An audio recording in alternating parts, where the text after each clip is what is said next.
Hello, hello, hello, chaps. You are looking at a blind expansion. And I'm playing middle-aged Machaka in round 2, game 8 of Lucid's 2025 Dominion 6 tournament. With a blind expansion on the very first turn of the game. And ignore the fireflies. This is not about fireflies. It's about a much cooler spell than that. It's about my favourite spell, which is, of course, Shockwave, especially on expanders. So, why, you might ask, do I have an Awake Colossal Fetish, blind expanding with Fire Shield Bless, also Natural Protection and Regen Bless, and Fire and Air Paths? Well, that's a pretty straightforward thing. This is a knife fight map, and I'm going up against players that are basically more skilled than I am. I mean, I got into round 2 by shamefully and ignominiously defeating 4 players, none of whom had ever played multiplayer before. So I'm not feeling too great about myself after that experience. So of course, what do? We front load everything. We go for really, really good expansion, really strong Pretender chassis that could still lose a 1 versus 1 against a monster for sure. We try to grab a lot of territory, maybe bump people with the extra scouts we trained in the first turn, and also find out who our neighbours' are and try to organise a 2 versus 1 as early as possible into the game. And also Machaka's starting army is pretty terrible, so you kind of need to Hellbless because of that. Why did I pick Machaka? Well, there's 2 reasons. I wanted a Sacred that had deterrent capability. I think Death Poison offers that. Anything really valuable could be webbed and Death Poisoned. And this doesn't have high damage, so it can get blocked by protection, but Web gives you some armor-defeating hits, I think. So I quite like that. As for why I went with the Bless I did, well, it's an Awake Colossus. You have to pick the Awake Colossus once you see it. I'm very glad that a friend of mine pointed out that it exists. And it starts out with Earth and Nature. So you have a Sacred with 100 gold cost and 55 HP, so you crank this up to 7 and you pick Regeneration. The next thing you do is you crank up your Earth, but there's nothing too exciting in Earth. There's some decent options, but here's the thing about the Hunter Spider. Pretty low attack density. The attacks are not very devastating.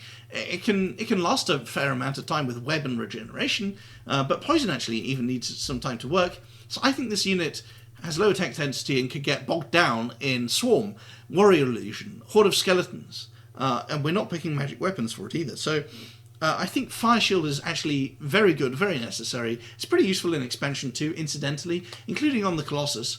In fact, the Colossus will be helped out immensely later on by having Fire Shield to not get bogged down too much either, potentially. But the Fire Shield is really for the spiders, to make sure that they're putting their Death Poison onto important targets, rather because Death Poison is completely useless against chaff, or almost completely useless. I guess it's not totally useless, but it's not what you really want against chaff. It's more an anti-high value target. By the way, if this chassis did not have nature, its poison resistance would actually be 25, so it would still take 10 damage from Death Poison, which is quite interesting. You can poison monoliths and stuff, sometimes. And then, so that explains these 3 paths. Then why take air? Well, you either go with air or astral, because you need to be able to teleport around. Astral is good. It gives you golems, it gives you astral shield, it gives you body ethereal. Teleport is a bit longer range and cheaper than Cloud Trapeze, and that's basically it for Astral. Also, you can't get Mind Dueled, so it's quite cool that you can take it on a Pretender God for once. But I took Air because, well, firstly, Machaka doesn't have Air or Astral, so it's useful either way. I like Wrathful Skies on a Colossus. I think that's very good. And I also really, really like Shockwave. And you don't really need magic resistance when you're mindless, so I guess the shock resistance is actually very useful in this lobby, to have that on my Tendy from his paths. Although I wasn't thinking about that. And I was going to go fire and shock resistance on my Bless, but then I changed it to natural protection once I realised that the map was a knife fight that would have an early game focus, at least to survive a first war. Even though this, this is an air, this has lightning damage. This has some lightning damage, I think, does it? A little bit, not much actually, very little. I wouldn't say it really has lightning damage. This one has immense amounts of lightning damage, or shock damage. This one has lots and lots of shock damage. Yeah, here's his Any Fort Mage with 2 air. This one does not have any shock. This one also doesn't have any shock, but that's 4 nations well, 3 nations with good shock damage, and actually 5. 1, am I counting it correctly? No, it's 1, 2, 3, 4. Okay, 4. So half of the opposition have very clear skew in favour of shock damage. But I still went hardskin anyway. I'm also very spooked, apart from the shock damage, I'm also spooked by this unit. This is a very spooky unit that can chop up the spiders very cost efficiently. Bad matchup. And I can maybe bring some mages along to cast Warrior Illusion and some other panic spells, but he can bring mages too.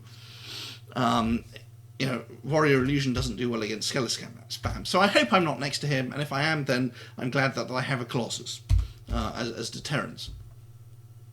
At this stage in the game, we can't tell really anything about any of these, except that, who was it that took a Trinity? Yeah, Marignon took a Trinity, and it's the Banefire Trinity goddess Titan with like Stygian Paths bonus, which is very weird and surprising on Marignon, because the paths are Astral Death and Nature, and Astral Death and Nature just aren't what I would want for Marignon's Sacreds. So I just don't get it at all. I mean, you could say let's have did he go Awake Regen or Dormant Regen? Oh, actually, something he could have done is he could have gone Magic 3, had 300 research to start the game off, and with 300 research, that gets you. Does it actually get you all the way up to Enchantment 3? 150. It doesn't actually get you all the way up to Enchantment 3. Unless the Titan's Awake. So I wonder if he is actually expanding using Raise Skeletons. Surely not. That's insane, right? Surely he is not expanding using Raise Skeletons. With a trinity of 3 Skelet-spammers. There's no fucking way, right? There's no way. I just don't know. How can you possibly... I mean, I thought I would cooked up something unusual with this. By the way, the prophet's name is Shaigu! Where is my artillery? That's not a Russian accent. I apologise to any Russians listening to this. Shaigu! I do feel a bit like Prigozhin sometimes. I thought I was being weird, but this is the real mystery. I have to ask him. I'm going to message him and tell him I hope he's expanding using triple Titan Skelespam. Oh my god, that would be so cool. But you only get 6 research balls, which is enough for 300. But if they're awake, shit, he could have sat in his cab and researched all the way to Enchantment 3, or possibly some other one. Like you could do, there's nothing actually here. It has to be Enchantment Skelespam, right? Or Astral Shield, that won't work. Evocation? Bolt of Unlife? No. Shadow Bolt? No. Solar Rays? It would help you could put it behind some troops. Poison Darts? It has to be Skelespam. Or he could have put Glamour on them and have them... No, it has to be Skelespam. Wow, crazy stuff. I think. Anyway, our plan is to start a war by turn 9. I think I've said everything now. By the way, let's not look at the events list. It's too depressing. So that's turn 2. I didn't record turn 1, obviously, because nothing happened. It's a very boring turn. Toodles. Hello, chaps. This is a test I was doing. It's a little test combat between Pretender God and Sacreds against Shinuyama Ogres. So this is an expansion force that Shinuyama might expand with, and this is what I might bump it with. My 10D and 7 of the Sacreds, and I've scripted them in a very specific way. Triple Sulfur Haze into attack on the Colossus, and then the Sacreds just do hold and attack closest. And as you can see, that is what's necessary to get them both fighting at the same time, so that neither of them die, even though the Pretender God takes a lot of damage, the Spiders take a lot of damage, but ultimately it ends up like that, with no casualties, if this is what actually happened. Now, it's time to actually go into the real game, because, I forgot to actually... Which game is it? Yeah, I forgot to actually record videos at all for several turns. So this is the previous turn. I think it's rolled now. It's turn 5. We've done some expanding, and we've agreed that a peace deal with Narba, in which I get Rotmarsh. So let's talk about what Narba has. They have an Awake Quickness, Defense Skill 1, Mountain Survival Bless, which is not very good against my Cichrids at all, in my opinion. I guess it's not terrible. No, it's not good. Pythium is another good matchup for me, actually. I'm quite lucky in terms of my neighbours, but I signed a peace deal in which he actually gets Dew of Harm, I get Quattle Swamp, and I also get Smother Dark and Red Mines. So, and then I was planning to bump Krunbun, but then he messaged me saying he was planning to move into Brightwoods and let's have a peace deal. So actually I get Ene Umbrul and he gets Brightwoods. I thought he was going to go here. And in fact, he said he was going to move there when I suggested it the other way around. I actually wanted Brightwoods and he could have Ene Umrul. But, so he's getting all of these provinces apart from Ene Umrul, which is a little bit unfortunate. But that test that you just saw, it might look like we have the ability to fight him, but we really don't. That was just like a really optimal script, try-hard script. It would only get worse from there on in. And if you look at these Shiniyama troops, I better show them. 2 resource cost, 4 recruitment point cost, so he can always make huge amounts of them, and they can just kill my stuff. And they're not even that fragile, because they do have 13 protection.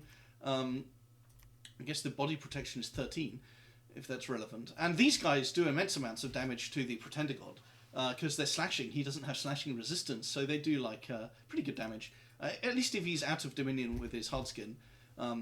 In fact, in one test, 2 of them got armor defeating hits. You know, occasionally you get those. You can look it up in the manual if you don't know what that is. And so 2 of them did 25 damage in the same turn to him. It was terrible. And in fact, some of that same bump test that I just showed you actually could have the Pretender God dying if it wasn't done properly, and if the ogres and the spiders sort of half the ogres fought half the spiders, and then anyway, it was weird. It was very random because usually the ogres would fight the spiders instead of the Pretender God. But anyway, or the spiders would just go off and kill the enemy commanders. But I don't really remember the details. Well, let's have a look at the new turn. Where are we? So as you kind of saw, my expansion was not ideal. It was a little bit suboptimal, and that's actually because I forgot to recruit one of these spider knight commanders one turn. So I just got a mage instead. I also bought 3 death gems off Shiniyama for 75 gold, which I probably shouldn't have done. Now, as you can see, I went into Ene Umbrul with the same bump-based script as before, and and why am I saying that? And that's because I didn't trust Cranbum entirely. But anyway, the 10D is going to go over here, I think. And I think I'm going to send him into Harmane. Meanwhile, these guys can just clear out the independents. And yeah, so it's turn 6, and it took us until turn 6 to get our second expansion squad, and it has 9 spiders, when really it should have 5, and it should be a turn or 2 earlier. So I'm kind of clowning a little bit, but this is my standard sort of expansion thing.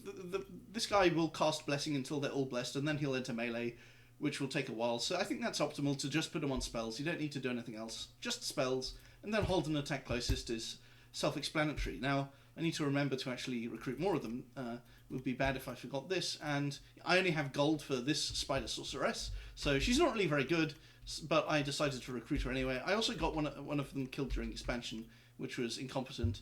And we have some crossbows to recruit, which is, I think that's a very good thing. I like crossbows. And I don't need to be lurking in Pythium's expansion provinces. That's interesting. How the fuck is Marignon? Oh, Marignon's capital is here. So yeah, nothing too dramatic going on with Marignon yet, in my opinion. Let's just keep scouting around. Oh, I put my scout here hoping to see how much of his cap circle Nabar had cleared, but of course... oh, and we also get to know what his Tendi was. So I actually signed a peace deal because I thought he might have an Awake Titan. And he probably should have gone for an Awake Titan.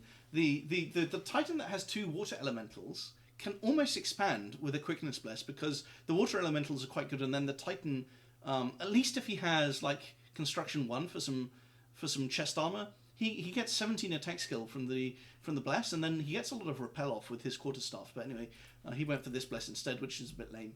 So let's go there. Oh, and we get to see Phaeacia, and it looks like Phaeacia has not cleared his cap circle fully. Admittedly, I haven't either. But let's see what Phaeacia's Bless is, and hopefully it's not Unholy Weapons. I clicked on the wrong one. Larger. poison resistance, and cold resistance. Is this guy larger? I mean, so let's actually have a look at the battle. Come on, bless the fucking... Seriously? He's not even blessing the troops. I guess you don't need to, because larger is passive. But they're blessed now anyway. So 25 damage. It's kind of dangerous for my sacreds and even my pretender god. But I don't know. Should I take this unit seriously? It's not bad, but it's not particularly messable. I guess it has good stats across the board, but it almost feels like it's just a high-quality heavy infantry. Now, I am training an independent commander to pick up my scattered expansion troops, and Hamani, let's actually script the Pretender God into there just to be on the safe side. So I haven't really got off to a great start, but it hasn't been a terrible start either. And, oh yeah, I signed peace deals with all of my neighbours, as I kind of mentioned. Oh, and Port Strong. Did he screw up Port Strong? He did. That's very interesting. That's very good for us. Looks like a close battle. A lot of the light cavalries were still... Let's watch this, actually. I'm surprised. So, some of the lancers got caught by the little goblins, which is good. The heavy cavalry got obliterated. And it looks like the militia are just kind of not that bad. It looks like militia are actually quite good against these ogres. Then you come into melee with these guys and... Oh, the commanders got into melee? No, they weren't getting hit that hard. Did every single ogre... Honestly, it looks like he got a bit unlucky, but that's quite good for us. I'm gonna tell Satis about it. So maybe I probably signed deep peace deals with 3 neighbours that I really didn't need to. And now I'm going after Phaeacia, and it looks like he's relatively weak as well. Or maybe it's only turn 6. And even with my slightly suboptimal expansion, this is still actually quite good. It's not as good as it should be, especially since I just put my Pretender God and my expansion party in the same province, but there you go. So, what is my plan for the future? That's another question. I guess pick someone to invade and just kill them. Or at least take everything up to their capital. I'm not really sure what I'll do for siege strength. That's turn 6. Where the hell is my microphone? Oh, there it is. Okay, right. Hello, chaps. I'm just gonna open up the same turn as before, because look, this is hilarious. Oh, no, not this one. This is hilarious because I posted it in the chat, the main chat for the game, and Krunbum. It's Krunbum who is playing Shinuyama, and he is Polish among other things. I don't know if that's necessarily relevant here, but oh my goodness, he just natters on about the game, and in this case he makes all kinds of well, I wouldn't say excuses for himself, they kind of are, but just describing what's going on. It's just quite funny. It's just quite funny that he just posts a huge amount. So let's go to the next turn. So I think he wrote about 500 words. Goodness, it doesn't take much prodding. How the hell do I actually... Right, here we are. Am I hallucinating, or do we have a new turn? We do have a new turn. You just prod him and then he writes hundreds of words. I wouldn't say that he's dislikable, but look, we're going to accept that. Oh wow, this is Misfortune 2. Isn't that nice? Unrest plus 10. Oh, okay, right. Wait, what? Oh, it wasn't a temple, it's just gold and... Well, gold is quite nice. Now, he also told me that he lost 10 Bakemonos to this Jaguar tribe province because he didn't realise half of them were limping. Looks like he still hasn't cleared his cap circle either. So I think he went scales. Yeah, look at this, he went scales. Interesting. I still don't really want to attack him because let's say that Krun loses a bunch of these ogres. 2 resources, 4 recruitment points, he can just spam a whole load of them out again. So it's a huge pain in the arse to fight that. I'd rather go after Phaeacia. Unfortunately, he does know that I want to go after Phaeacia. So we only had 1 expansion battle last turn in Boar Woods. I might as well show you what these look like. I don't know if I've even shown you many battles so far. So it takes ages for the blessing to get on all these spiders, and they actually enter melee with some of them not being blessed, which is a huge problem because it means they're not regen, they're not hard skin, and they're not fire shield. So, yeah, it's. Is he just standing here? What the fuck is this? Why? What is that? He could be walking forward to cast bless. I honestly don't understand how that even works, but it doesn't matter in this case. I don't think we even suffered any. We didn't even suffer any of whatever the term is. What is the term? Afflictions. So I'm just going to keep making the mediocre cap-only mage really bad. It's nice that we keep getting Earth 2 mages, though. And I am researching with them. I guess Enchantment 1 is nice. I'm not going to be able to get anything more than that anytime soon, so I'm going to send this one forward to do some site searching. Earth 2 is quite nice. We're going to go right here. We're going to try and get We're going to try and get all these provinces. I mean, we'll see what Phaeacia has to say about that. I don't know if it's Phaeacia or Phaeacia, so I might just alternate which one I call it. So, if we go into cracked Earth, we risk getting bumped. So I might go for Quettle Swamp instead. And I don't know how it's so fucking dogshit, honestly. What is this? Like, I'm just going to try this instead. I can't believe that it didn't bless them all last time. It's so annoying. It really is annoying that it just stood at the back, not doing anything, when it could be walking forward to cast blessing. It's so weird, because when I try expanding with Raktapata, Blood One, Holy One mages as Lanka, I would love them to do that. I would love them to stand at the back, not doing anything. Instead, they run into fucking melee. Sorry for the swearing. So, looks like Narba is... I don't really have anything interesting to say about that. We can collect our chaff up here. We're still making these crossbows. Crossbows would be quite nice against these ogres. And we're still making scouts. Now, if I build a fort right here, we would actually be interfering with our sacred production, because we only have... I think our resource rolls are pretty low here, which doesn't matter for us, but it's quite interesting. I think I'll build a fort here, or maybe even here in the crossbow province. I think that would be quite good. If I build it here, it's kind of safe from being surprised, and it'll boost our crossbow production. Where else could we place it? I think this is a safe location, so I'll just send this scout there to start building it next turn. Yeah, so we're actually quite flush with gold now. Cronbum is complaining that the rest of my expansion is good. He's making, so I posted, oh yeah, Juicy Cruncope in the chat. I mean, he's just so funny. But my god, does he spam. So I think that's kind of why people attack him. Maybe I should put up more province defense. This is a good PD. I think I'll put down some PD in the good provinces. The provinces that have good PD. And also the provinces that I don't want to return to. So this one is a bit out of the way. The others I could return to if needed. And this one has troops in it. So I think I'll just call that turn 7. See you chaps next time. Oh, hello. Yeah, hello chaps. It's turn 11. And I think this is only the third video I've made. Everyone's being very cautious and giving out free intel to each other for no reason, and leaking Diplo for no reason, and Crumbum is boasting about how because of that he doesn't need to have any scouts, so that's very annoying. Ind has attacked Phaeacia, but I don't know how far this is really going to go, because Phaeacia can do a PD dump here, put his troops here, and then he can go to any of these 5 provinces and back, so it seems kind of crazy actually for Ind to do that, but maybe he just wanted a province or 2 and it's like a hostile negotiation. Also, let's describe how the players are doing. So, my expansion is good, but it's not really that amazing considering the situation that I took a triple Incarnate Bless on an Awake Expander.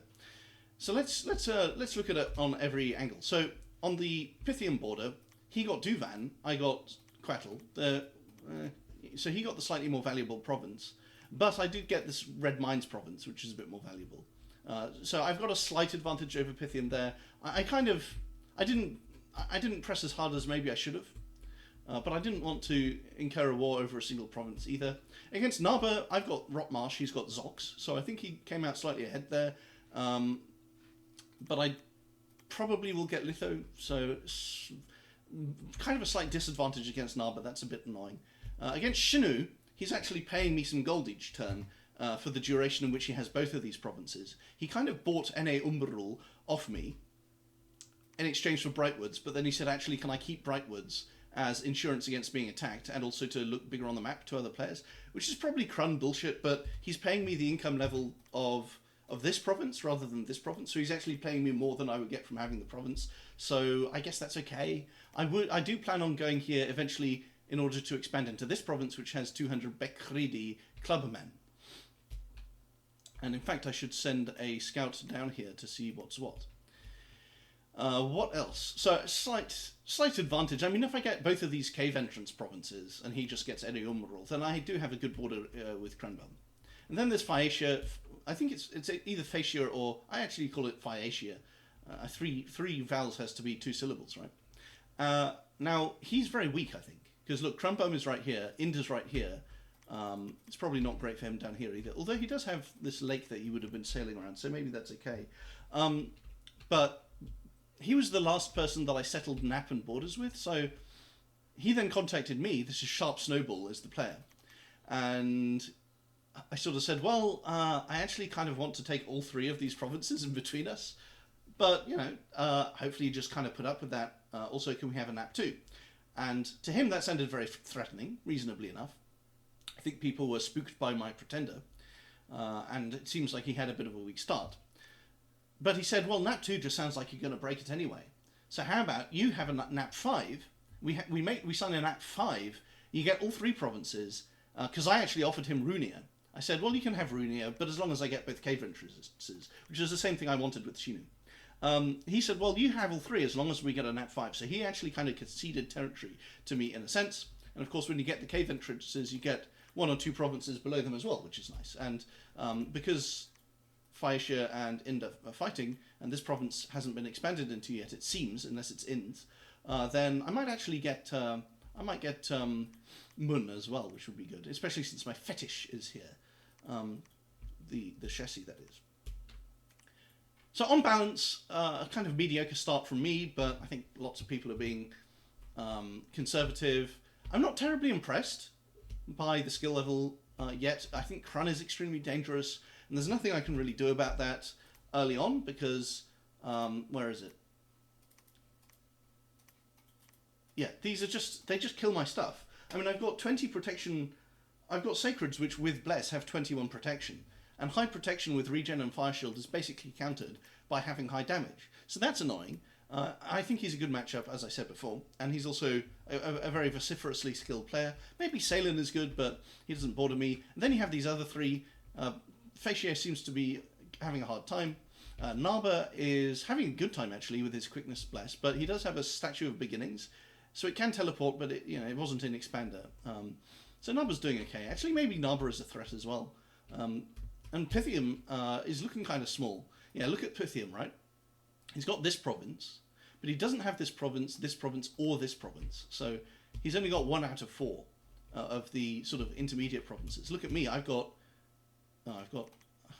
This is a lake, so it's kind of hard to judge.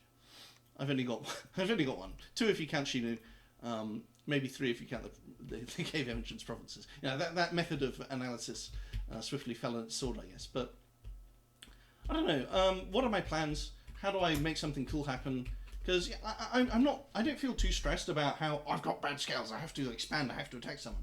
I don't actually agree with that necessarily, because having the Bless does make your Sacreds more cost efficient. So yes, I will have less gold from my land and less population because of the death scales, but I'll be training these Sacreds that have 3 very powerful buffs on them all the time, essentially. And also have the Colossal Fetish. Now, the Colossal Fetish eventually falls off, but I would say it only really falls off against a player that's managed to acquire someone else's capital. Otherwise, I mean, it's the most powerful unit on the entire map. It really is. Maybe it would die to a Dracon, a dragon, but it scales very well, because let's think about how this scales.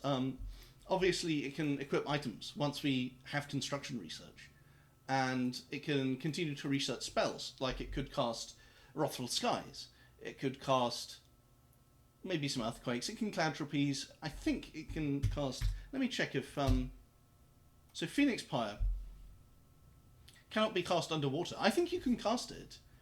It feels like something, immortality. It feels like something that should be for living beings only, but I think it actually works on inanimates. So, even a mindless inanimate. So we've got all kinds of spells that make make this chap very, very powerful later on, like Wrathful Skies, Evocation 6, Alteration 7 for Phoenix Pyre, Construction 7 for good gear. What else is there? Nature. I mean, I could buy 50 water gems off someone and empower him to cast Foul Vapors. Maybe 25 gems off 2 different people to make it less obvious. That would be pretty cool. Where's Foul Vapors these days? Where the hell is it? Is it not Evocation? Why is it not Evocation? It must be Enchantment. Enchantment 6. Anyway, so that's why I don't feel too stressed about you must expand into other people. But it would be nice to grab Construction, or maybe Construction isn't even the right idea.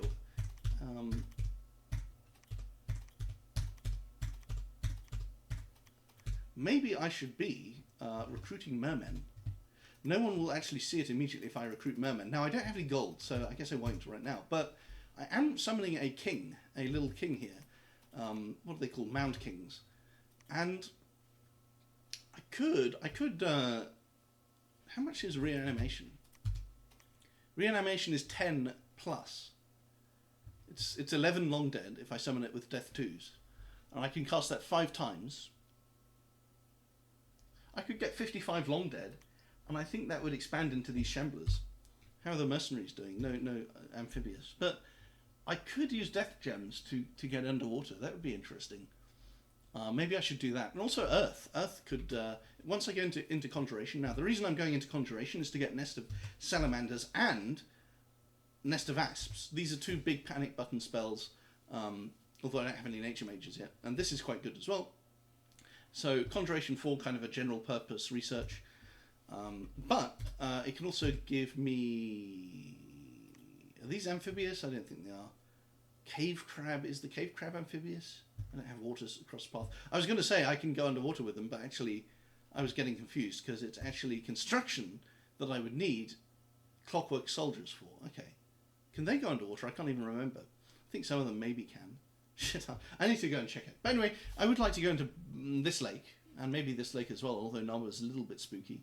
And another thing I should probably do is start making temples, because... Oh, my prophet died 6 turns ago, so we're getting a new one. This is turn 11. Anyway, I'm rambling.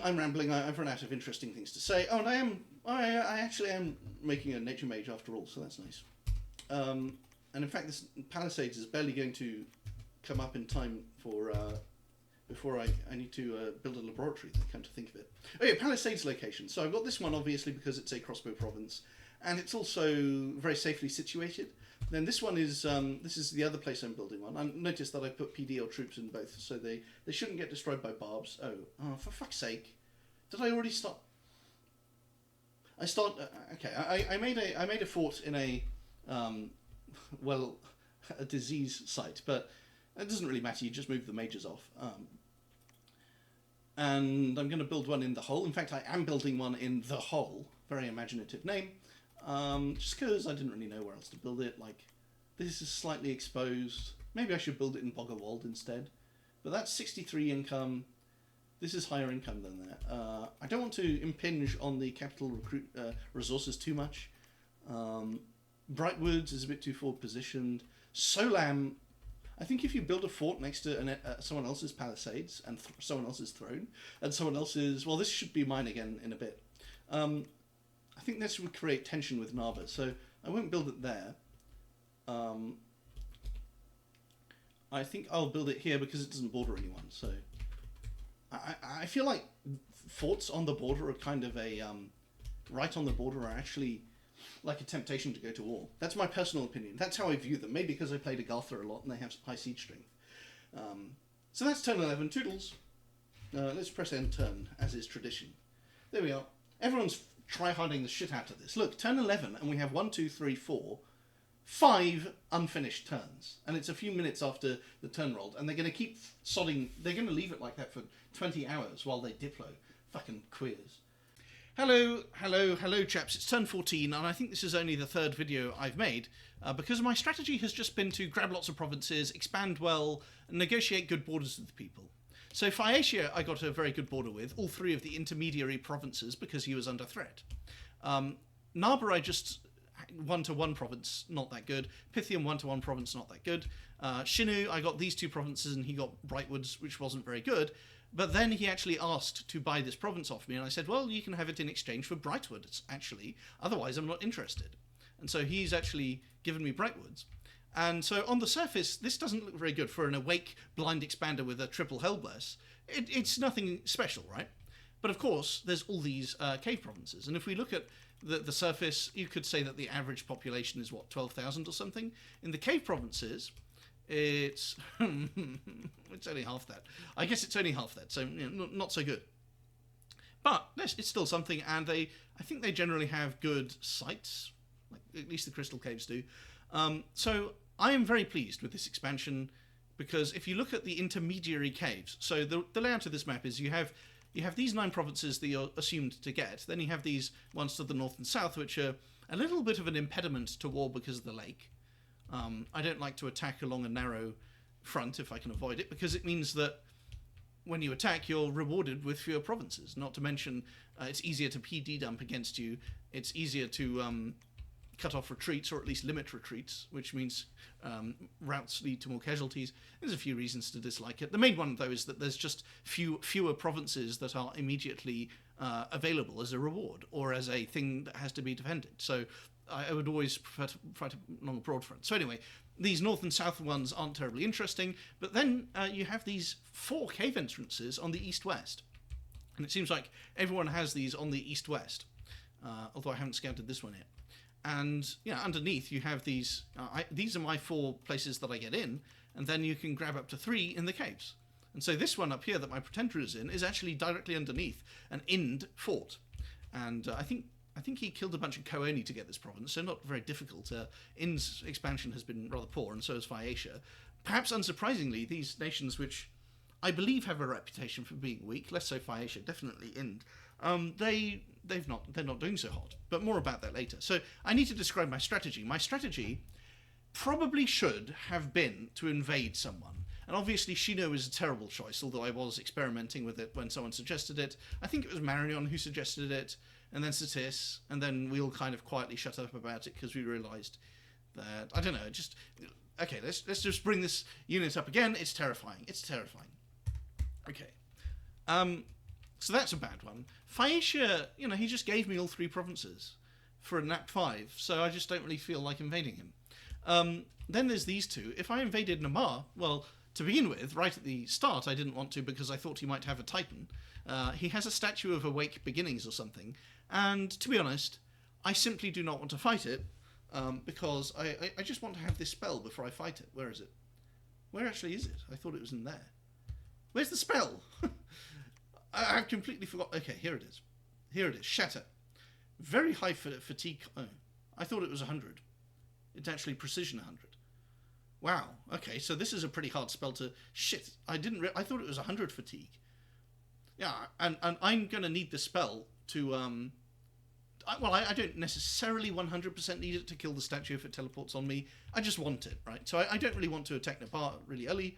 And then there's Pythium. I could attack Pythium. I probably should. I probably will, actually. Once I'm done down here, I think my new plan is to attack Pythium, because he just seems like the weakest link. His mages can't really do anything to my Pretender God. Pythium has no earth magic. So what do? Astral? It's mindless. Lightning? It's got air paths. It's got lightning resistance. Fire? Same thing. So, like water, shock, maybe frost damage. Well, Frozen Heart probably doesn't work on inanimates. And not that he has that research yet anyway. It doesn't work on inanimates.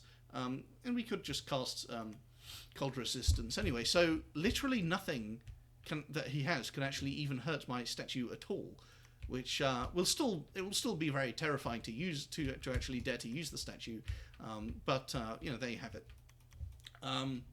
So I think that would have to be my strategy. Now, However, having said that, I'm going to invade someone, what I've actually done up to now is basically tread on everyone's toes by expanding right up in their face. Not so much Pythium yet, although I'm working on it if I can get these trogs. But I've definitely trod on Shinayama's toes with getting both of the intermediary cave provinces. I've trod on Phaeacia's toes, but that's fine because he's weak. Then there's Naba, which I haven't trodden on yet, but actually I just expanded into this province. So he's now got a little bit of an incentive to attack me, and I'm coming down into this province, which is also under a Nabar province. So what that means is, let's say you invade someone, you try and kill them off. Is that risky? Yes, especially since they could try and beg people to backstab you. But if you succeed, well, maybe that means you don't have so much expansion in the other direction. So first off, people have less motivation to attack you if they already don't have such a bad border with you, like forward on your part. Secondly, if you actually win your fight, then you've completely eliminated one of your rivals. And let's say Marignon takes a couple of Pythian's provinces. Well, in that case, he's feeling pretty good. He's got some provinces there. It's relatively far from his cap, and he got them for free. And he knows that these provinces are relatively far from my cap, so this will probably be a very peaceful border now.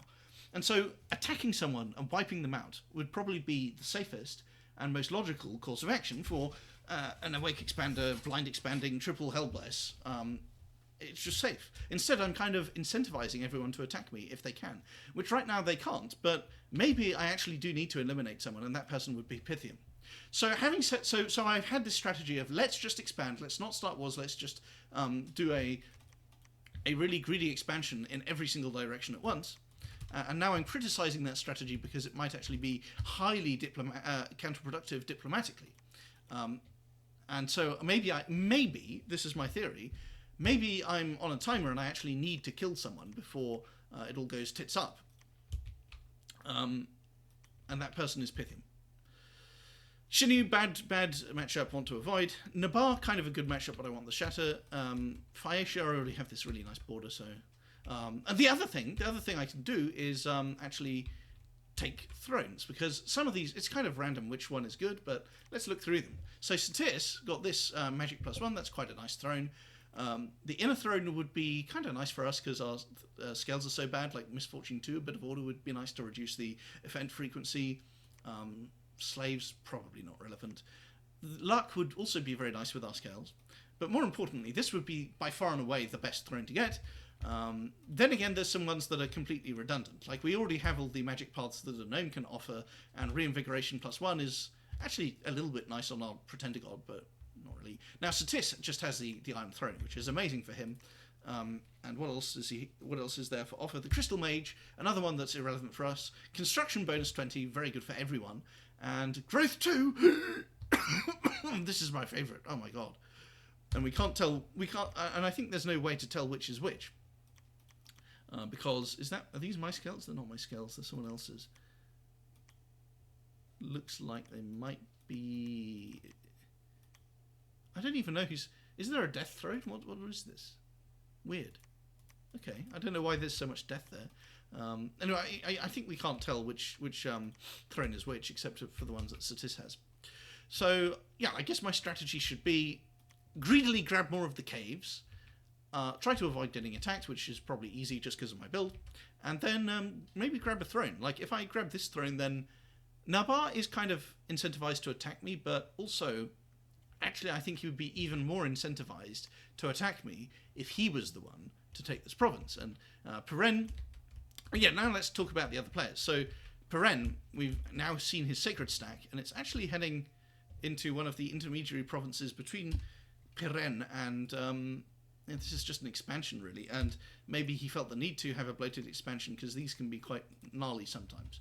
But maybe he's starting a war with Naba. And he's going into Underspring Caves. Maybe that's the thought process. Let's actually accompany them into the caves. Yeah, so looks like Peren might not... He's probably just expanding. Let's analyse every player. Naba we don't really have a read on at all. Peren still expanding. Satis doing very, very well. He's got 2 thrones while no one else has any. But he hasn't been contacting me about attacking Shinuyama, so maybe he's not interested in that. who else is there? Well, that's that row. Let's talk about Phaeacia. He's kind of fighting for his life, but he can sail around this lake, so I don't know why Ind attacked him with this lake here. That seems incredibly annoying to deal with, especially since the Phaeacian Sacreds are just better than the Ind ones, basically. I'm pretty sure. Shitty armor, it's Crun Bum. He's skilled, he's obsessive, he's got a small expansion, so he's going to feel the need to expand into someone. I think he has a good matchup against me as well. So that's a problem, and he can really spam the hell out of these ogres. So Crumbum, definitely a likely problem in the future. Avoid if possible. Now I do have, so I'm quite spooked by that. Myself, I've talked about. Ind, we've kind of talked about. So actually, no, I haven't. I think this is where its capital is, isn't it? No, it's actually here. Annoying. So do we see his bless? So his bless is, look at that, poison resistance +5. I mean, I guess that's okay against Satis. I mean, he's got poison resistance and swamp survival. So is the thought process that I'm going to invade Satis? He ended up not bordering Satis. But if I was Satis and I saw that, I would say, oh, he can invade me with his sacreds. Maybe I should just attack him, because he's more of a threat than the players that don't have those. And then you've got Blur. Blur on Ind is good. It just helps with expansion. It's just a nice little stat bless. Enchanted Blood is good, but it really should be coupled with Undying X5. Righteous Wrath is good. Then you've got Swamp Survival, and Poison Resistance is okay, but maybe it should be Fire Resistance. The Swamp Survival is crazy. The Heroism is actually kind of okay. I guess he does have some combos going on here, like the Heroism combines with a Capsite that Ind has, where you can train your troops up. Where is it? The Onyx Court. So this would get multiplied by 175%, and suddenly you only need to sort of stack your troops up for a turn or two, and they all get like 1 or 2 XP starts, which is very useful. I don't even know how long it takes for XP to be got. It doesn't even say. Of course it doesn't sodding say. Why would it? Why would it allow you to see anything about how the game works in the in-game user interface? No, okay. No information. It looks like you need 50 experience, but right. So Marignon is the last one I haven't spoken about. Here's his cap. Here's his troops. Looks like an army more so than an expander force, but maybe I'm going to send this guy down into the caves, because maybe it's just me, but I do prefer expanding if there's still expansion available over attacking other players. So there you have it. So that's turn 14, and I've run out of things to say. See you chaps next time. Oh yes, and the last thing is, isn't it nice that I summoned some Long Dead to expand into the lake? Well, firstly, that's nice because it's even more income, which I really need to make up for the terrible scales. Oh, they don't even look that bad. Why is it only death 1? I thought I had death 2. What's going?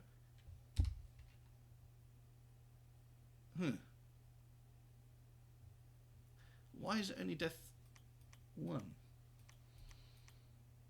Is it because someone claimed the Throne of Life, or maybe there was a?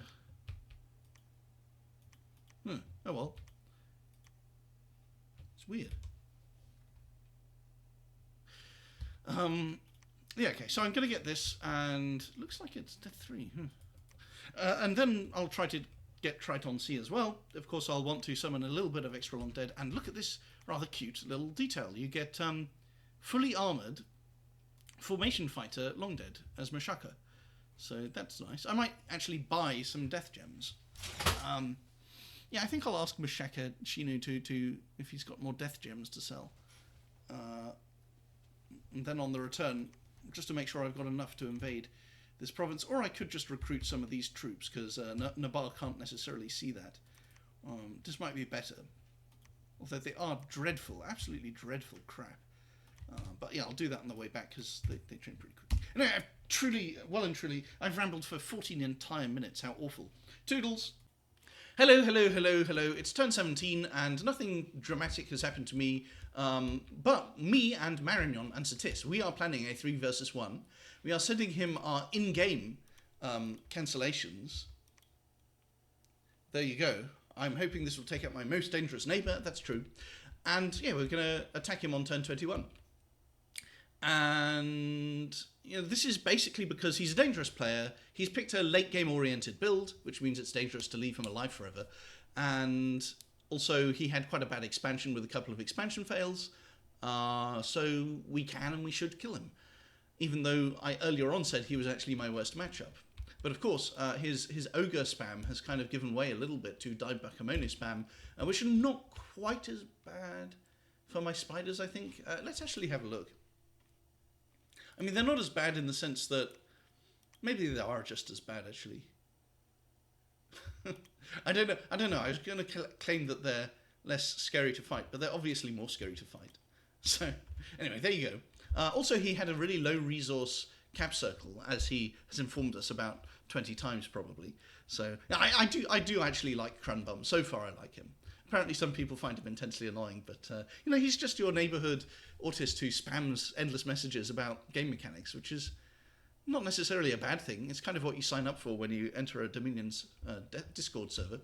Although I heard he got muted or banned from one of the other ones just for posting too much, which is hilarious. What an ironic way to get yourself banned. But anyway, I think we're going to kill him. So what's going to happen is we're going to show up to his border. Marignon's going to be here in Raz or Izurian.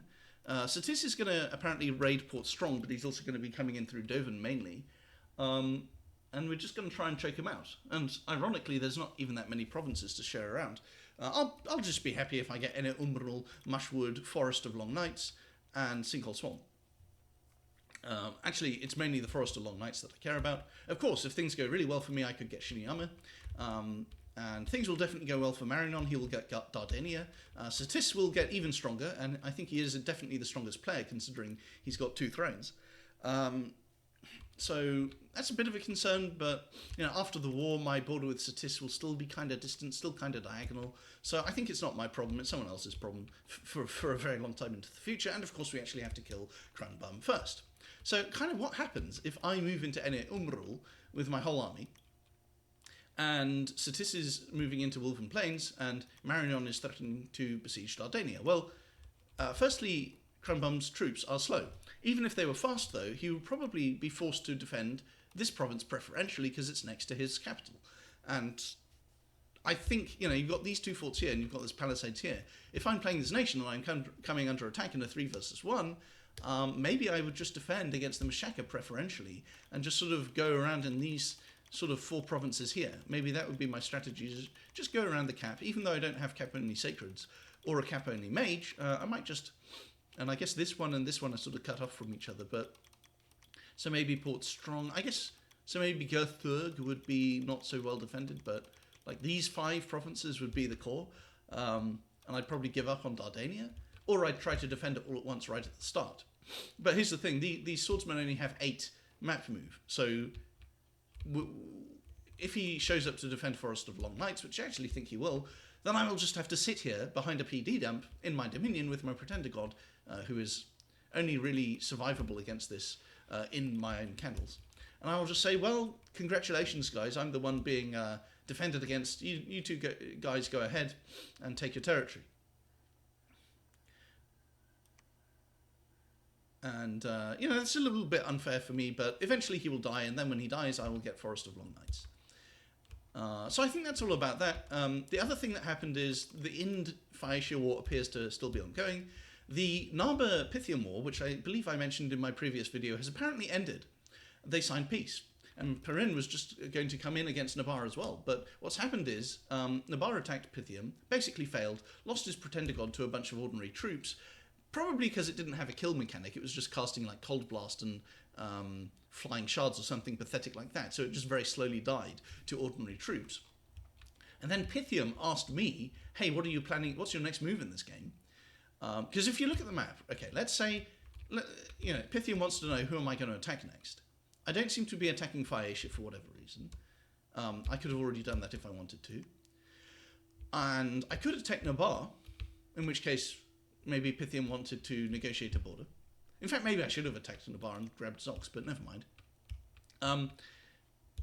Maybe I probably don't want to attack Shinu because his troops have high damage and my troops have high protection, so he kind of counters me a bit. So Pythium is actually the most logical choice for me to attack. Now, I happen to be attacking Shiniyama anyway because his scales, his Pretender God, his Poor Expansion, and other people, Satis and Marinon, suggesting a 3v versus 1, turned him into the target. But, and by the way, I wouldn't even know that this is a Lizard Shaman province if it wasn't for, what's his face telling me, Captain Pennisworth, my sort of, he's not really my sub because I'm playing every turn, but he is my advisor, and he does play a little bit, maybe. Yeah, so Pythium was obviously worried that I was going to attack him, and I didn't want to tell him that I was going to attack Shinu, because people leak Diplo in this game.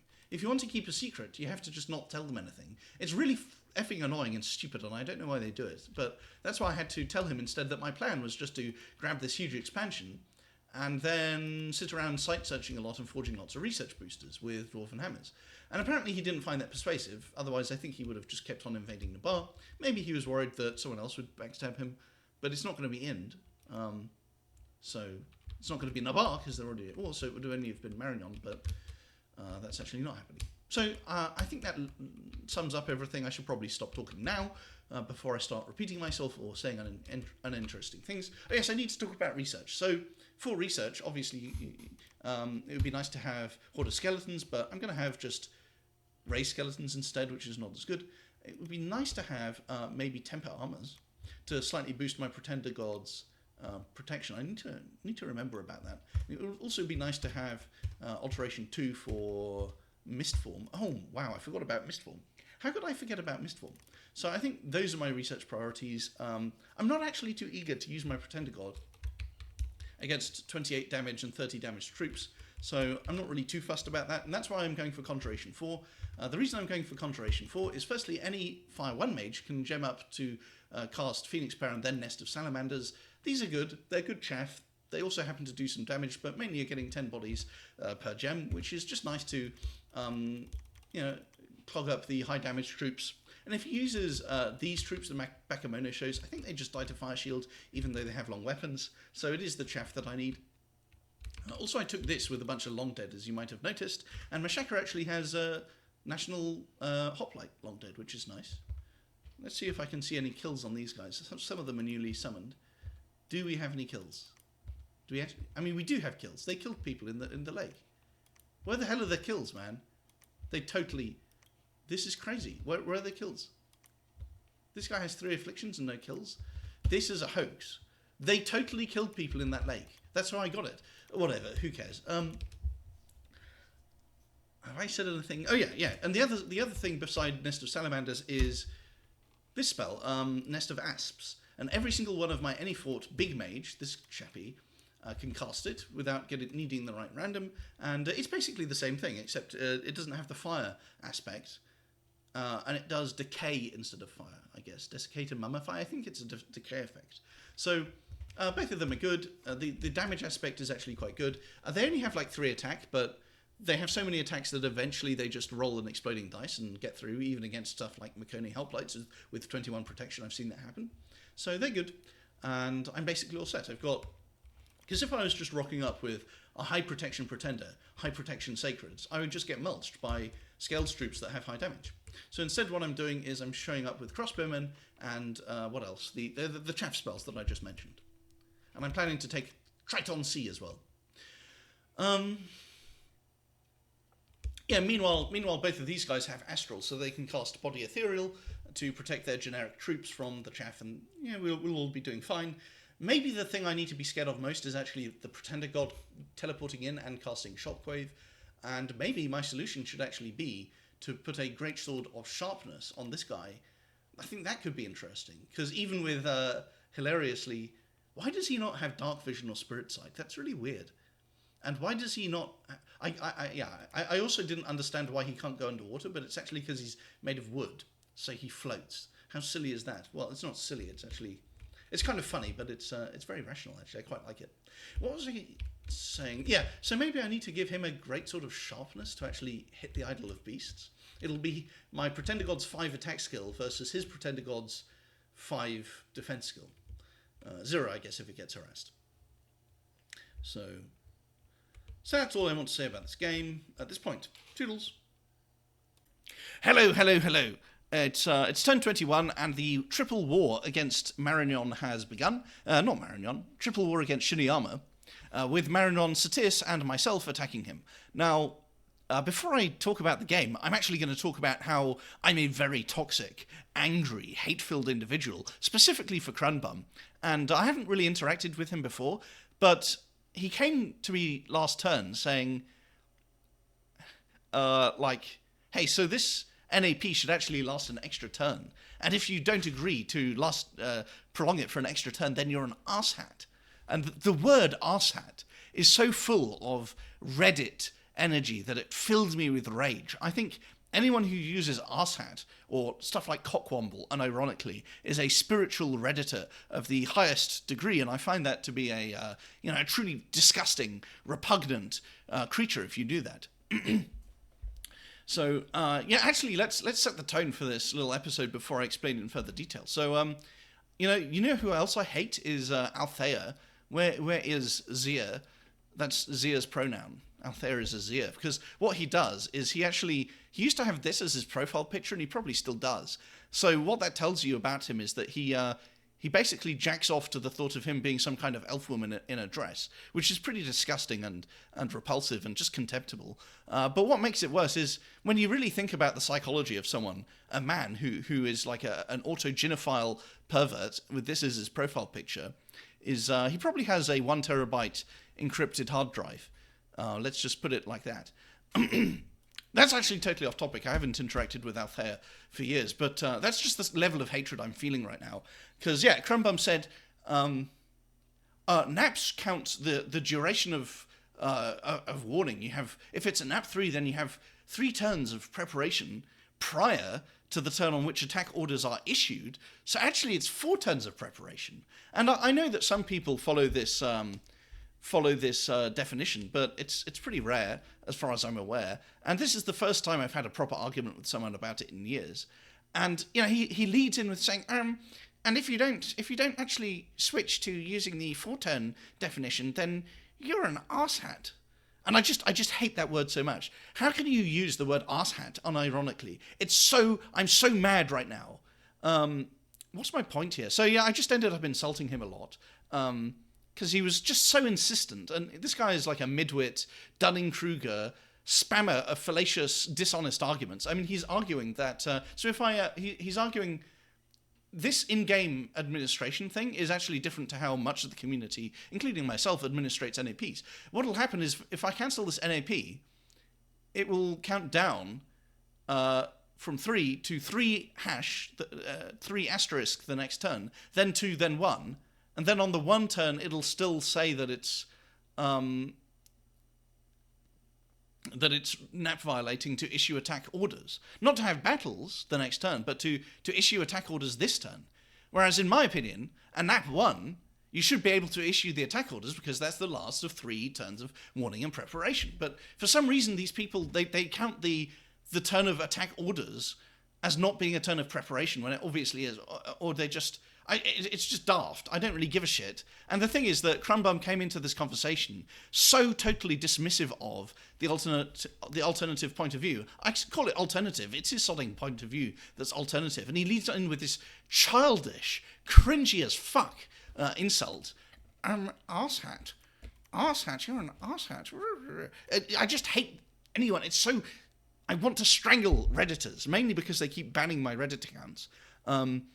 Yeah, so I kind of flipped out, and then I had to block him, unfortunately, because I do enjoy insulting these people, but I'm pretty sure I would end up telling him to repeatedly kill himself, and that he was a subhuman, genetically defective specimen. Because I just hate it when people make these dishonest arguments, like, it's official, it's now an official game mechanic because Illwinter added this.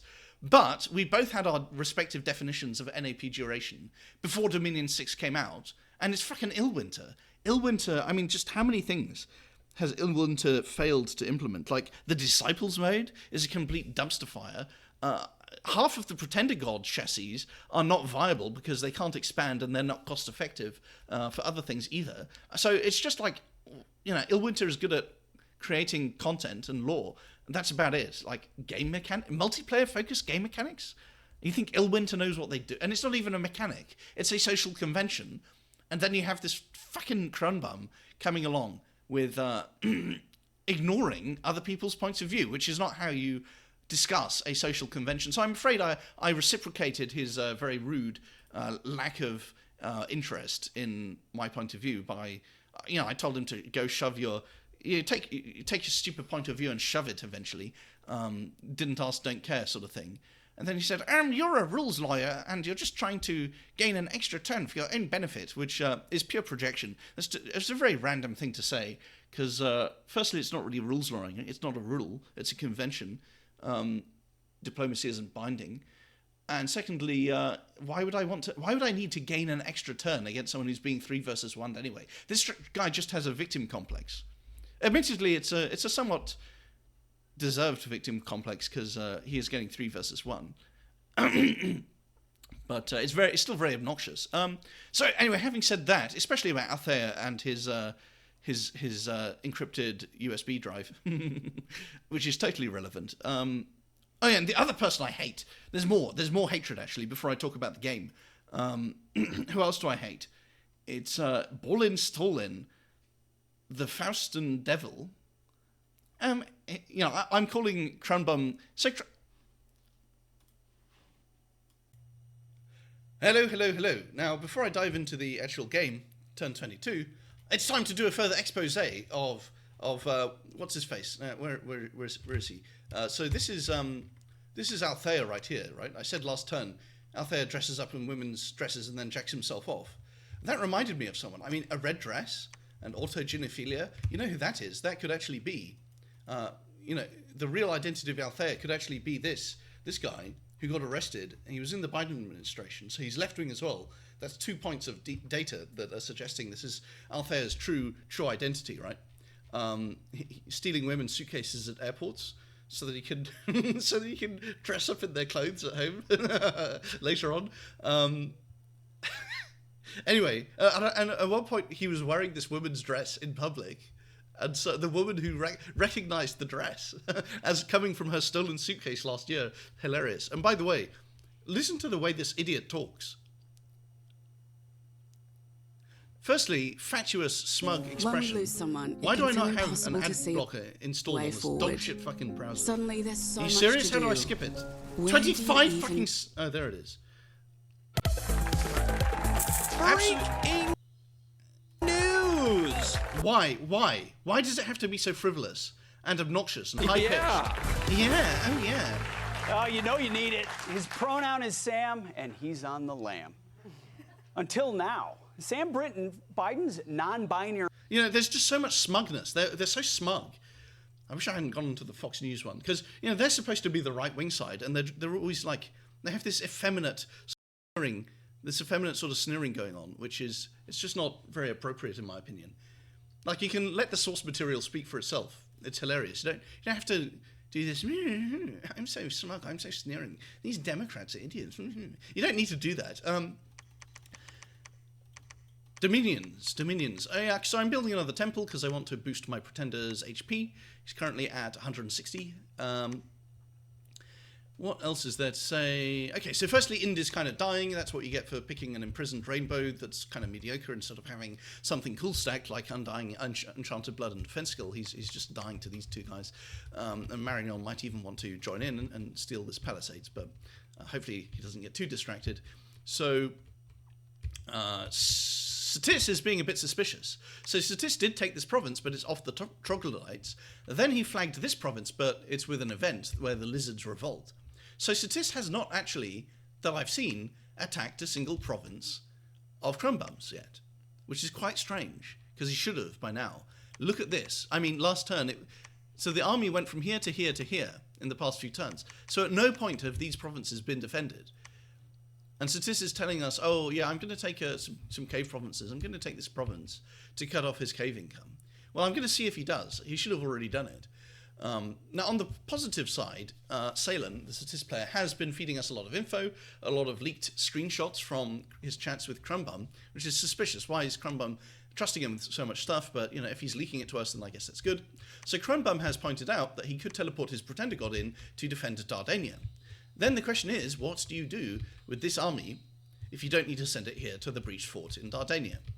Marignon doesn't have flaming arrows or fire elementals, otherwise he could probably fight it. And by the way, Marignon has withering weapons, so he could take out the sorcerer thugs, even though they have an aging. He could definitely do that, because they start at like 38 years out of 44 or something. So that describes that. No, 44 years out of 80. I don't know exactly what it is, but it's not. There's not much leeway. So he could just move his whole army onto Forest of Long Ice to defend it against my army. Now, an odd thing, though, has come up, which is that supposedly Crumbum believes I will move into Mushwood.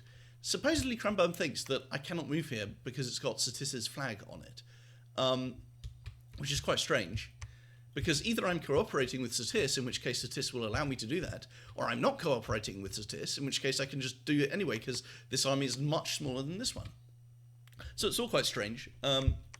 Now, the question then becomes, can I defeat, let me actually show you this, can I defeat 239 Dai Bakemono, 100 Bakemono shows, and 33 O Bakemonos, using 68 of my Sacreds, plus, let me actually note this down, 160 Expos, and, yeah, and I'm not going to bother modelling the Long Dead. Maybe I could do 58 Long Dead, but I'm not going to bother modelling all the mages and even the couple of thugs he has, so we can finally see these thugs. And by the way, it was a regen bless, I just didn't understand that he had Heat 1 scale. So as we can see, this one has a nature gem, so these are going to be regenerating 6 HP per turn, with 28 protection and ethereal, and fair amount of damage, and pretty dog shit attack skill and defense skill, actually. And fairly mediocre magic resistance, though he could script the buff if he needed to against an astral nation like the other two guys in this. Seriously? No one fought. Not a single person fought in the arena, except for Phaeacia. Well, congratulations. 23 sparkling fire gems, that's nice. I could try to buy some of those. And I've got heretics here, which is really annoying. I might even send the Long Dead over to Solam to get rid of that, because that's actually pretty bad for getting my Dominion out here, which is kind of strategically useful. Because if it's his Dominion, then his troops are having a harder time repelling mine, or being repelled by mine, whatever it is. And with that, I think I've covered everything. I found a stale current here with Dark Knowledge. I'm going to cast Dark Knowledge again on Gehennom to find that one. I've got Nest of Asps, and I'm casting Godbrood in my cap, which is why I'm sending this guy home with 10 nature gems, because I was going to spam Nest of Asps, but I've decided I don't like that because Godbrood is actually better. Well, here's the thing, right? Nest of Asps is 10 little snakes for a gem. This is 20... It's one big spider for the same cost as 20 little ones, but the 20 little ones don't stick around after the battle. So I think Godbrood is actually a better spell, and I'm going to lean much more on Salamander Asps because of my Pretender. My Pretender can cast it. My Pretender could literally summon 100 Salamander Asps using using just 7 fire gems, and each cast costs 3 fatigue. So I might send him into battle with like 20 fire gems. And that might actually be incredible. He'll be right at the front, he'll be casting Sulphur Haze, and I think that will work very nicely. But I need to do some testing before I decide to go in here. Mushwoods was just a raid, this was just a raid. There's no battles that have actually happened, and I think that's everything for this turn. I think I don't have anything more to report. So I'll just cancel it there. Toodles! Hello, chaps. It's turn 31, and I think I skipped a few turns. What happened is I got raided into these provinces. Satis allowed Shinyama to take this province back. Oh, because I only ever took it on a temporary lease, he says. And meanwhile, he cleaned out the troglodytes that had previously been occupying it. So I'm really annoyed with Satis. He got such a good deal for himself, but you know, it's very annoying the way he exploited the other coalition members to do it. So, you know, then I kind of spurred out, teleported my god in here, moved my whole army here, including lots of researchers. So my research pace is pretty low. I need to, if it's not next turn yet in the actual game, this is a previous turn probably, then I need to adjust this and go for Tham 5 for this spell, which I'd sort of forgotten about, the Ravenous Swarm. Howl and Ravenous Swarm will definitely kill any undead thug raids. These undead thugs, they're good, but either they're human, in which case they only have 27 HP or something, or they're undead, in which case all the undead spells work against them. So they are good, but especially once you get Soul Vortex and Phoenix Pyre, which he probably will get Soul Vortex soon. Anyway, so broader context is that, look at all these untaken provinces. Okay, so Marignon only just took Izurian back, and then he's negotiating with Shino, and doesn't even take back all of these cave provinces. Pathetic. This is a border that's not even that favourable to him. However, the good thing is, that was actually the Marignon sub, and the Marignon original player is not a retarded pussy. So that's good. Because, of course, these troops are just stuck here, and let me show you how many there are. There's now 383, so I've been underestimating his income. His income is actually good enough to keep recruiting them, and he's recruited another 150 since I last tested this battle. Now, the good news is I do get 4 or 5 of these a turn, and I occasionally summon a God Brood, which is nice, although I'm running low on gems, so that's not really happening anymore. I've got a 3 gem site down here, so whenever these provinces get cut off, it's very bad. Also, I got gem burned in Port Strong by knights, so that was incredibly annoying. I think that covers everything. You can see that my research is pretty mediocre for turn 31, but we're still stacking up the crossbows. Now, if you look at the strategic situation, I don't really want to lose the majority of my sacreds fighting this stack, and that's if I fight it outside of his capital. If I fight it on his capital, then his Idol of Beasts can spam cast like the Wind Ward spell to block most of my crossbow bolts, and then I might actually even lose the battle. Especially since, imagine if his whole army routs, but his idol is still there. Will my Pretender God come in and kill the idol in melee? Yeah, probably, but there's also the possibility that my army doesn't rout because the enemy is routed, and then it suicides itself fighting the idol for ages, for like 50 turns. The idol would die after Twilight hits, at least. But anyway, so that's the situation. Now, what's happened is that after several turns, the original Marignon player has come back, and he's going to restart the war, so he can take all of these provinces uncontested, essentially.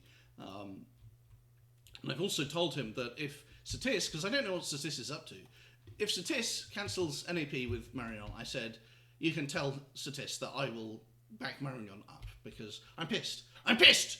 And so this is one spell that I need. Well, let's not edit stuff because it's probably a new turn. Let's just go to the new turn.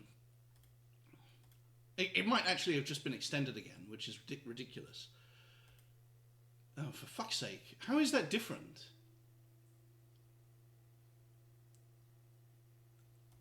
I guess that means... What did I do? The turn still hasn't sodding rolled. I fired this up because I expected... Oh, and by the way, I did lose about 4 of the small cap-only mages, so to thug raids, which wasn't very good. But now I've got Howl, and I've got, maggots and corpse candles. Apparently these corpse candles... Oh, also, he attacked with all of his human... Well, not human, all of his living thugs onto Forest of Long Nights, and gem burned me, and they all died, but they killed, 20 troops or something. And apparently someone else told me that the corpse candles worked well in interrupting buff scripts, so I'm going to keep doing them.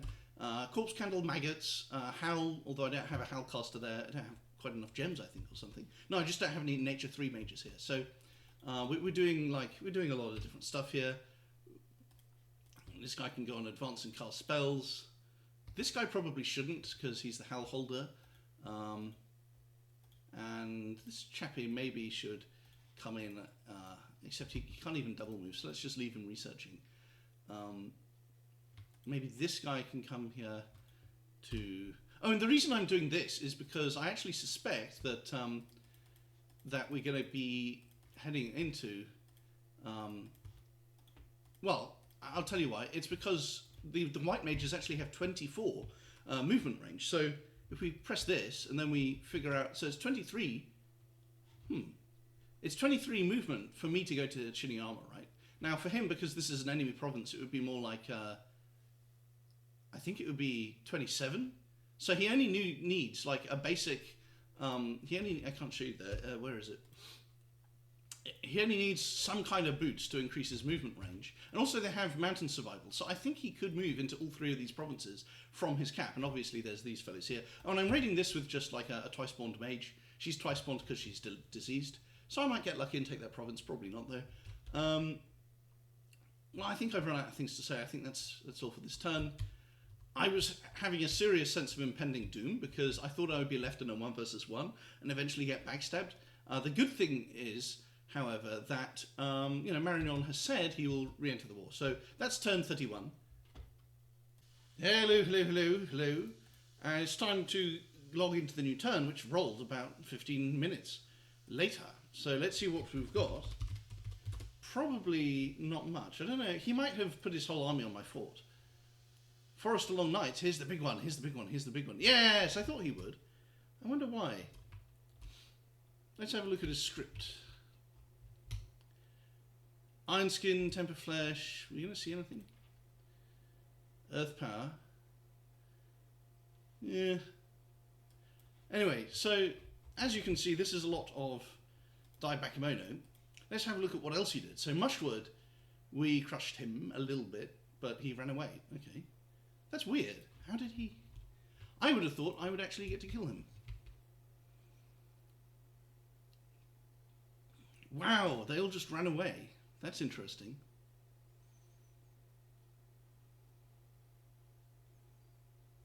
That's very annoying that he managed to escape. It's actually extremely annoying.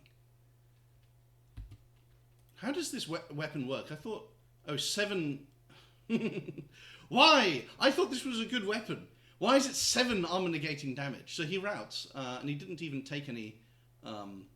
he has 11 age? Wow. So that's depressing.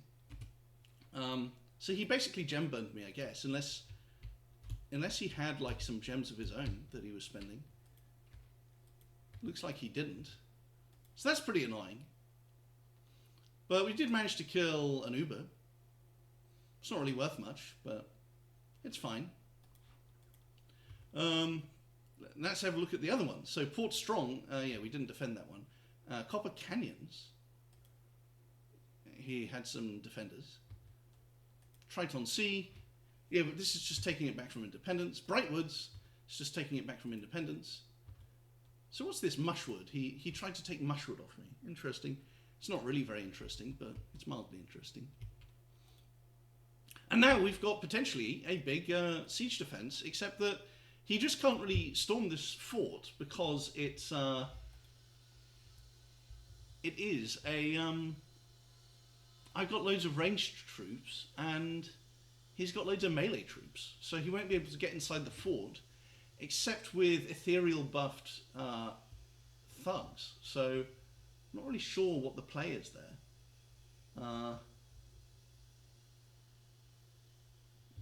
Because if he now moves his army here, then like that's amazing for Marignon. And hopefully Marignon is actually rejoining the war. Then I've also got this little thing with my Pretender God, which, because I decided to use him as a counter raider, he's now not available. He's not available to fight in the fort, but that's fine because he wouldn't really do much there. Probably.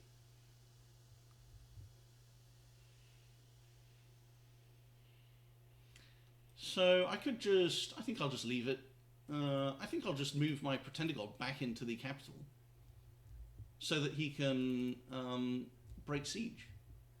Because we can't really risk him dying because we don't have the priest to bring him back, so we can't just raid and then accidentally run into his whole army.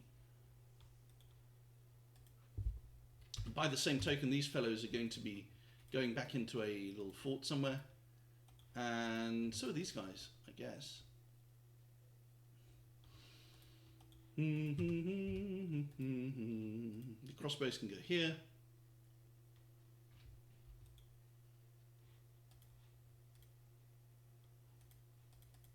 It's a little bit of a beta cut situation, but you know, I think the solution is to just survive his army, including defending this fort, and you know, if he storms, it's just a massive throw. So he won't storm. I wonder where he will go. I mean, if I were him, I would probably go to Bright Woods because it cuts off these provinces of mine. And it's still moving towards the capital. So I would probably go to Bright Woods. He can probably split his army in half, honestly, and put like a half in each of these. So time to run away, and yeah, I think that's and also time to stop getting evocation. I wanted to actually get thaumaturgy. So let's have a look at how much research I can get now that my mages are back here. I guess I need to put gems on them again. Let's actually double check. And we already have them positioned kind of how we want them for a Fort Storm, so that's fine.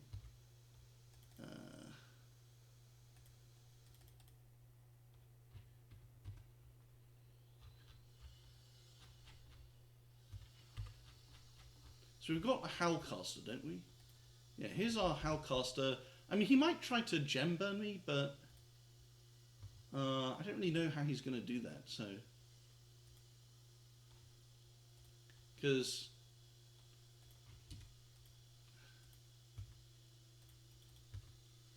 I guess he could try getting some flying thugs in. I mean, he probably doesn't have anyone who can actually fly, but that could be interesting.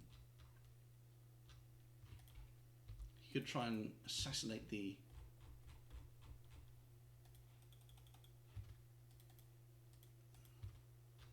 mages, but that wouldn't work out well for the assassins. The mages would just kill them all. So let's see.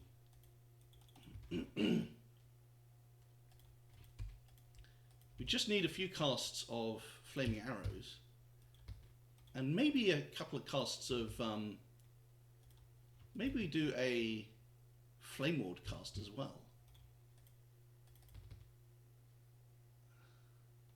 So this guy's eating a lot of fatigue now, so he's failing to cast that last one, apparently.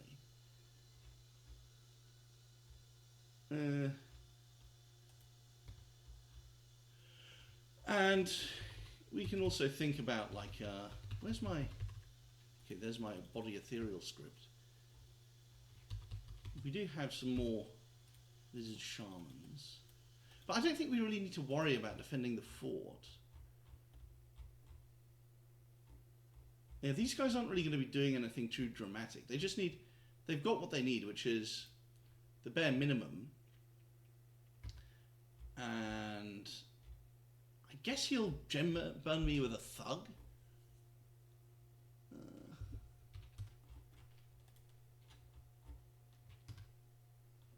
So I should design my script around that. So like Gift of Splendor is out because of the gem burning. And this should be some useful spell like that. I don't know, maybe we can actually start to cast... I mean, I don't have the... Maybe instead of body ethereal spam, we go for something like solar rays, but... Or mind burn. I think mind burn would be nice. I mean, it's not much, but we can try for a mind burn. Does mind burn even paralyze? We don't have paralyze, but we can probably off script it. So I think I'm going to create a couple of new scripts. We're going to have... we don't need many slaves here. We're going to do Communion Master. Here's our Communion Master script. And how many slaves do we have? Here's our Communion Slave script. They're just slave. 1, 2. I think 2, well, Astral 2. Do we need more than Astral 2? Well, if we go for Astral 3, then we only have 1 master. So let's have 3 masters. And they will be casting something like Mind Burn. It's a shame we can't script Paralyze, but we'll just have to hope that they off-script it, or that this blocks the... Yeah, we'll see what that does. If we're lucky, then we get to kill the thug. And also, let's put some scouts into Marion again. Why is this guy diseased?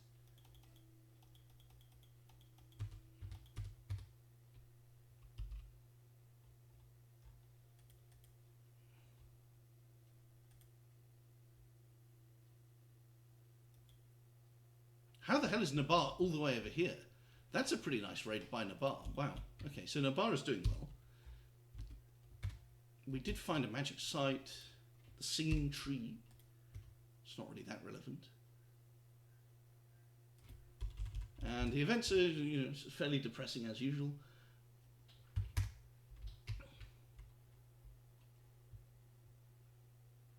And I guess that's our turn.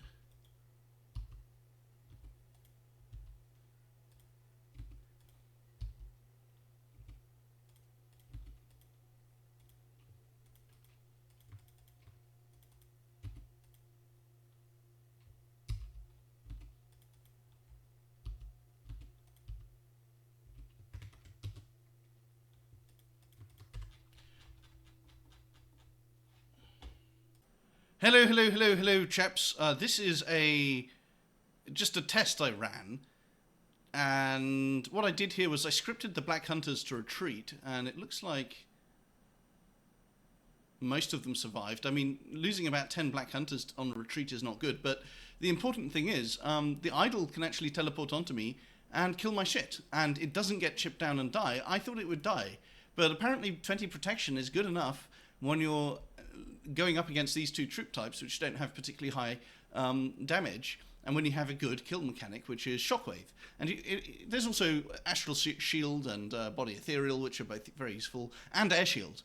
So with Body Ethereal and Air Shield, it's like 1 in 20 crossbow bolts has a chance to actually land at all.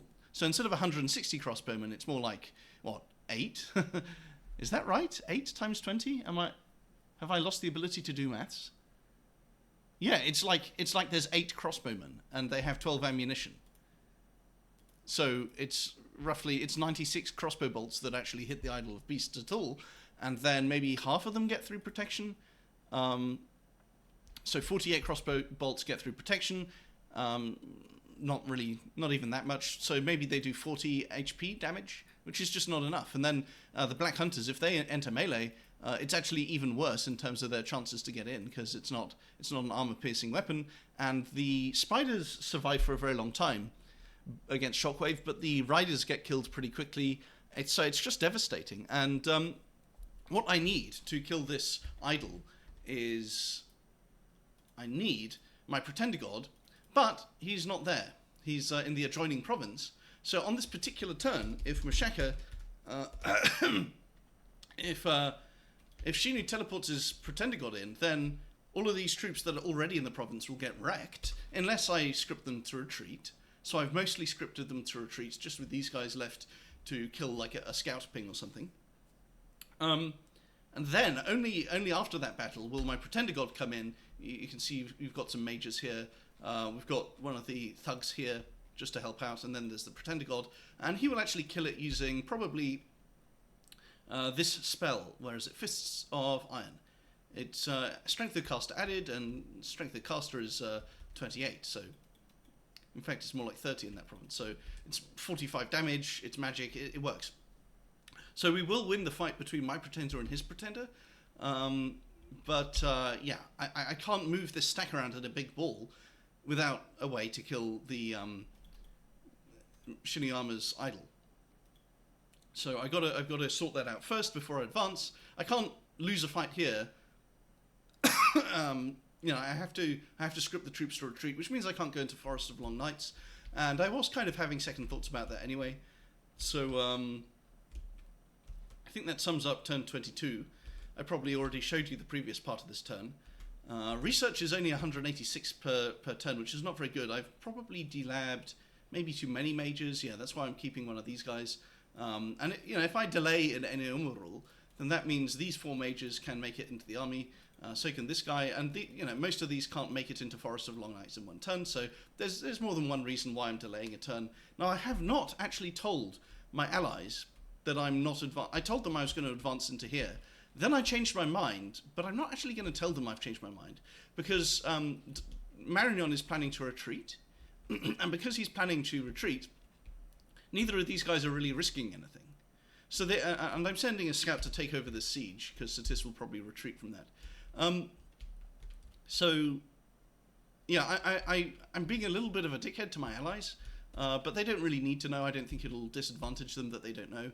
And I'm slightly concerned that Satis will actually leak info to Crumbum, because he's leaking us Crumbum's chats. So probably we're reliable allies, but I just find it a bit suspicious that he hasn't taken these provinces yet. Once he takes these provinces, I'll go back to fully trusting him, but I actually find it a bit suspicious. So,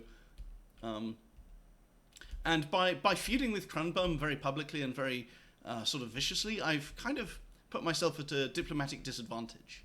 On the other hand, it solidifies the alliance, because they know I won't back out on the war. I can't.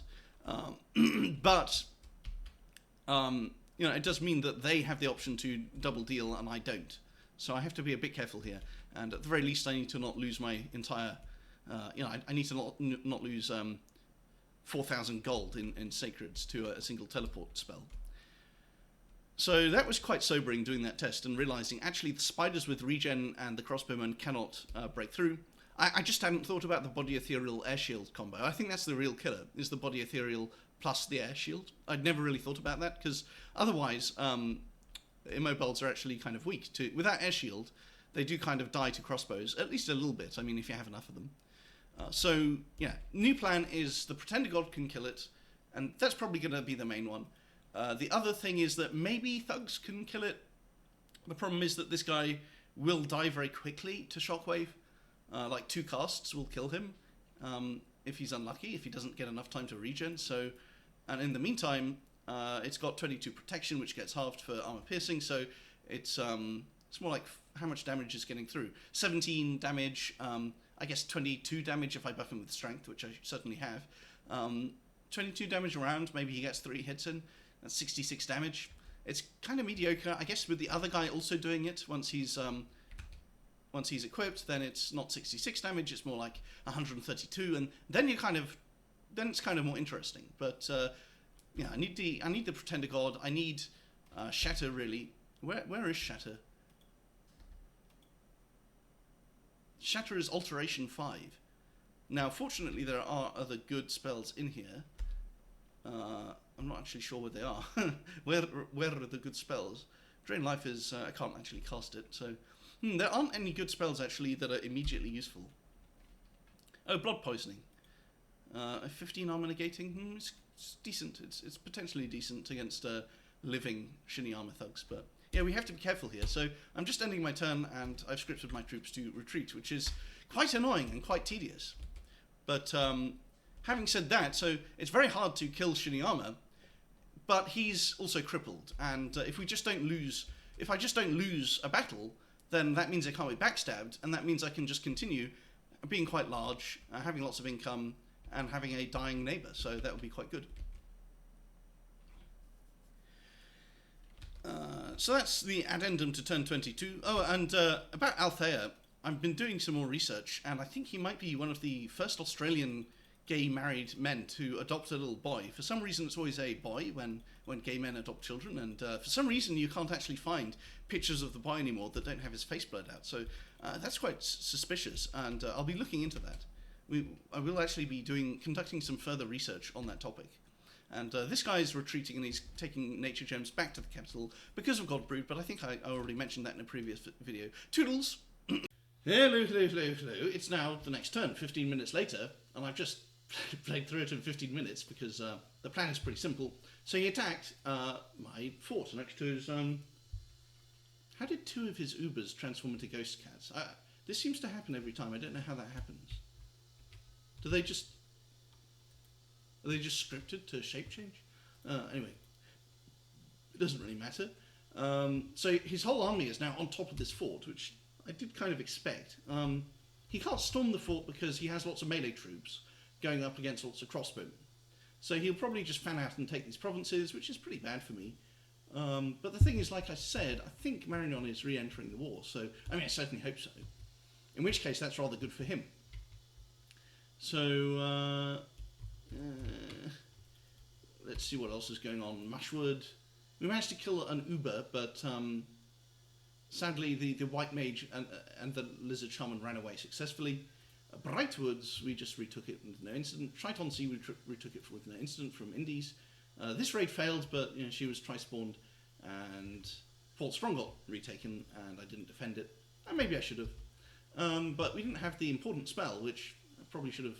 I forgot to actually go for it in preference over these rather useless tidbits of research, which is Thaumaturgy 5. Now, how far away are we from that? We're about, isn't it like 204? We're actually only 2 turns away from getting Thaumaturgy 5, so that is going to be quite useful, but what a shame that I don't already have it.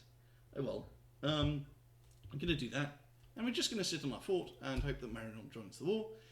If Marinon doesn't, then I guess we're going to sit in the fort until we have the Ravenous Swarm, and then we're going to cast it.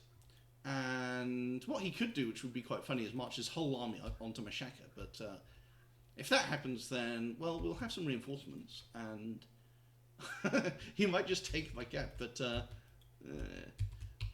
you know, it would be quite absurd, and then he can't really do that while this army is still alive, because then it can take his cap, I think. We've got a couple of thugs here. They're not very good thugs, but they are thugs, so we could do that.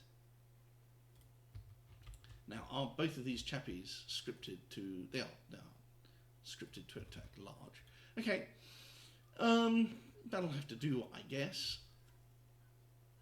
It's honestly not really a bad situation, but it's certainly going to get more interesting from here. And I guess after Thaumaturgy 5 we go back into looking for a very exciting spell, which is Wrathful Skies, and so we'll be going after that one. And that's turn 32. Toodles. And by the way, I have actually played this turn, but even on the turns when I haven't played it through, I do like to press end turn right at the start of the turn just to flex on all the people that are constantly chain extending their turns. So we got a little battle in Scorpion Cracks as well, but it's just clearing up some indies. So we're not really seeing anything too interesting in the world right now. I could attack with my Pretender into Port Strong, but then it would probably die. Also, I should bring the boots to my... Where are the boots?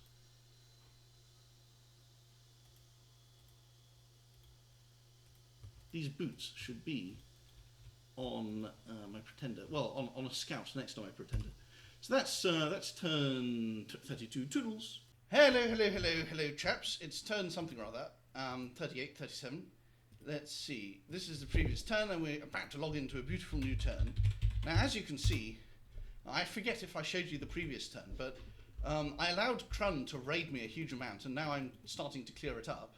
He's also all the way into this cave system. And now I'm clearing it up, but there is a slight problem here, which is I think I forgot to leave a single priest in this fort. Yes, I did. So, yes, my army might actually get crushed because the remaining sacreds there don't have any priests. But we've left all these guys in the fort. So he could move onto it and I think single turn crack it, because 500 wall integrity, 300, what's the siege strength of these guys? So each die bakemono is 2.6. So you only need 200 to crack a 500 strength fort, but he has more than 200, but I actually have troops inside the fort as well. So I don't know if that will one turn crack. Anyway, I need to show you the actually important things. So the reason I let him raid everywhere is because my whole army was trapped inside here because it couldn't fight. Dust to dust doesn't kill these undead thugs. Only Ravenous Swarm is enough. And so Brightwoods, my fetish just killed this guy. The fetish was standing still building a laboratory so that it can cloud trapeze the next turn after defending this province. So that's fine. Lost this province to a raid, lost this province to a raid. Scouted this, nothing too interesting here. Except there was no reason for him to actually patrol here. I really don't think that it was possible for me to get there with anything, so I don't know what that was about. Another raid. Oh yes, and this one was rather funny. I mean, you could say that I'm unlucky because it didn't instantly kill the bakemono. So the thing about Ravenous Swarm is the spell description says 7. But actually, it's not 7, it's 21 against undead. And it gets blocked by Ethereal. So this chappie has 2 ways of dying. He can either randomly die at any point when a few hits get through the body Ethereal in quick succession. More likely he routs, because 2 of them get through and he loses most of his HP. And another possibility is that he gets stalled by Howl for the entire duration of the combat, and then he dies on, like, didn't see the Lizard Shaman, so I didn't bother casting Howl. So I just have Ravenous Swarm, and I'll pull up the where's the keyboard? So it's now round 7. He's just bulldozed through an enormous amount of troops. He's racing towards my mage. He's about to win the battle, and then he runs away because he took too much damage from the Ravenous Swarm. And then let's see, how far can we? Then he's racing towards the end, the finish line. He's got 11 HP left, and boom! No, where are we? There. That has to be the absolute edge. Yeah, it's actually almost the edge of the battlefield. So that's a very lucky kill for me. So two of his, and this guy killed 9 of my Sacreds and 31 Long Dead, and then ran away into Golem range. So I'm clan trapezing into Golem range. He may then route into this province. So as you can see, I'm putting a lot of effort into claiming every single adjacent province. Now I did screw up maybe by stranding half of my army with no priest, but we'll see what comes of that. So let's now load into the new turn.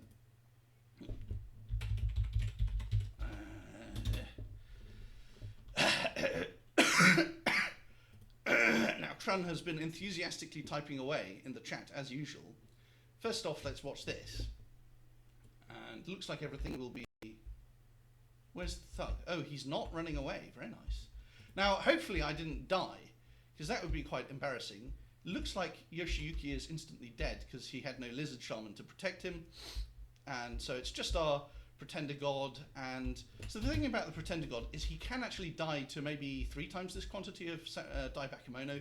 But I upgraded him. I bought these 2 items, reinvigoration items, off my ally. So he's now only at 13 fatigue, when he would otherwise be at, well, how much is this? This is 6 reinvigoration per turn, so we can do 54. He would be at 67 fatigue or something, and 0 encumbrance, but rapidly rising from the innate spellcasting that he constantly does. Instead, he's at 13, which means no armor defeating hits caused by fatigue, and he can just spam out lots and lots of spells. Apparently, Breath of the Dragon and Immolation are preferred to Shockwave, but that's okay. So that is a nicely dead... Oh, oops, I screwed up here. I didn't screw up. Okay, I actually took the province. Okay, that's weird. So he actually took the province, but somehow the sorcerer died, and... well, we'll have to watch this. I didn't expect this to happen. Did he have a Lizard Shaman? I just hope that the Lizard Shaman finally died on the retreat.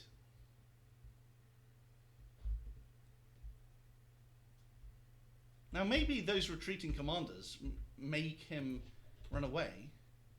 Where's Ravenous Swarm? Okay, so Ravenous Swarm usually takes longer than this to kill. I guess Ravenous Swarm is... I don't know how he killed the... Okay, so how did my mage die? So he's routing on turn 14. Unit overview.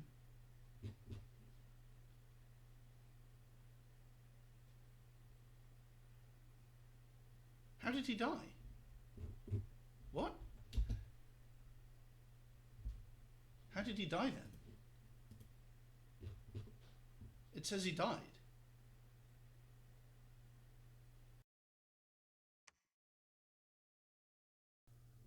Sorcerer dead. Well, wow.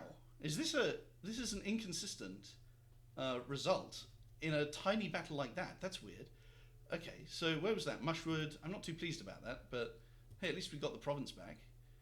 Looks like we traded 3 witch doctors and some death gems for a few troops. That's not very good. Casting Corpse Candle. We took this province back. We raided some provinces. We failed to get a mind duel off. Oh, and the biggest one is, did he actually... That's nice. We also lost another witch doctor and some crossbowmen, but that's fine. I've got too many crossbowmen. And we killed some Child of Oni and Machaka. Seriously? At least they didn't siege my capital. So that's another dead thug. Looks like... Where the hell is Mushwood anyway? So it looks like my Mushwood raid was quite... it was fairly disastrous, but I don't really care. I have enough troops. You know, when I'm in a war with someone, It would be nice to preserve lots of troops for like the next guy, but they cost they cost upkeep. So this is now a nice, beautiful. I mean, the previous turn he had and my capital, and this was under siege. So it's quite nice that I've retaken all of these, and that's why Krun is spam posting beautifully. And I might even, I'm tempted to, I guess I should move him back in for another cloud trapeze, whatever. So we've uncucked ourselves on the raiding front, and let's have a look at what our, and we do have enough gold to do full cap production, but looks like we don't have enough gold to do anything else, which is a little bit concerning, except for our beautiful lizard shamans. We love our lizard shamans. Now let's check up on how many we have. I don't understand this. 72 black hunters. Oh, okay, the spiders are separate. Why are they separate? So 250, we're paying as much upkeep on our sacreds as we are on the crossbowmen, because they do cost 100 gold, so even though they're sacred, the upkeep is quite steep. Yeah, and I guess the important thing is that we can go kill Krun, and also it looks like Marignon, I think. So that's nice. Did we get any good events? Of course we didn't, because we have Misfortune 2, except for the few gems, which we do appreciate. Oh, and research-wise, so Ravenous Swarm was the important one. I'm not really sure what to do next, so I just set it to construct. I did not set it to construction 5, did I? I must have forgotten to. So what I actually... Skies is only evocation level 6. So we want Wrathful Skies, and then we want Phoenix Pyre. And there's a few other spells that we grab along the way. So this chappie now has 342 kills, 37 of them in melee. And, well, that's turn 38. Looks like we can go and kill Shinyama fairly soon, but there's one last enemy to fight, which is his Idol of Beasts. I'm not quite sure how to kill that without allowing it to surround my army. Well, it won't surround the army. It will be surrounded by the army, and they will die to it spamming Shockwave. That's what I'm a bit concerned about, so not quite sure where I go next with this.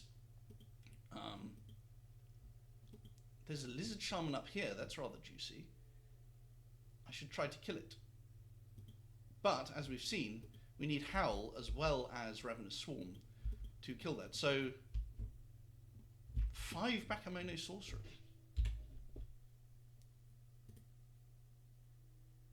Oh, and they're just living versions.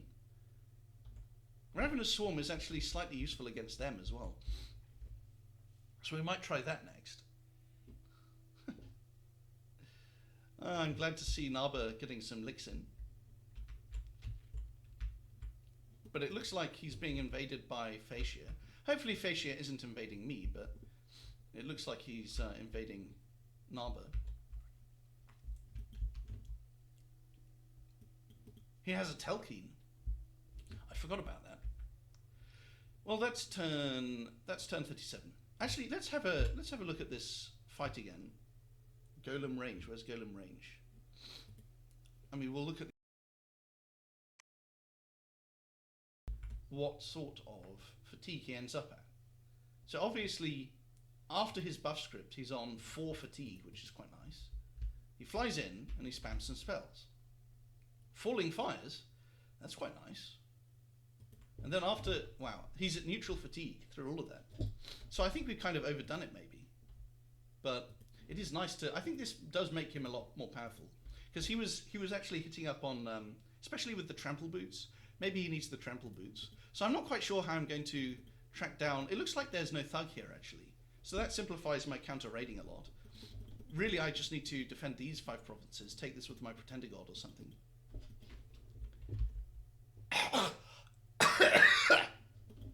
Let's turn 37. Toodles.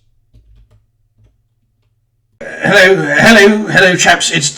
I'm on a new computer and I forgot to record for several turns. So what you see there is a screenshot of me raiding Shiniyama's cap with 3 mages. Actually, there was also a Lizard Shaman, but he was just there to magic duel.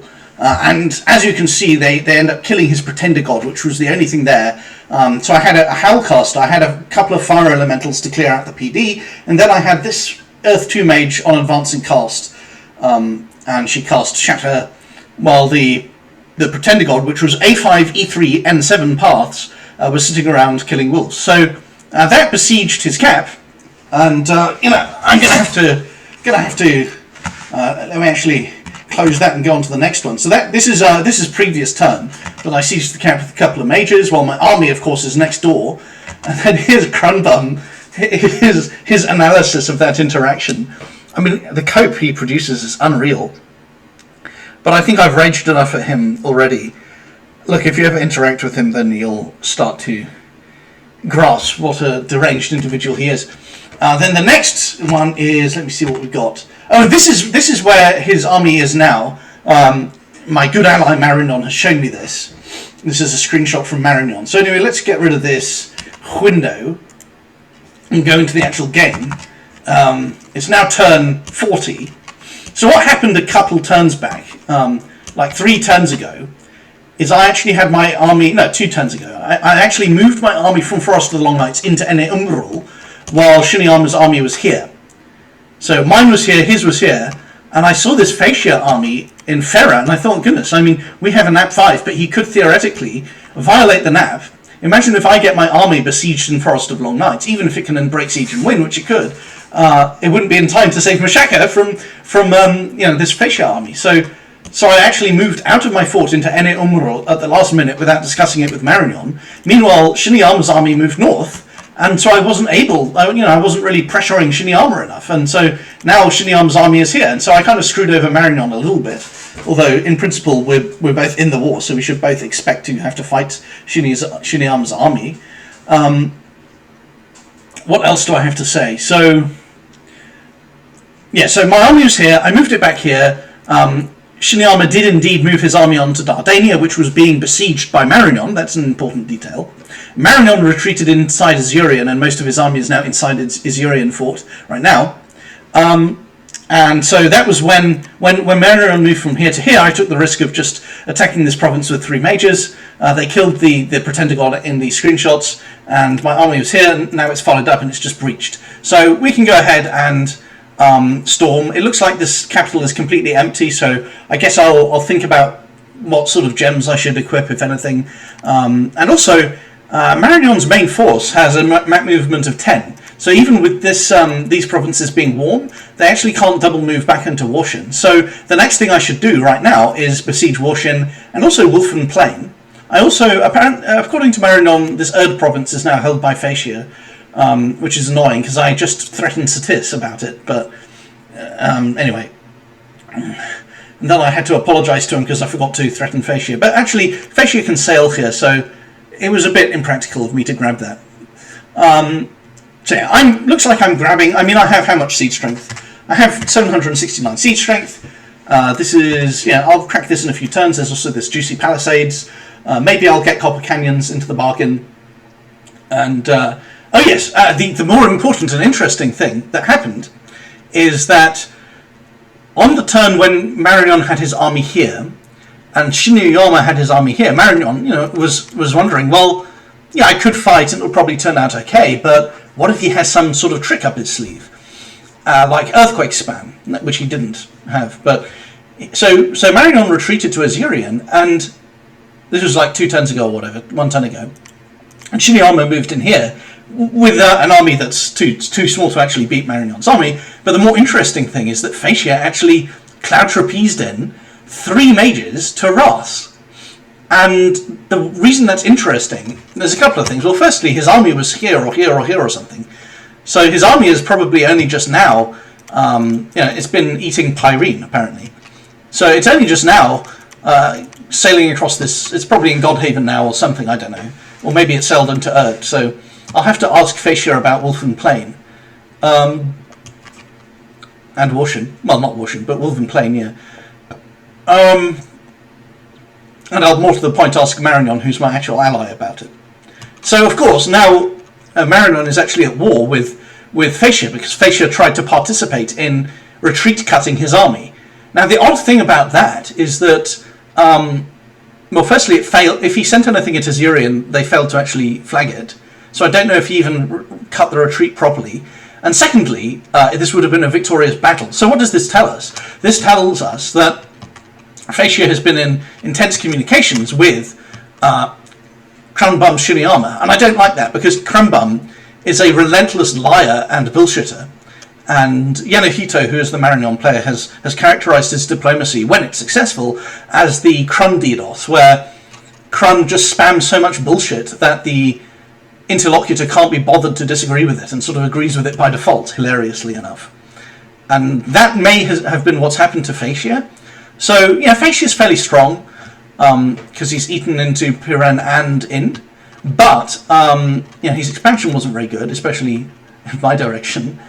And, he was asking me a few turns before this happened, Facia was asking me, hey, so if you get stack wiped, this is back when my army was trapped inside my fort, so if you get stack wiped, you'll let me take your eastern provinces, right?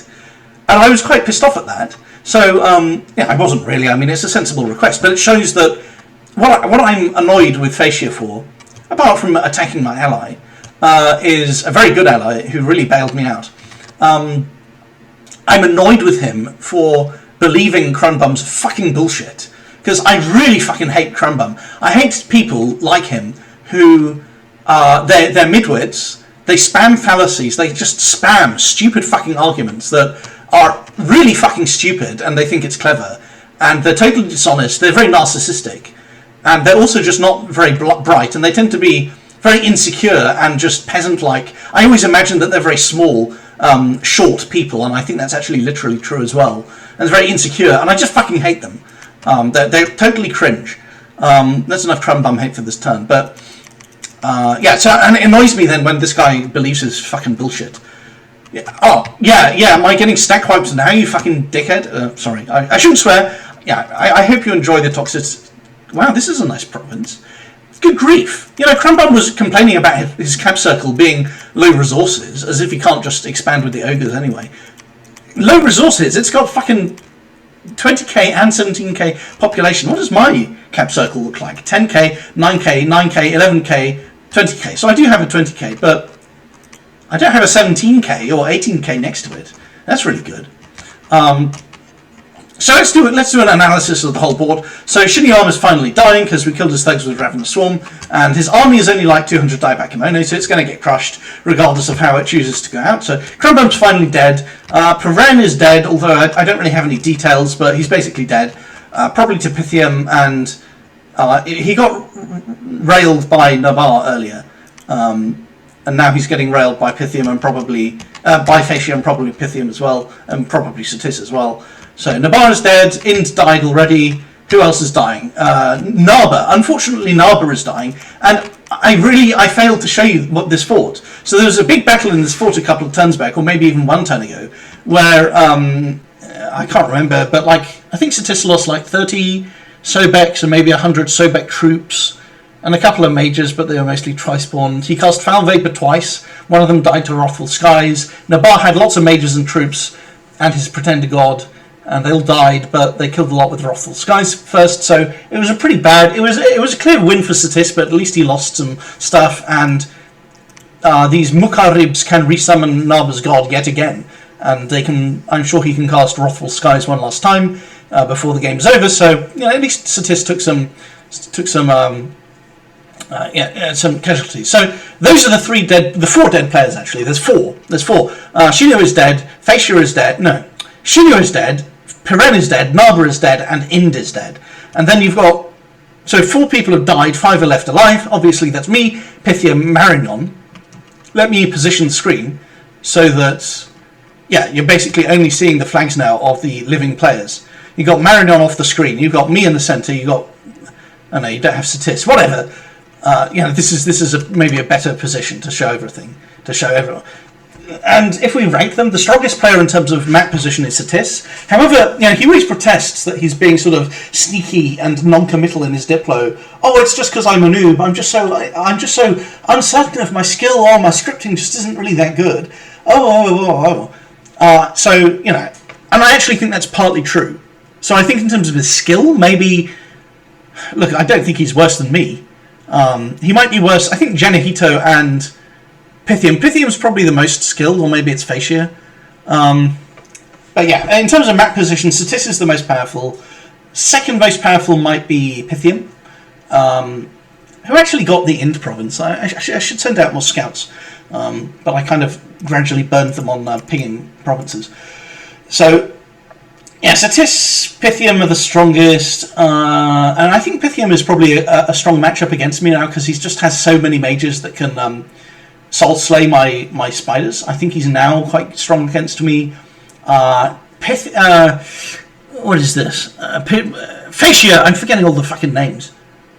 Phaecia is moderately strong against me, but I do have regen on really high HP troops, so they might actually be able to survive Wrathful Skies. Satis, I think, is kind of weak, because he's got, as a matchup, strong on the map, but weak as a matchup because, I mean, he just has so many death mages, and skeletons will die to my Fire Shield Blast. Now, let's have a look at the thrones. So again, Satis is the strongest. Oh, Marignon actually has 2. So let's have a look at all the thrones. So firstly, the unclaimed throne is right here. I really need to, like, claim it. And it's a pretty bad throne, I guess. It's not very useful at all. It'll take 17 turns after claiming it to be able to empower someone in blood. But empowering my Pretender God would actually be useful. Hellpower might be useful, I don't know.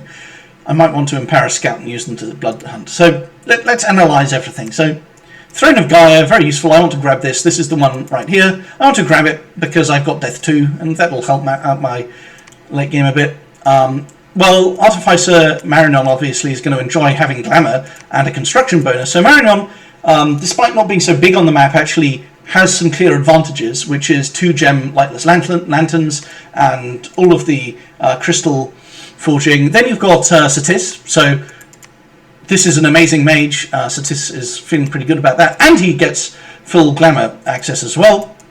I say full, I guess you might have to empower or buy a booster. This is quite redundant with Pythium's paths, so this doesn't really change his... I mean, it's still a good mage that I would still make. Luck is kind of nice, magic is kind of nice. This is weird, man. Would you rather have Magic 1 or an entire extra magic path added to your arsenal? Like, 1 scale or 1 mage? The mage is so much better than having a scale. Like, surely a mage that can sight search your entire empire with that path is so much better than a scale. What a ridiculous thing. So we've had our mages here counter raiding. I'm tempted to... I think it's time for them to go home instead of just counter raiding. About what I'm doing next in the game, I won't bore you with my decision on how much to storm with and how much to assign to these other provinces, and whether to flag wolf and plane this turn. Site searching, I got some good site searching done. I got a bit lucky.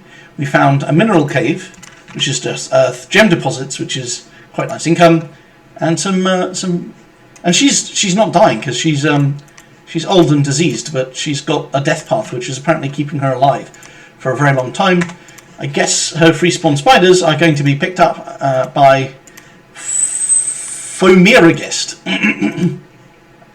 And here's a very frustrating event. One of these adventurers was the one that had like the trait that heals afflictions, and she died in the event to an attack rear Chimera Dragon Breath. So very frustrating. But we do have Corpse Stitcher for Undead, which is quite nice. So we'll just move him with the Assassin to protect him against Seeking Arrow.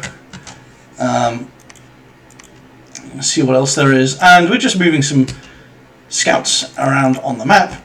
Finally, it's been a long time coming. We can finally learn more about what's going on. These mages, well, we've run out of... yeah, and now I'm going to bore you if I actually play this out anymore. This is already...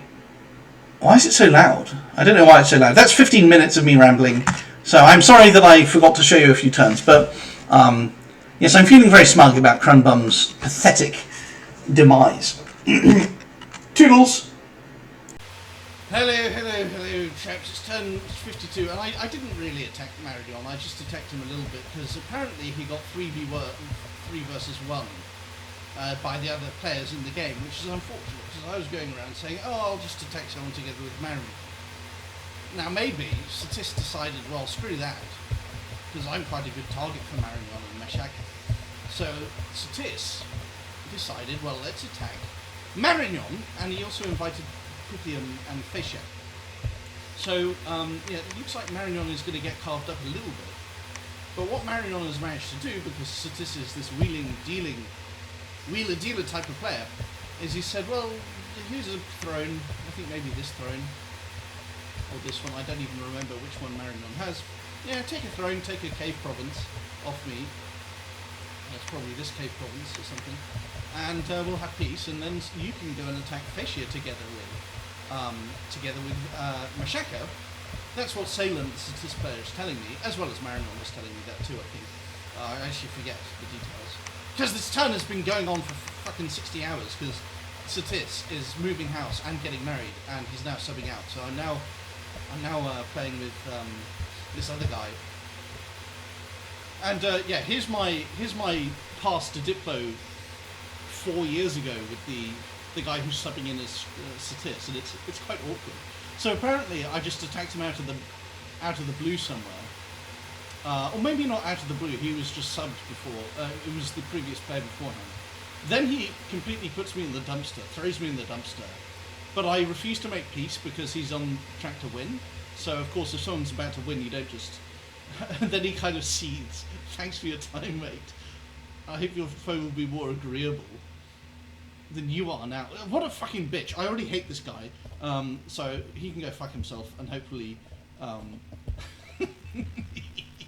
anyway, I'm sort of joking when I say those things, but really, that is just what a whiny bitch, honestly. So more about the in-game situation. Juicy items in Gerthurg. That has to be the right way to say it. If we look at all these chaps, we've got storm armor, a couple of relatively useless. This is quite nice. In fact, this is very nice, I would say. This is mildly useful. How is he already injured when he... How? How is he already injured when he shows up into the battle? Okay, this is just basic. But loses an arm? Is that just part of his backstory? He has 5 XP. They start with experience. He has a kill. How does he already have a kill? This is really interesting. How do they already have a kill?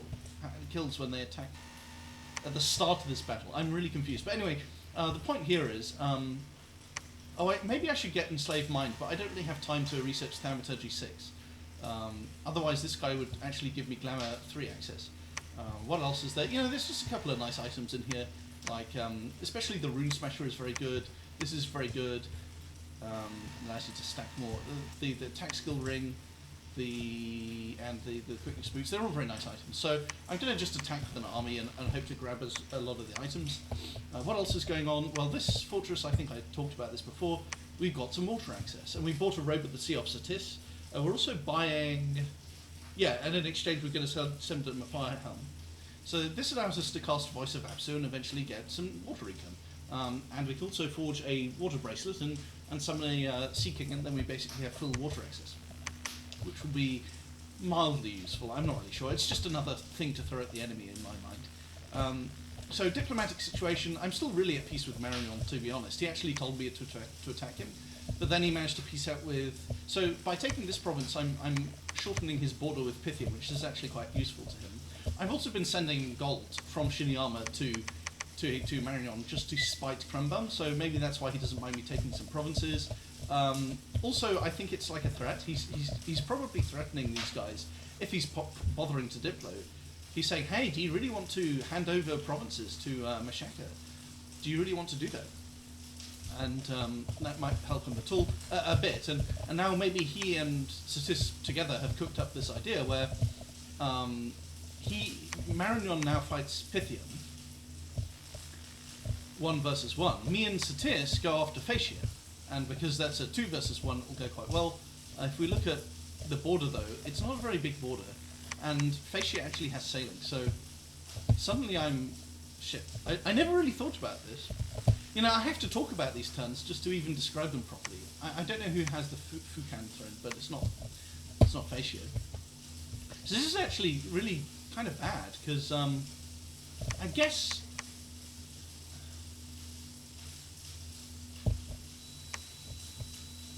You know, I told Salem I would go in there, but maybe I won't.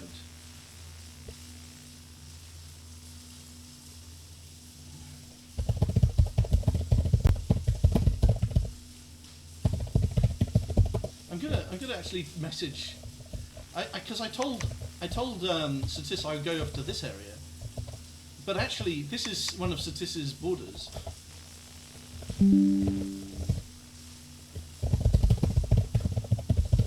This is.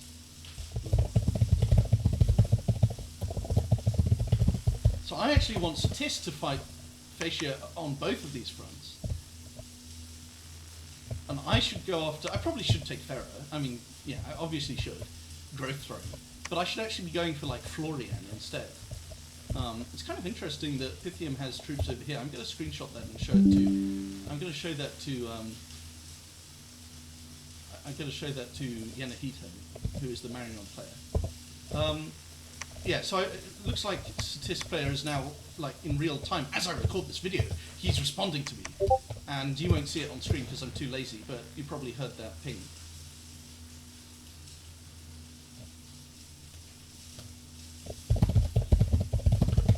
So I'm gonna tell yeah, he's saying that's the only place I can reach him.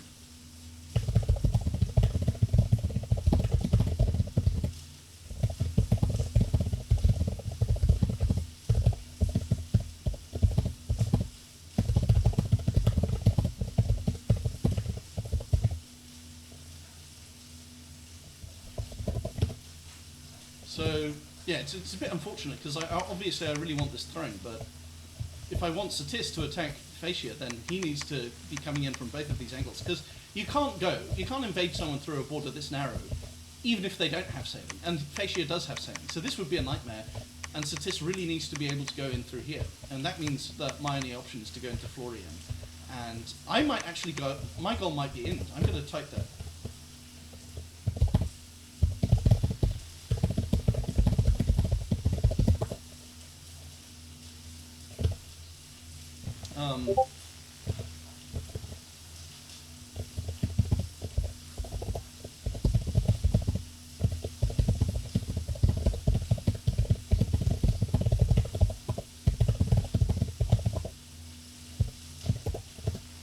Anyway, now I have to pause the video to look after my steak. Hello, well, I've completely lost my train of thought after gobbling down some juicy, delicious steak. But basically, it may be the case that Marignon and Pythium fight each other. So that's a 1 versus 1. Then there's a 2 versus 1 against Fascia, so that's beneficial, obviously, to the 2 versus 1 players. And then what happens after that is that Satis will have gotten another throne. And, or maybe I get the throne so that Satis doesn't get thrown, ganged up on next. So to speak, except that he might get ganged up on next anyway. But maybe I get it. And, you know, that will be good. If I can just do some damage to Fascia, take some lands off Fascia, then we're good. That's really the plan, is just get on someone's good side. This time Satis, even though he was a bit sussy before with the war against Shinu. But there you have it. Now, as for internal developments, I mean, look at this, 4,000 income is quite nice. The gem income, though, is doing pretty well, as you can see. Yeah, let's actually click through everything. So, army setup, what even are these buttons? So, got some trades, got some site searching. Now, this bit where I was casting site search rituals was twice as long a few turns ago. We're sending 500 gold to Marignon, because he let us take his provinces, and despite Cranbum. Here's all our shit going on. What else is there? Yeah, so provinces. Looks like this must have been the part... This is the part where I declared war on Satis. Then there's a bit of back and forth. Then he does his big raid after sitting on my forts. Then the raid gets cleaned up. And then he gets cleaned up. Forts, kind of similar story, I guess, except I never lost any. Income, you can see the same story. Gem income. Yeah, gem income is quite dramatic, isn't it? Look at this income, right? But the gem income, because I didn't do much site searching, I mean, this is already 5, so this was only like 20 or something, and now we've got up to 45 or whatever. Blood income is from the throne. Research has been pretty bad. I probably have the weakest research of anyone. Army size has been basically static because I stopped recruiting crossbowmen. And throne points, Satis is clearly in the lead. So, yeah, the biggest weakness is the research. If I'm going against Satis or Fascia, I need Serpent's Blessing. Obviously need this because he's got a Telkine God King. And I also would quite like Construction 7. I might even get Construction 7 next. I'm really undecided. That's all I have to say on that score. As for sites, well, we found some nice sites on this throne province, like the Whirlwind of Cyclone, but it's just 4 air gems. Oh, and I also have an enchantment bonus. But I can't actually do anything with the enchantment bonus, because if you look at enchantment, like, what am I actually supposed to cast that's expensive, that's a big summon ritual? Like, I could cast Simulacrum, but it's like, I guess that's okay. I can Dispel, but I don't actually have anything above Astral 1. I could cast this for 7 fewer gems, like, why? And I could get a little bit of a discount on some rituals, but you know, this is Hidden in Snow is Highlands and Mountains, right?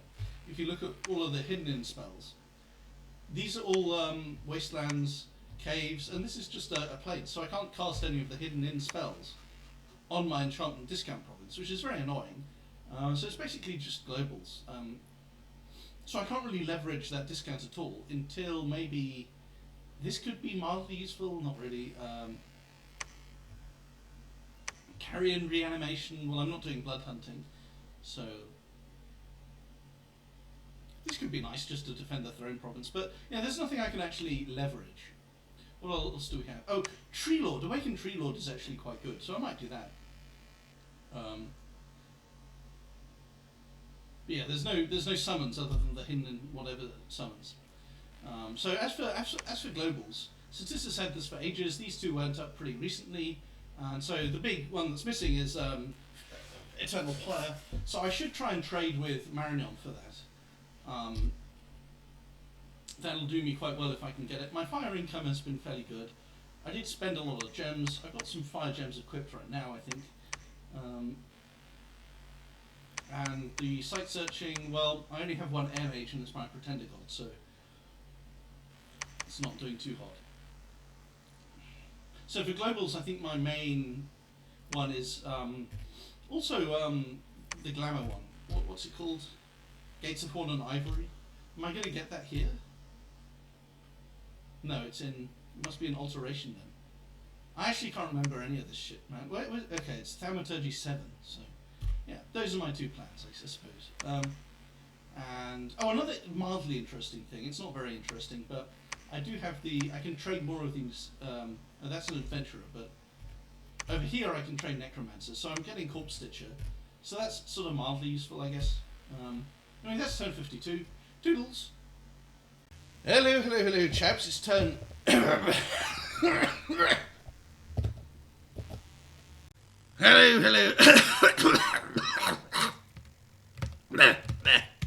Hello. It's turn whatever the fuck. And yeah, nothing interesting is happening anymore. But there's one thing that I remembered. I just barely remembered to do it, which is sending 412 gold to Marignon, because that's this turn's income from Shinyama. And then we send a very important message. Nah, yeah, I like that. It's a good one, isn't it? Hello, chaps. It's turn 54, and I've got quite a lot of explaining to do, because as you can see, these 2 provinces got taken off me by Marignon, but they were previously Marignon's anyway. So what happened there? Well, basically, after Naba, Ind, Shinyama, and Piren died, there were just 5 of us left. 5 is a perfectly evil number for a free-for-all, and so you had a 5-way Mexican standoff. I had told a couple of people, possibly all other players, that I would back Marignon up, and I suddenly told Satis that.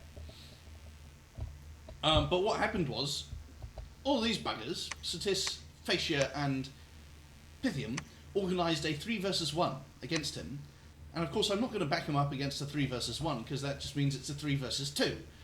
And I'm probably 4th place. I might be on par with Fascia, because my site searching feels really good, although maybe, I'm sure they've been doing lots of site searching too. But anyway, so I couldn't back him up, but he managed to buy Satis off with just a couple of provinces. Then Fascia backed out as well, I think, and then I told Marignon told Pythium that I would back Marignon up, because I'd previously suggested I would back him up against Satis a long time ago. Pythium asked me, hey, is that true? And I said, yes, it's true. And so Pythium backed out of the war with Marignon. So Marignon had a very near-death experience, and now he's back at peace with everyone. And of course, then you have to ask the question. Oh, and by the way, part of the rather clever ploy that Marignon had was, well, if I'm going to die, hey, Machaka, you can take my provinces since we're such good allies. So I went into here, and I would have gone into here next, and maybe the threat is, he was saying, hey, well, Machaka's going to get quite a lot of my territories if you attack me, so, it's not really worth it for you, is it? And that may have been part of how he managed to avert this 3 versus 1. I think Yanohito is not terribly interested in Diplo, nor am I. I mean, I talk about Diplo in these videos because it's important, but I don't actually enjoy it. Like, I play Dominions for the game mechanics, not really for the diplomacy. I wouldn't say I hate the diplomacy either, but I just kind of want to play it at a very basic level. I think Yanohito just maybe didn't bother diploing much, or maybe it's just because he's the weakest player, because he just didn't kill someone. Everyone else here has killed someone. He helped me kill Shinyama, which I'm very grateful for, but I got Shinyama, and I also got Warshin. And Fascia got these 2 provinces. So he got like Wicker Woods, Lightless Cavern, Silent Cavern maybe. He got Dardania. He may have got this, or it may have been his to begin with, and he got Copper Canyons here. That's only like 5 provinces, so it's not very good. And I did send him about 2,000 gold to spite Crumbum, but he's definitely behind. He does have some Harbingers, and also I'm now selling him my Pearl income. Not all of it. I'm not shipping him any of the 14 this time because I'm making Eyes of the Void. But anyway, I'll get into that later. So the new thing is, who am I going to attack next? Well, Satis actually invited me to attack Fascia. So here's Fascia, and at first I was like, oh yeah, that's a good idea. But then I started to think about how Satis attacks Fascia. Well, Satis can go here, Satis can go here, Satis can go here and here. Now, if he goes into these 3 provinces, Darkwoods, Agrarian, Erd, he's carving off non-essential border provinces of Fascia, which are not very important to Fascia. If I go on Fascia, I cannot really go directly to Ind, except through this very narrow route here, which kind of makes me feel exposed to Pythium. So I could go after Ind, but it's very awkward. I could go after Fascia's Ind if Marignon was dead, but I don't want Marignon to die because he's a reliable ally. So really, what do I have to do? Well, look at this. I can attack Fascia's capital from both sides. So what is Fascia going to do if Satis is nibbling at these irrelevant border provinces? And by the way, I don't even want Satis to take this throne because I want it. But let's say I allowed Satis to take the throne. Even the throne is kind of non-essential. If you're Fascia, you would defend the core, you would defend this area, and you might certainly raid over the waters against Satis here. But that's like, he can sail over here, and then he can come back. I mean, I'm not quite sure about how all the sailing works on Fascia, because it differs by commander and troop and so on. But he can be over here, and then he can come back here, and basically, I would end up fighting all of Fascia's troops. I also don't have a very good solution for the Telkine at all, so I might get clowned by that. And basically, Satis would just carve off, yet again, he would carve off a few provinces, he would make peace, and I would be hold left in the bag, or I would peace out against Fascia, but I'm not really that strong, so maybe Fascia would just decide, well, let's take these provinces off him. Let's take these provinces, especially this lot, maybe. So I actually backed out of the war. Then I asked Satis for an attack on Pythium. Satis wasn't interested. I think Fascia wasn't interested, and even Marignon wasn't interested in attacking Pythium for whatever reason. Now I have to defend myself against Pythium, probably. We have a NAF, but this is quite spooky. It's just a ridiculous amount of Draconians. It's turn 60. Well, it's turn 54. If he's had 10 air gem income on average for the whole game, which is high, but it's possible, then he could cast Summon Draconians. Let's say he's had 500 air gems in the whole game. He could cast, well, he could have 20 Contact Draconian casts. Let me just check how many that is. So he could easily have 600 Draconians, and half of them are here. And it's very spooky because they move fast and they've got siege strength and they interrupt mage scripts, and there's so many of them that it's kind of hard to protect the mages against them. So, and I've got an unforted throne right here, so it's very awkward. I accidentally cancelled this Palisades build twice. So I think I've discussed... Oh yeah, so now we're attacking Satis. By process of elimination, I don't want to attack Marinon, I don't want to attack Phaecia, no one else is interested in attacking Pythium. So... and also Phaecia and Pythium... Phaecia and Satis already seem to get into a nap cancel situation. So I'm now actually attacking Satis instead. Hopefully in concert with Pythium, with Phaecia, and Marinon also said he's interested, which I think he definitely will be. So hopefully we have a 3v versus 1 against Satis. Now, this raises the question of what will Pythium do? Pythium has 4 neighbours. He can attack me, he can attack Marinon, he can attack Phaecia, or he can attack Satis. So he could attack Satis, that's the easy option, and he probably should. Like, there's a throne right here, there's Narba right here. I think he probably will do this, come to think of it. Alternatively, he could turn it into a 3 versus 2, and he could attack me because I stepped in to defend Marinon. So I'm cock blocking him in Marinon, and by the way, that was part of the reason to take this province, to sort of cock block him a bit. So maybe he'll attack me because he's got all this siege strength. My capital is right here. My throne is right here. So and if I'm but on the plus side, if I'm fighting Satis over here, and this, I've got this, here's my Satis front, right? So where am I going to fight Satis? I'm not going to fight him here because this is obviously Phaecia's job. So I'm going to fight him over here, all across this broad front. Now if I do that, it's not very hard for me to come back and defend against Pythium. So that's quite nice for me.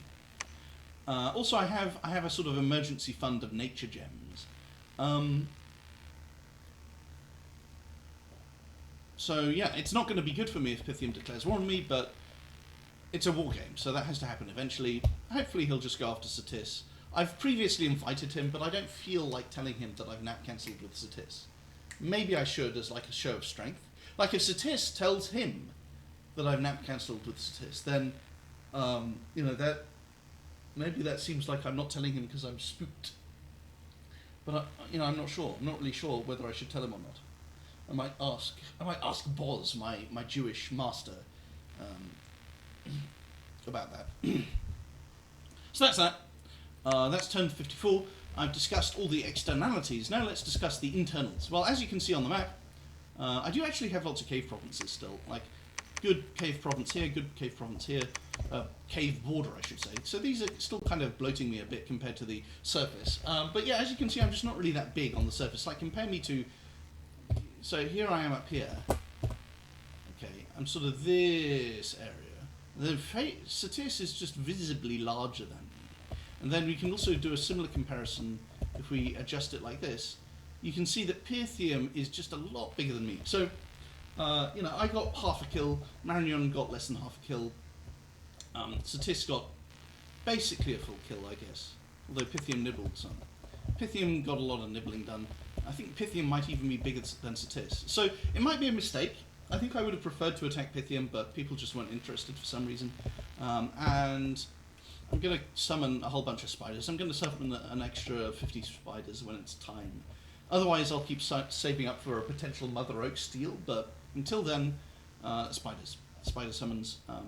But it's 12 gems per cast, so I don't have to get summoning right now. I can wait until the last moment.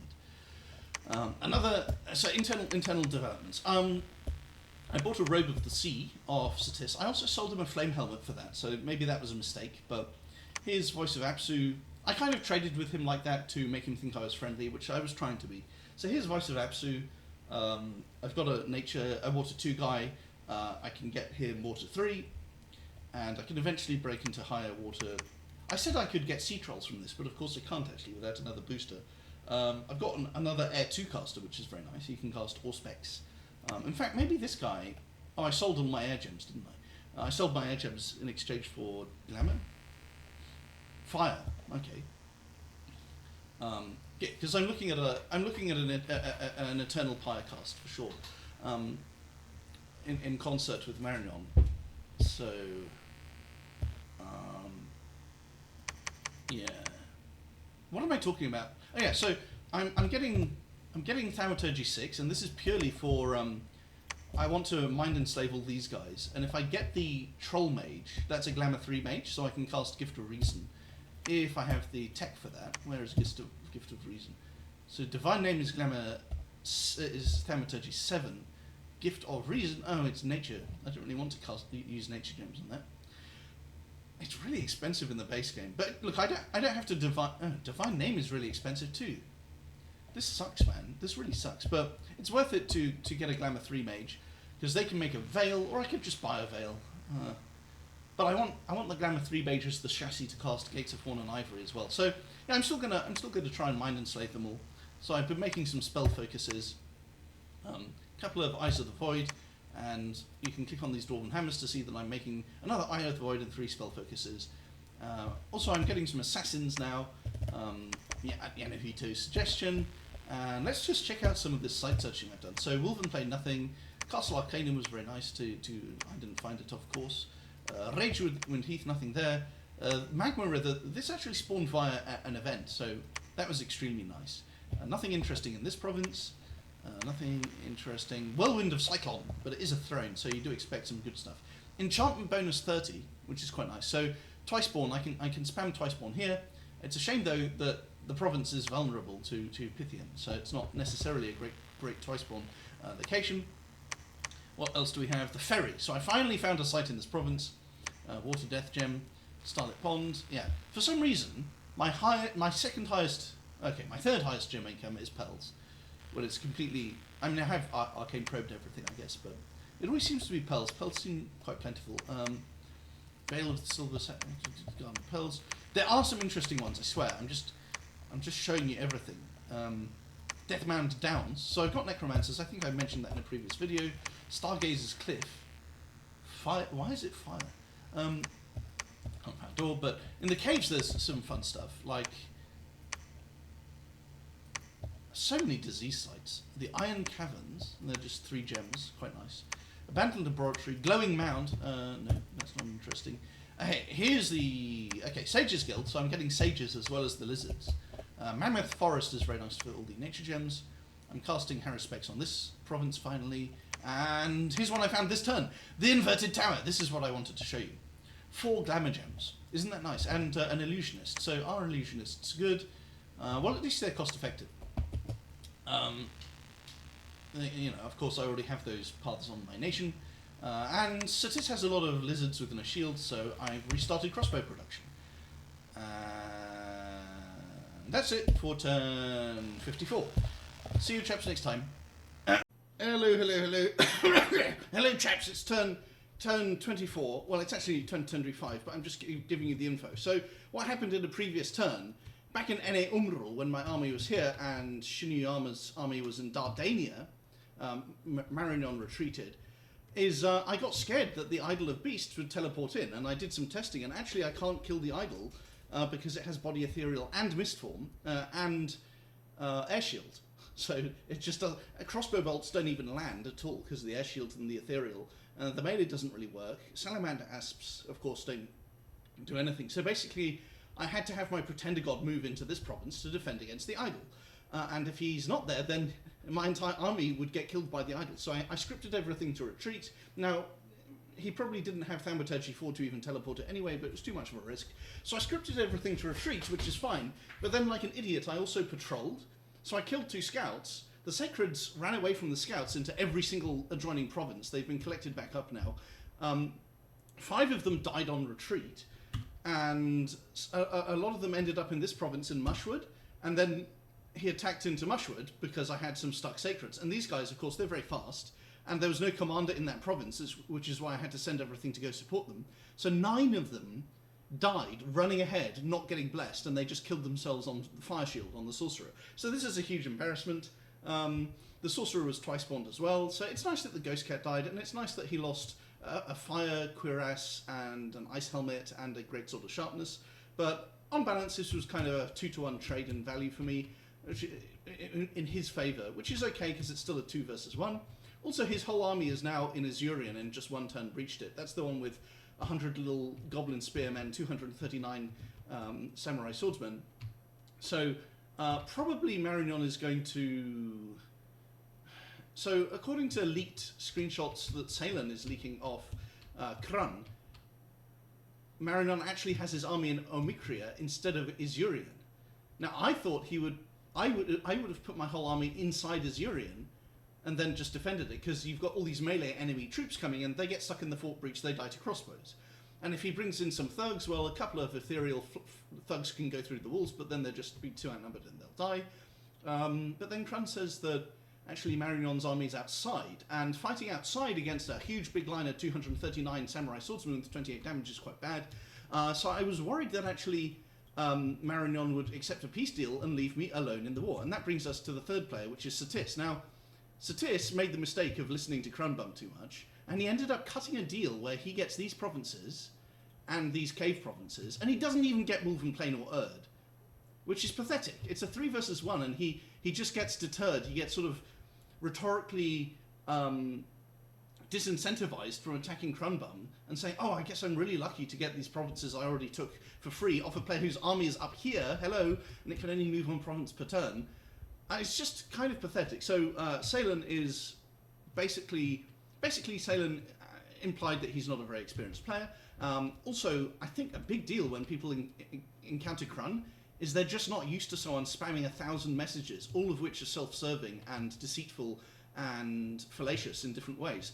And people literally just get mentally overwhelmed by the amount of lying that this subhuman engages in. So that's why Ceylon entered peace. Now, Ceylon has been leaking a lot of Krun's commentary. He thinks that's really clever. It kind of is. It's kind of funny that he starts the coalition, gets free provinces, leaks everything, and Krun thinks I'm the one who organised it. It's kind of funny, but he's being a bit too much of a pussy. And an even worse possibility is that he's actually planning to attack me, which... because he asked both me and Marignon for extended nap durations, which I found out when I mentioned it to Marignon. So that just shows you that he's being way too much of a pussy. There's nothing wrong with Satis' strength at this point in the game. So he's got a very secure position. He doesn't need to be a pussy like this. Yeah, so that kind of covers that. Internally, I'm not doing anything too special. I'm summoning some god spiders with nature gems. I'm relying more on fire gems and nest of salamanders. This isn't breached, but it will be breached next turn. And my pretender god has to show up to these fights with the Great Sword of Sharpness because it can kill the idol. Nothing else really can. Like, this guy can sort of kill the idol. Where is he? Where is he? This guy can do a lot of damage, but it will actually he'll die to the idol's shockwaves. So I definitely need the pretender god on the scene. And that's about it, really. Research is going for... I actually thought I was going for Conjuration 5 first before Enchantment 5, but whatever, it's too late to worry about it now because the reason I'm recording this... And by the way, I skipped the last few turns because I was so embarrassed about losing a bunch of sacreds on retreat like that to enemy scouts. But anyway, we have a new turn to look at, and I don't know, something tells me it's not going to be pretty, one way or another, because, Krun's a pretty good player. Let's see, Battle in Forest of the Long Nights, he actually attacked me, and I think this might be a gem burning. What? Oh, it's a ping, okay. Of course. Now, these guys better not actually spend 4 of them. Don't tell me he actually did manage to gem burn me. Okay, that doesn't look like any gem burning is going on, so it's fine. Okay, good. I think he's just getting rid of some trash because it's costing him upkeep. Copper Canyons. Oh, this was me raiding Copper Canyons, or it's pinging. It's a ping. Just PD, and oh, you actually can. That's interesting. I thought you couldn't patrol on your cap with an immobile, but apparently you can. So that's getting in the way of his ability to, I guess, research a little bit because. Yeah, this is 36 research per turn that he's missing out on. That's kind of nice. Although I guess he's just kind of resigned to using his existing research. So Ind has fought off Pythium, and not very surprisingly, he's lost. I mean, yeah, Ind's build, I think I covered it before, it just isn't strong. It's just like a very mediocre imprisoned stat bless. Like, if we look at these, we can actually look at them. 2 experience stars, because they have heroism, and they can do some training in the cap. But what does this even get you? It's like... Yeah, 2 attack, 2 defense. It's kind of nice, but you need something strong. You need something special like Unholy Weapons to get you through this game. Not that it would be useful against Pythium anyway. It's got some soul slays, but like, what are the targets that you're soul slaying? You're just soul slaying any fort troops, and oh my goodness, they're all ethereal.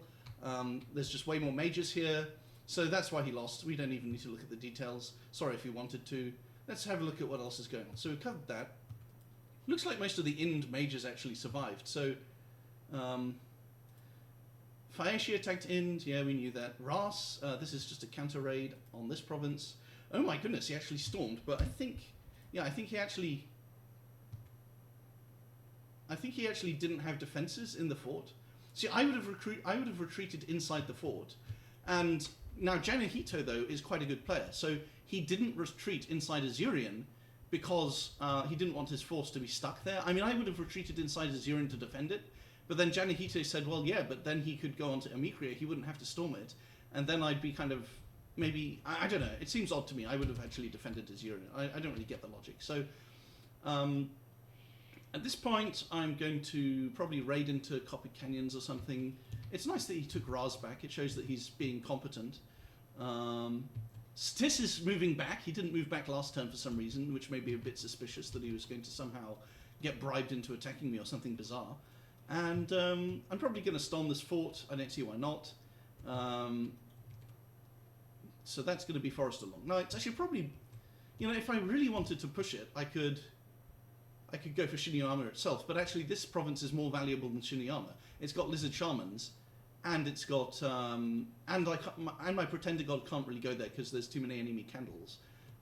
Speaking of which, I need to build a temple here. So this guy's going to come in with his gems. This guy's going to build a temple here. It's nice that he only has one candle left here. So we're gonna get some real dom push going on. I don't know what Knucklebone over here is doing. I don't know what Thueni... Seriously, I'm such a incompetent sometimes. Thueni should be in that stack. These guys should be... This guy should be coming in with his troops. I guess this guy can site search, and Nuni is a Howlcaster. That's our first 3 nature guy. And he can single move to Forest of Long Nights, which is good.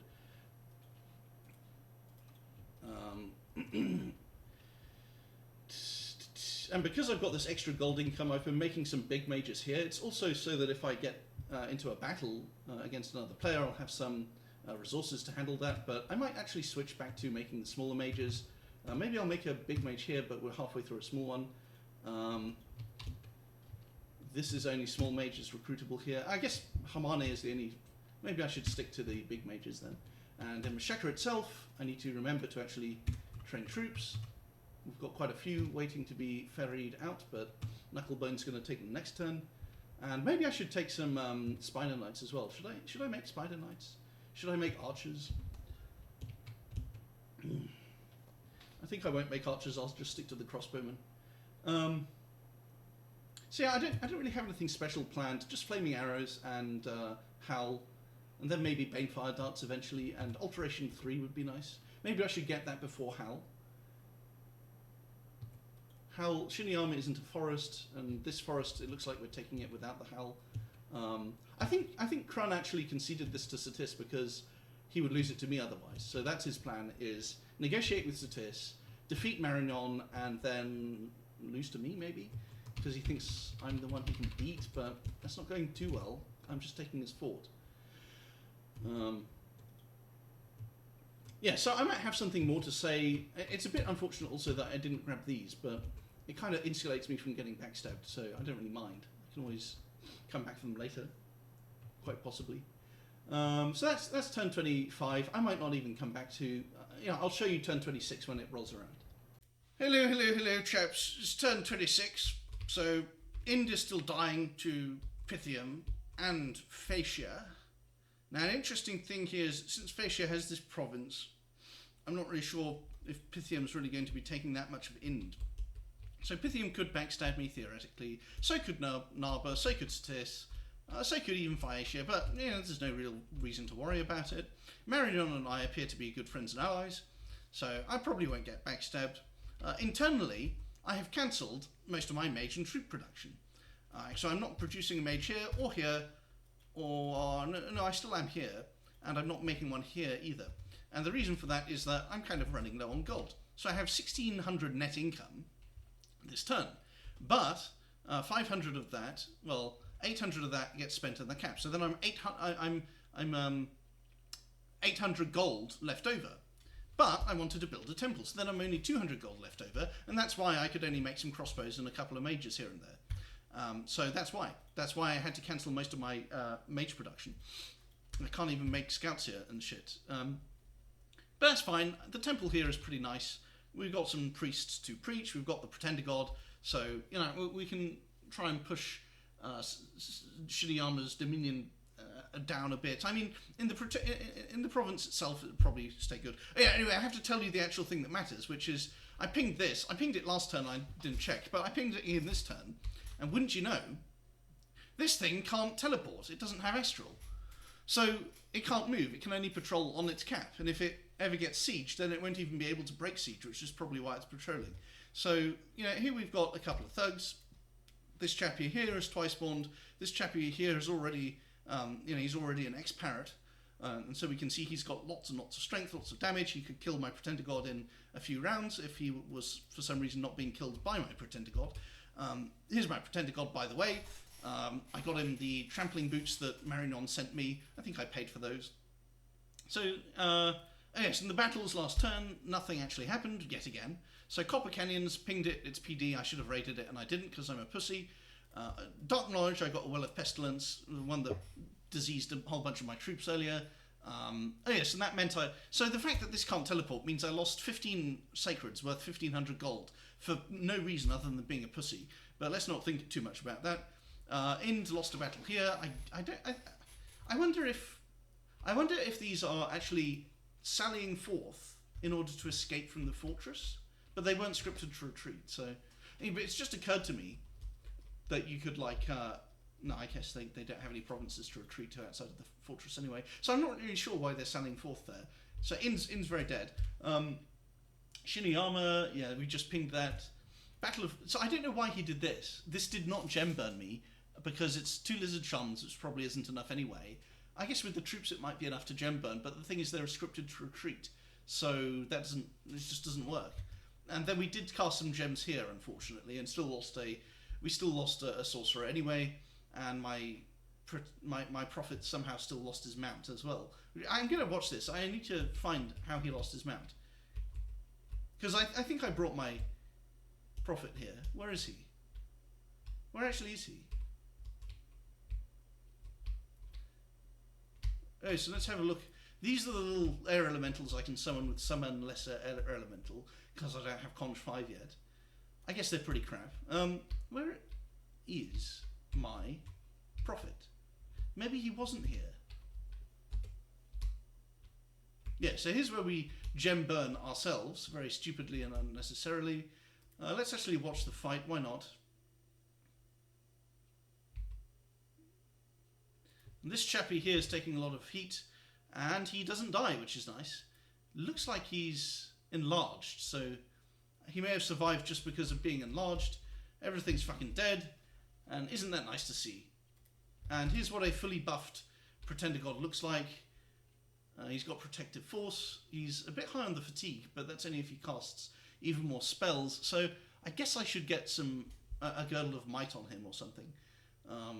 He's got 33 protection, 56 damage. Yeah, pretty nice stuff. Ooh, province resource. No, that's completely useless. NA Umbral, 69 gold, one off. That's completely irrelevant. We got raided by independents here, even though we had 11 PD. So that's why I'm ferrying some long dead backwards. So Knucklebone is coming out of the cap with some troops. He will then transfer them to Nagor. Nagor will be taking the troops back to the front line, and these will be going into the lake. And we've got some crossbows as well. And yes, so previously I was researching at about 200 RP per turn. I'm now researching at 325 because some of these mages are now just sitting around chilling and researching. On the other hand, I've sent some mages in the rear areas to finally go out and do some site searching.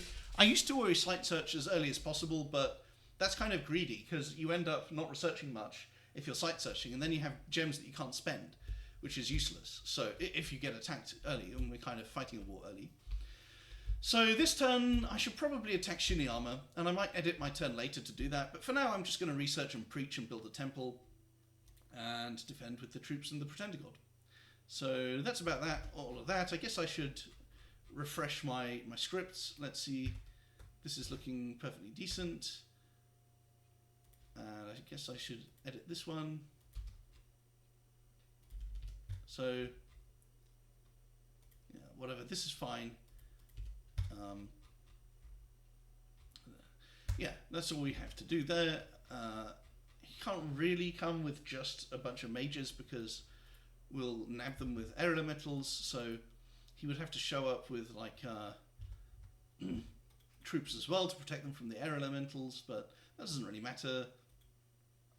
And something that's interesting is that Cloud Trapeze is an enchantment. I forgot that it was an enchantment. So I can now Cloud Trapeze, but of course I don't really want to Cloud Trapeze into his entire army. It's just an unnecessary risk. And let's have a look at how many priests we have. We have 1, 2, 5, 6, 7, 8, 9, 10, 11. So it'll take me 5 turns, and if I make some extra priests when my Pretender God's dead, you know, maybe take me 4 turns to bring the Pretender God back. So that's not very good for me. Yeah. Maybe I'll make some more priests, but like I said, I'm running low on gold. Although I did just remember that I'm actually making a priest here, so maybe I should make him. I should make him in Ene Umbral so that he can actually, you know, further closer to the front line. Although maybe I shouldn't make him, because this is gonna bump up higher than 1 Dominion candle. Yeah, I don't actually want him. What I could do is maybe this guy for 90 gold. No, okay. I was hoping this guy, but he's too expensive. I could get another Holy 2. Should I get another Holy 2 just to do some preaching? I think the obvious answer is, whoops. The obvious answer is no, I definitely shouldn't do that, and it's a totally daft idea. So I'm just going to make some archers and scouts and call it a day, because next turn we do finally get flaming arrows, which is, I don't know how he can possibly hope to survive against flaming arrows, except when he's patrolling on his cap with maybe air shield cast by his, where is it? Where actually is it? It must be here. Protective winds. Pretty small area of effect. Arrow ward, okay. Large numbers. So he could cast arrow ward, theoretically, if he has that researched. Alteration 5, I mean, that seems like a good target. He could actually get arrow ward and defend his cap troops with that, which is... so maybe I should attack immediately after getting flaming arrows. Just attack his cap, but imagine if I attack his cap, somehow lose to the thugs and Pretender God there, and then he takes this province with his army and I get stack wiped. I mean, that probably wouldn't happen, but whatever. Look, if he wants to move his army back into Shiniyama and try and defend and try and take this back, then he can be my guest. It means Marignon finally gets some benefit from the war. And, you know, I've already got what I wanted. I've got my Lizard Shaman province. I should probably attack Shiniyama this turn, but I just don't really feel like it. This guy is diseased for some reason. I don't know how that happened. I guess I'm going to move him to Azurian to just watch that situation. And Litho, should I do some site searching? I think I'm going to only do site searching with the big sorcerers who actually have some paths that they can site search with. Aymar is kind of too slow without these boots, but he could do some site searching, so I'll send him out to do some site searching. She can research.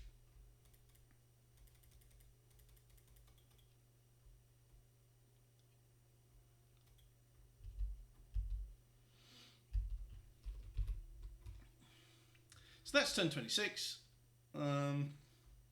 Yeah, I don't have anything else to share really. Toodles. Hello. It's apparently turn 32 or something, and it's a new turn, or maybe it's turn 33, whatever the new one is. And apparently we have a big battle with Shiniyama that may not have been... What the hell is this? Oh, I pinged it. Okay. So that may not have gone so badly. So firstly, this is... What a fucking nerd. What a fucking nerd. Look at all that. And here's his thugs. He's got 2 undead thugs with pretty basic gear.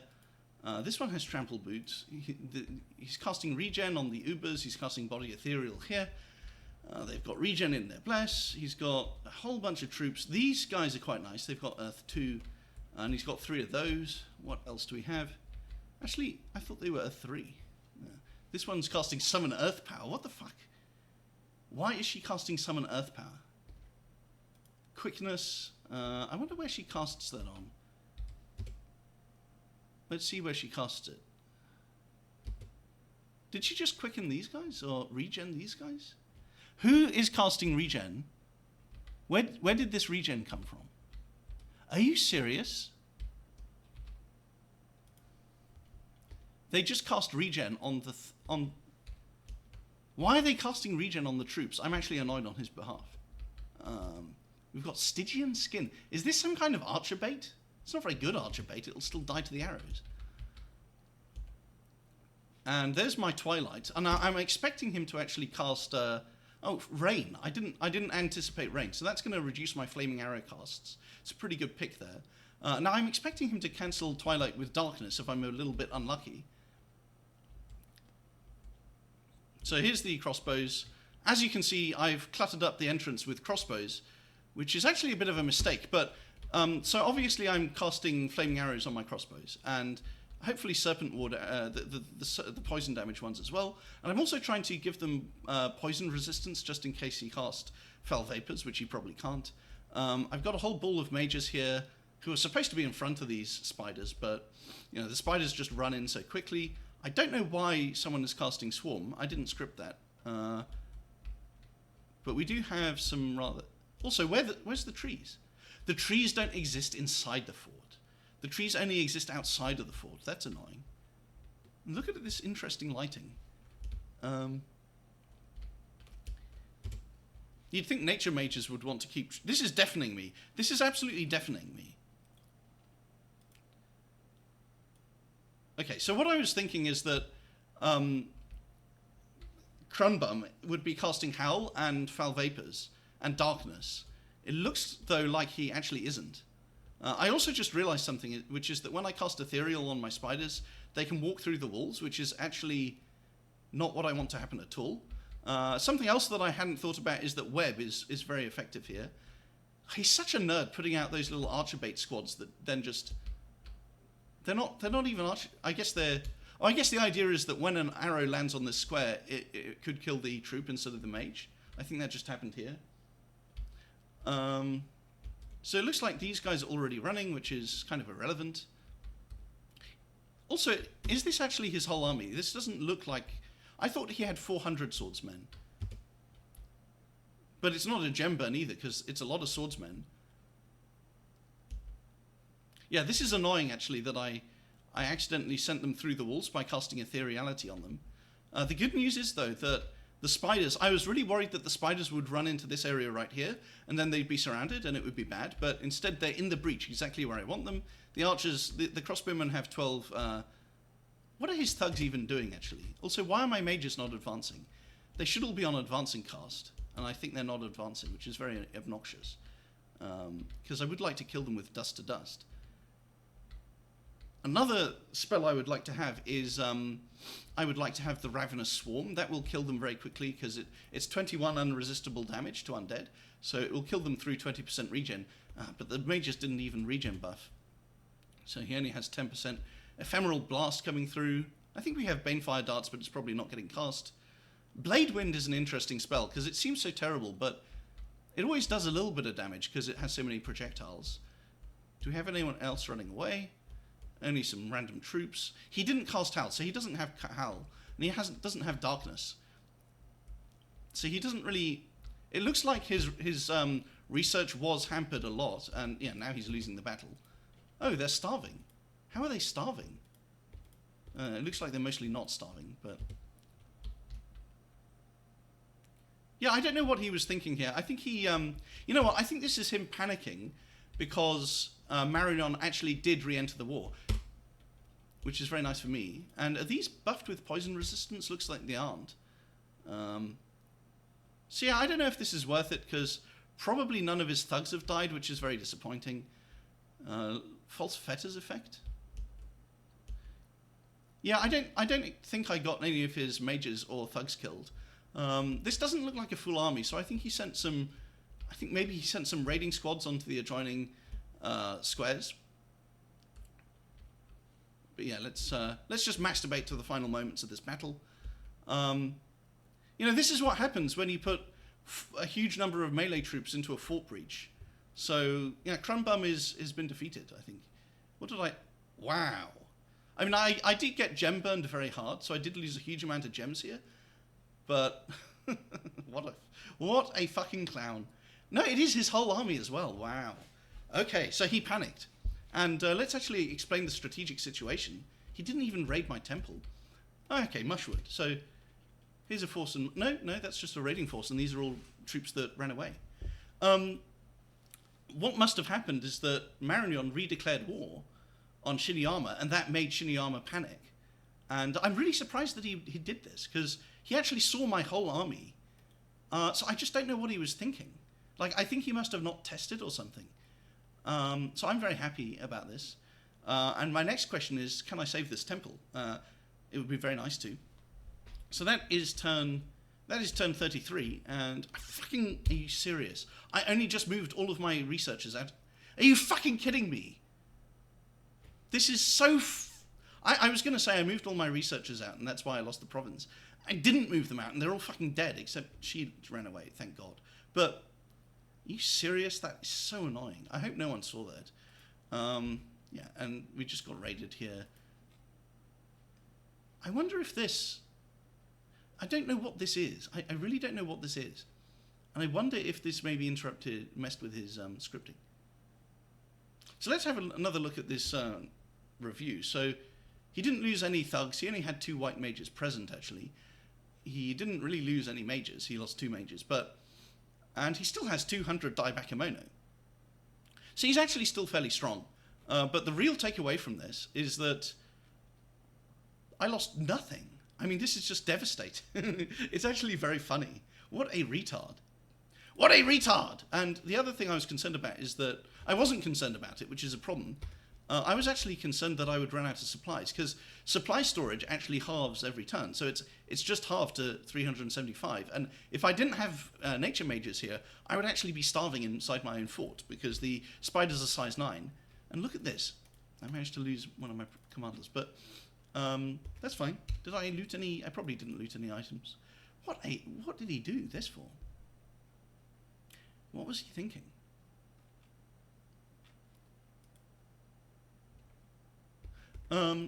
So yeah, we're doing pretty well. And my pretender god is here, and he could actually cloud trapeze into this province, which would be mushwood.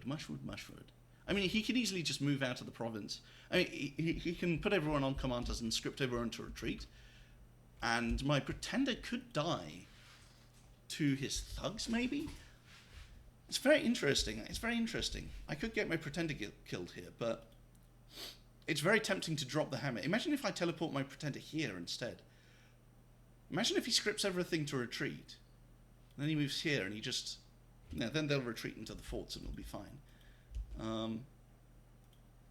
Another thing I could do is teleport the pretender onto this province, and then the next turn move my pretender into Forest of Long Nights. But yeah, I was having a terrible sense of impending doom. But then, what a relief! What a fucking relief! What a relief! I'm gonna cancel the recording now, and yeah, I'm not gonna show you what I do this turn. I'll show you next turn. Toodles.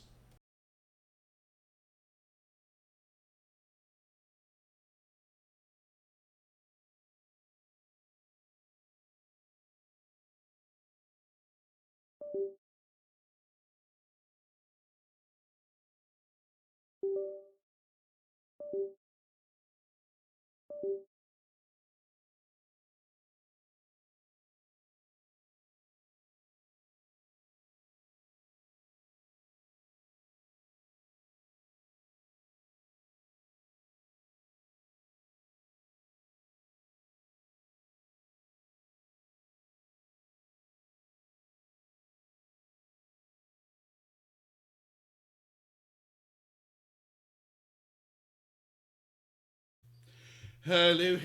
It's turn 29. And as you can see, I got raided pretty badly. So, Port Strong, I tried to take off Shiniyama and failed. And lost a mage and some sacreds.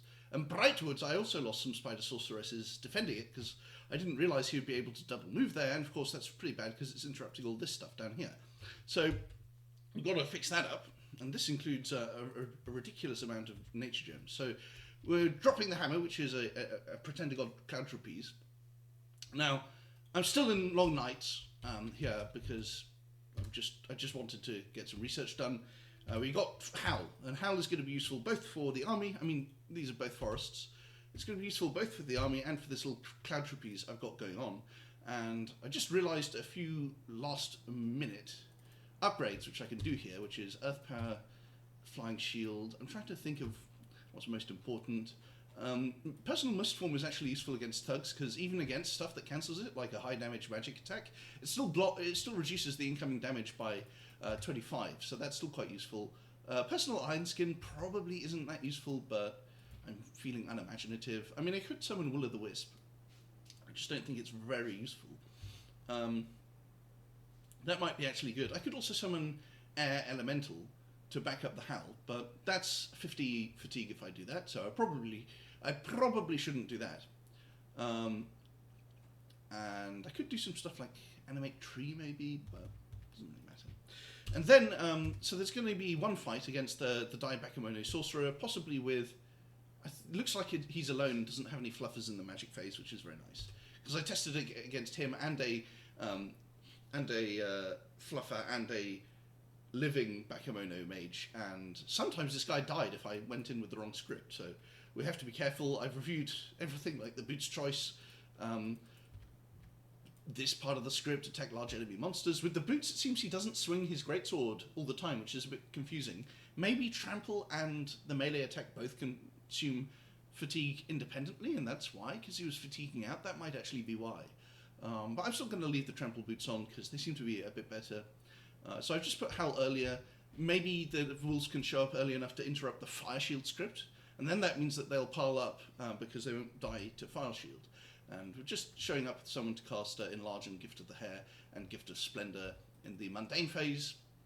Although, it is interesting that he could mundane move in a lot more than just these. He could actually bring a whole lot of mages. So, I actually need to expand the scale of my mundane phase. Reinforcements, instead of just one fluffer, I need to bring in... I don't need to bring in backup gems, because we have this thing called gem longevity per month. But I do need to bring in maybe another corpse candle caster. Like this one isn't really doing anything in the army. This one can cast corpse candles. This guy, yeah, let's bring in these guys as well. And we will be blessed, so let's actually bring in some spiders. And we can even put these like right here. And we can do like summon Earth Power, Earth Elemental, and we can even do it like this, where we do Will of the Wisp right away. And that should be pretty effective. This guy doesn't need to be casting Enlarge, he can instead be casting Corpse Candle and maybe Nest of Asps. And I think that could be quite effective as well. We will see, or maybe I'm just getting more of my guys killed. But we will see, there's only one way to find out.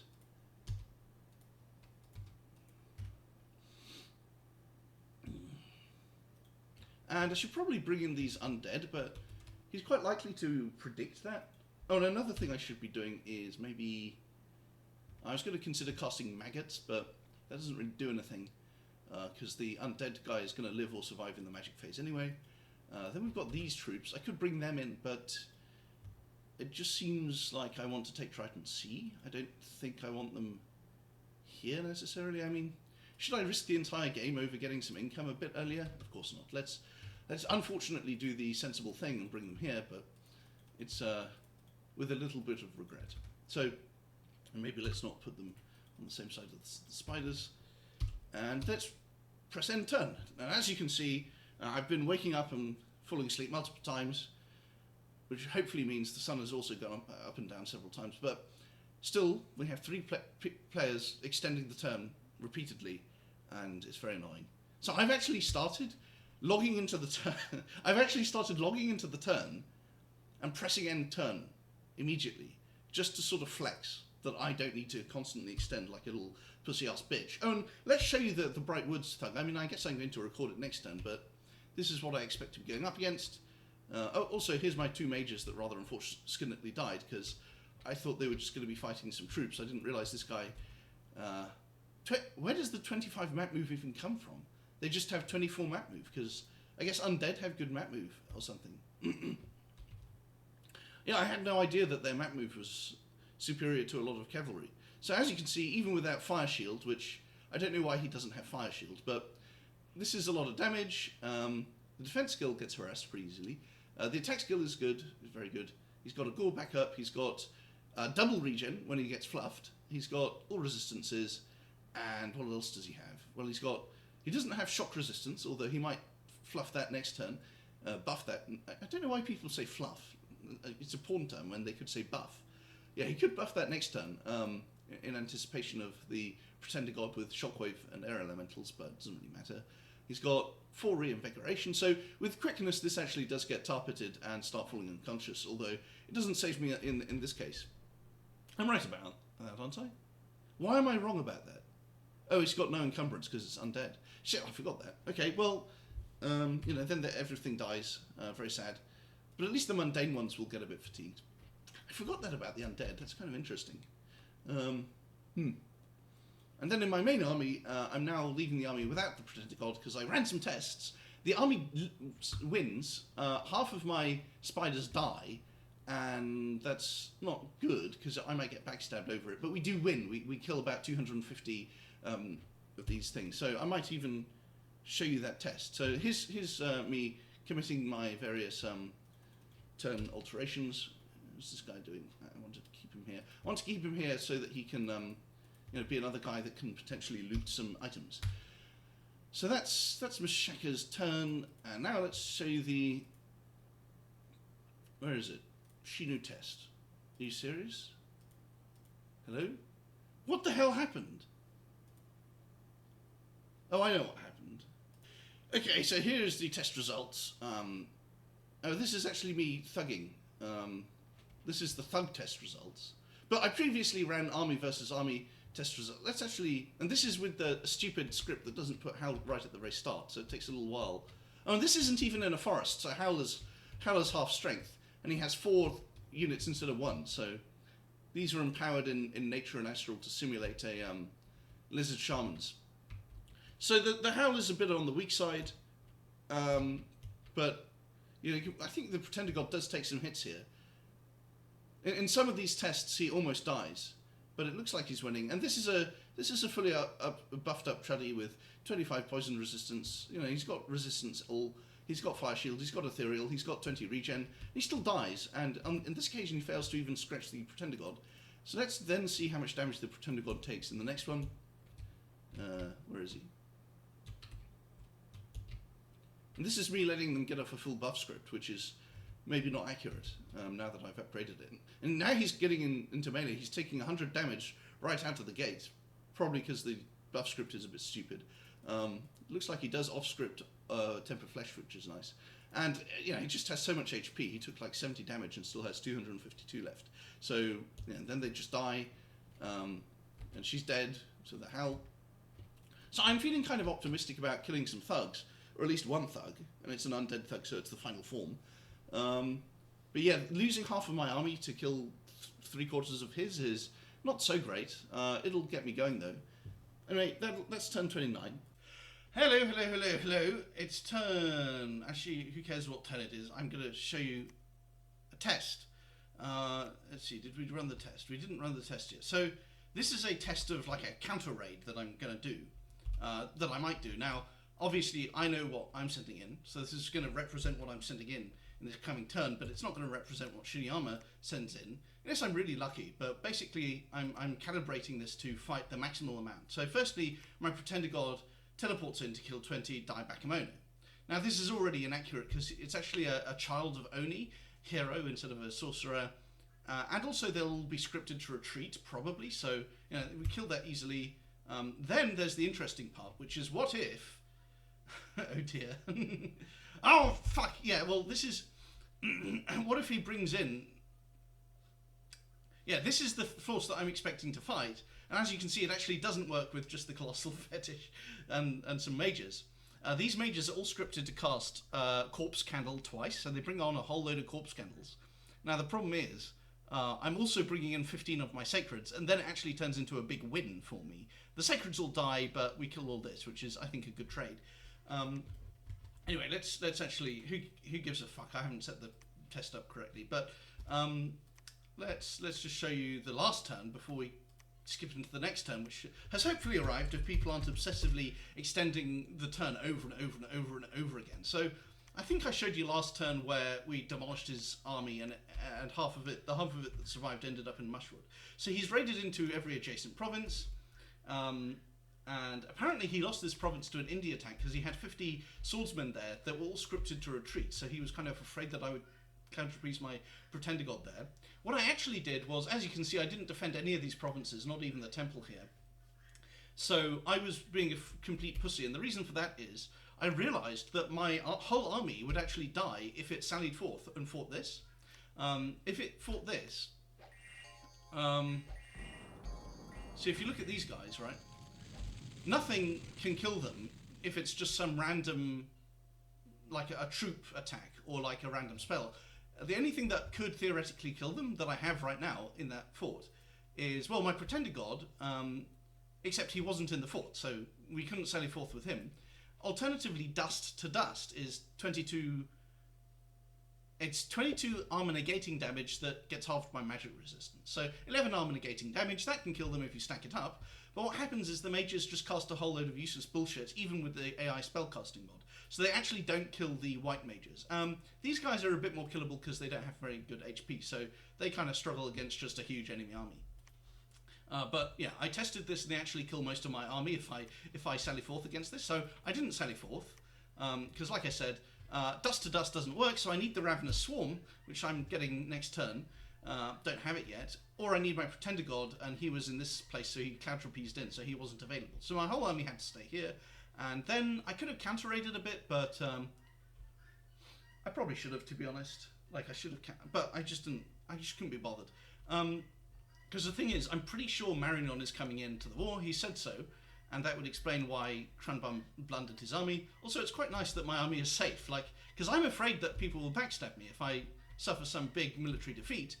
Oh, I didn't actually notice this. So Pyrene is still doing fairly well. Now, because I've been sitting around with my whole army intact, apparently Pythium... Oh, by the way, Inda's dead. Pythium has decided to attack Narba. Potentially, Satis says he's planning to attack Narba, but he might be trying to trick me by saying this. Pyrene and Narba are still fighting. So that means none of my neighbours are... that they've gotten bored of waiting for me to slip up, and so they've decided to attack someone else. That's how I suspect it is. So anyway, my only counter-raid this turn is to counter-piece in with my Tendi. Where is he? Let's include teleportations. He's going to cast Howl, Summon Earth Power, Temper Flesh, Flying Shield, and Personal Flight is actually very important because that makes him jump onto the enemy thugs. And then we've got Corpse Candle, times 2. This is a huge, ridiculous amount of Corpse Candles, so hopefully it doesn't get gem burned. And we've also got these Sacreds here, and this guy can do 7 armor negating damage. It's pathetic, really. I don't know why it's only 7. And that's that. So we should win this hands down if he moves the thugs here. Now, I suspect that he may, but I don't really know. Anyway, so that's a very... I'm basically letting this temple die. I'm even letting this place get sieged. Actually, no, I'm not. I've got Howl going on. So I'm defending this province and I'm retaking this one, but I'm letting him kill this one, which is... it's probably too late to change it now. I probably should have defended that one, but... I'm kind of emphasizing maintaining my forces rather than trying to trade in lots of raids, because I get Ravenous Swarm next turn, so I don't want to play too aggressive when I don't have Ravenous Swarm yet. So now that you've seen the previous turn, I can load in the new one. What do we have? Oh ho ho! He sent some forces to Brightwood. So firstly, oh, he didn't script them to retreat. Let's see how much damage my Pretender took.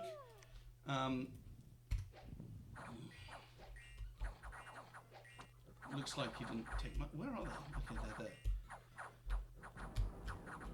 there. And he casts Personal Mistform, so that will protect him pretty well. Where's the enemy mage, though? That's the question. Where actually is the enemy mage? Well, anyway, I don't know how much damage he took, but he, oh, the Child of Oni looks like it... How did it die? No, I want to rewatch this now. It's nice that he lost that. Oh, and hang on, I need to check the HP on my Pretender. Oh, it's 160 before enlarge. Oh, well, isn't that skilled? That's very skilled. And then, yeah, they're doing basically no damage. And Breath of the Dragon, interestingly, is apparently better than Shockwave. Who would have thought? Now, here's the really interesting thing. After we take Bright Woods back, he sends reinforcements into Bright Woods. And... Oh, I was hoping he would send the thugs into Bright Woods, but it looks like he just sends some troops there. So, they get wiped out. We do lose our... oh no, hang on. I'm jumping ahead of myself. He actually did... Here's some thugs. Hey, did he lose the White Mage, though? I didn't read that screen enough to see. He probably didn't, if I had to guess. And these guys are supposed to be interrupting the buff script, but they're idiotically... They're not interrupting the buff script. So... Looks like these guys maybe got fully buffed. This one's decaying. I don't know if that really does anything. Oh, hang on. They still... Oh, he's living, so it will affect him. And it looks like they're not getting web off because these guys are just too large or something. I don't really know why. I don't know why web is so shit. Where's my Pretender? He should be flying in right now. He probably did just fly in while I wasn't. Anyway, so my commander dies, which is very annoying. And it's the White Mage. He's escaping. Okay, so the White Mage escaped, and the other guy was twice born. So it's not very good. And we loot some. We don't really kill anything except for more troops, and we loot some items. But half of the items are from myself. So these are from my thug, and I think that Ice Helmet might be as well. So we only looted an Ice Helmet. Oh well, but he lost a couple of items. It's quite disappointing. And then we also got raided. So, Forest Along Nights, yeah, we're just... I don't know why I scripted that guy to die. Rid is... That's my temple dying. Smotherdark is a cave province all the way up here. Quite embarrassing if I let Pythium see that. And looks like he spread his guys out. Now, the question is, do I actually want to build a laboratory here? And I think that might be a good idea. So I might look into cancelling some troop productions. Except I already am cancelling troop productions. Yeah, I don't really want to do that. That's kind of bad. I could cancel this mage and just make 3... I could cancel these. Yeah, these are cancelable. These are eminently cancelable. Then I can still... Yeah, so I'm missing out on like 1 sacred to do that. It's kind of worth it. Oh, I can't cancel the crossbowmen because they've already run out. So I think I'll just build a laboratory here. And I didn't bring any. Oh, and I don't need the I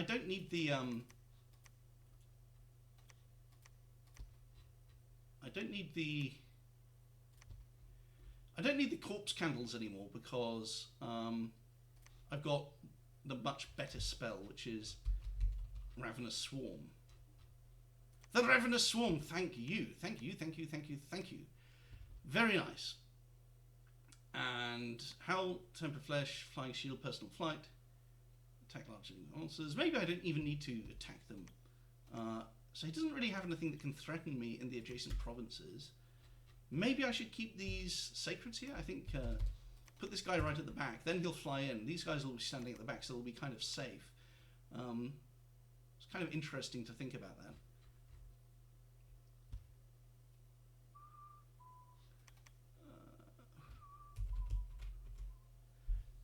So his living mages could come. I don't know how many living thugs does he really have? Not many. And this white mage... Okay, well, I'm going to pause the video. I'm going to cancel the video because you can basically tell what I'm going to do. I'm just going to organise some counter raids and stuff. In fact, maybe I should just move into Rid or any Umrul. I mean, these guys. Where would I move these guys if I were? I probably would want to try and save their lives, right? On the other hand, So obviously my whole army can sally forth, and I guess the counter raiding is not what matters. What really matters is getting on top of Shinny armor. But I need to do testing to see how that works. Looks like his troops.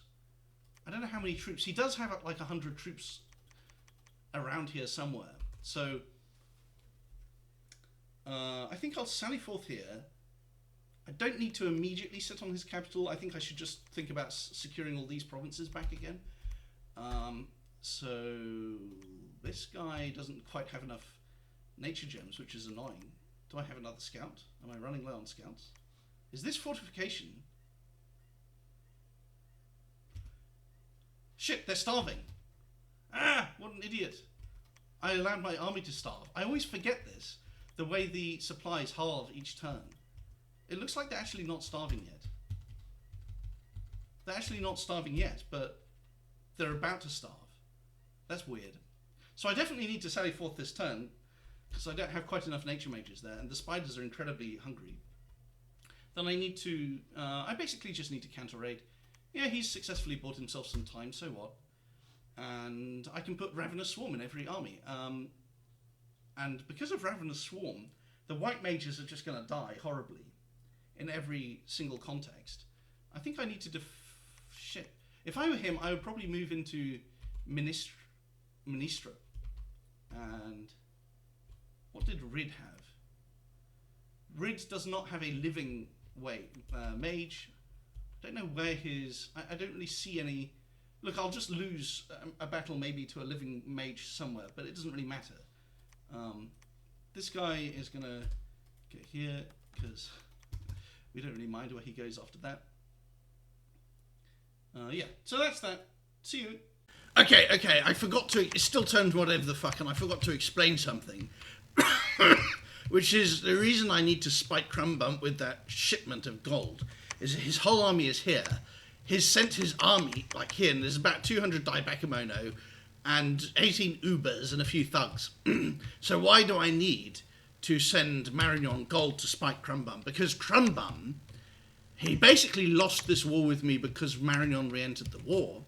He threatened Marignon saying, I'll send all my forces at you if you attack me. Marignon didn't attack him anyway, and that made it very easy for me to take all this, totally unopposed. It's why I caught Marignon, Shiniyama's god out undefended, and it's why he lost those 200 Daibakemono in this fort storm earlier, because he was tilted. So basically, Marignon did me a huge favour, so I want to pay Marignon back. Yeah, and, you know, Marignon did me a favour. Marignon's been a very nice ally to me. So Crumbum is trying to spite Marignon, so that means I have to spite Crumbum by sending him the gold by sending Marignon the gold. Hello, chaps. It's turn 46. And this is not a particularly interesting turn. I'm just giving you, like, the interstitial turn just to avoid losing context. So as a reminder, this is the little empire I've got. We found we got a magma river from an event here, 3 fire gem income, Ragewind Heath for 2 gems, which we found, Shimmering Waterfall. The Citadel turns out to be the Castle Arcanum. So what is this mage? Well, Fire 1 is completely redundant for Machaka, but all of these randoms are good. The Earth random is kind of redundant, although yeah, I would say this is extremely good. The air is good, because we don't get it anywhere else. The water is good, because we don't get it anywhere else. It might not be a very powerful mage, but just having the ability to do little bits of forging or whatever. And of course, if we have Astral, and we have Astral with an air or water, then we can plug that in to Lizard Shamans. And if we get really lucky... in fact, all of these are kind of useful. Earth 2 is useful. Fire 2 is redundant. We don't need that, but Water 2, Air 2... Air 2 is amazing. So roughly 1 in 5... How many is it? 1 in 25 is an Air 2. Another 1 in 25 is a Water 2, which is good because we can give it a water lens, so it's Water 3, and then it can get a robe of the sea, and then we've got full water access, basically. Earth 2 is nice because we don't get that out of anywhere else other than our cap. And of course, Astral 2 is very nice. So 4 out of 25 will be extremely powerful mages. The other ones, what's the chance of getting no astrals? So the chance of so about 1/3 of them will be astral mages. So 1/3 of them are very powerful because of that. Really, the only bad mages here would be fire. Anyone that randoms fire, I would say, is bad. Although fire 3 could be nice. We'll see. So we've got the Citadel to make lots of these guys. Very, very nice. I'm making a Palisades here. What else do we have to cover? So I ceded this province to Marignon. I think it was always going to go to him. And he's been such a good ally to me that there we are. And as we can see, this is sort of Shiniyama's final tantrum. It's quite funny, really. He's ended up he sort of walked all the way over here, I think. It's just, and he's coping. He's posting in the chat about how I have more provinces than ever. That's what he's saying in chat. Oh, it's so funny. And he does actually still have this province. Yanohito is also being quite quiet. So I don't think he's too happy with this position. He's pretty small on the map. And that's probably why he wants to start another war. Now, interestingly, Yanohito seems more interested in attacking Satis than in attacking Phaeacia. But if you look at this border, I mean, this is an enormous Phaeacia border, and it's one where he could theoretically go after Ind. Maybe he just doesn't think he has the ability to resist Phaeacia's Pretender God's Fell Vapors effect. Because he and I, assuming we're allies, which I think we should be, I like him, you know, I feel obligated towards him, I feel very grateful, and so for that reason he should regard me as a useful ally, because he can rely on me to, to act honourably or sort of in a friendly way towards him. And in fact, I already have acted friendly towards him. I've sent Kranbum, like last turn I sent the income from Shiniyama to Marignon, because Kranbum is vindictively raiding Marignon just to sort of throw a tantrum. And I sent some petty message to Shiniyama, like, just sent more gold from your cap to Mari. Bye, bitch, lols. It was something like this, totally childish. And, you know, he just falls for it every time. He just argues. So, what are the interesting things? Yeah, salivating over Warshin, still getting more lizard shamans, which is very nice. I'm not really site searching with them because I'm just casting arcane probing instead. Research goal is currently Phoenix Pyre for my Pretender God, and the next research goal after that should probably be Construction 5. I don't even know what for specifically, there's just so many. And he and I are kind of planning to fight Satis, so I should look at what spell. Oh, okay, so we're gonna need relief for sure, goodness. Phoenix Pyre is for my Pretender God, and speaking of the Pretender God, ignore all this is moving in mundane phase. He's Cloud Trapezing in. He's going to cast Earth Power, Fire Shield, Storm Power, and then Wrathful Skies. And Fire Shield is might even get more kills than the Wrathful Skies, actually. And hopefully he uses a lot of these gems just to reduce the fatigue of this spell casting. Wrathful Skies is 2, Storm is 1, so we probably don't need to equip him with all of that. In fact, let's think about it. So 4 and then 5, you can cast a maximum of 9 gems from those 2 spells. You probably won't go all that far, so let's do 7 and see if he up gems it to avoid some of the fatigue. He will have 10 reinvigoration though. It's a little bit unfortunate that we're just going barely outside of our dominion. It would be nice to have the hard skin and the fire shield from the bless, but I think this should be pretty safe. The Vine Ogres have like 16 damage, the Earth Gnomes have 13, so it's just not very threatening. I think they have like 30 morale or even 50 morale. I think the Earth Gnomes are 30, so they won't rout very early, but they will rout eventually. And this is just quite a fair amount of HP. Now, the protection score is only going to be a bit lower than that. It's going to be like 28 or something, but it's going to be good enough. And he will wake up fairly promptly from the spell casting, and then he'll buff himself more with stuff like, hopefully, Flying Shield. I mean, it's a little bit risky. And then I've got these guys coming in with a Howl cast and some troops. The Howl is just to make sure that if Pythium comes in like a total fucking genius with some mages designed to kill my Pretender God, that it doesn't work. I mean, how would he possibly know to do it that turn? Who knows? But yeah, he can be a genius. I might as well do it. And then they can stick around site searching as well anyway. So, in fact, I might as well just script my favourite spell. I just think it's really cool. It doesn't matter much, but it's just so damn cool. So, that'll be a bit of protection against any clantrapesing antics. Income is actually not that great because of the scales and the upkeep. The upkeep is crazy. How the fuck do I have 1866 upkeep? Good lord. So, 28 sorcerers. Why? I didn't know I had 28 sorcerers. I think I made too many sorcerers. They're not very RP efficient, and they're just not always that amazing as... I mean, they are good mages, but they're not terribly cost-effective mages. So I think I overbuilt sorcerers. That was rather careless of me. And then the witch doctors are far cheaper. The black sorcerers are kind of expensive, but they're just really good. Lizard shamans are sacred, so they're not so expensive. Same with the Anansis. Then you've got the crossbowmen. Hopefully I'm not making any more of those. And the hunter spiders. It's funny how it all adds up so quickly. But the sorcerers are just... I mean, this is actually a mistake. Goodness, I didn't really think about this. Wow. I need to get them killed. Honestly, I do need to get them killed. I'm finally making my first Dwarven Hammer of the game, which is a little bit belated.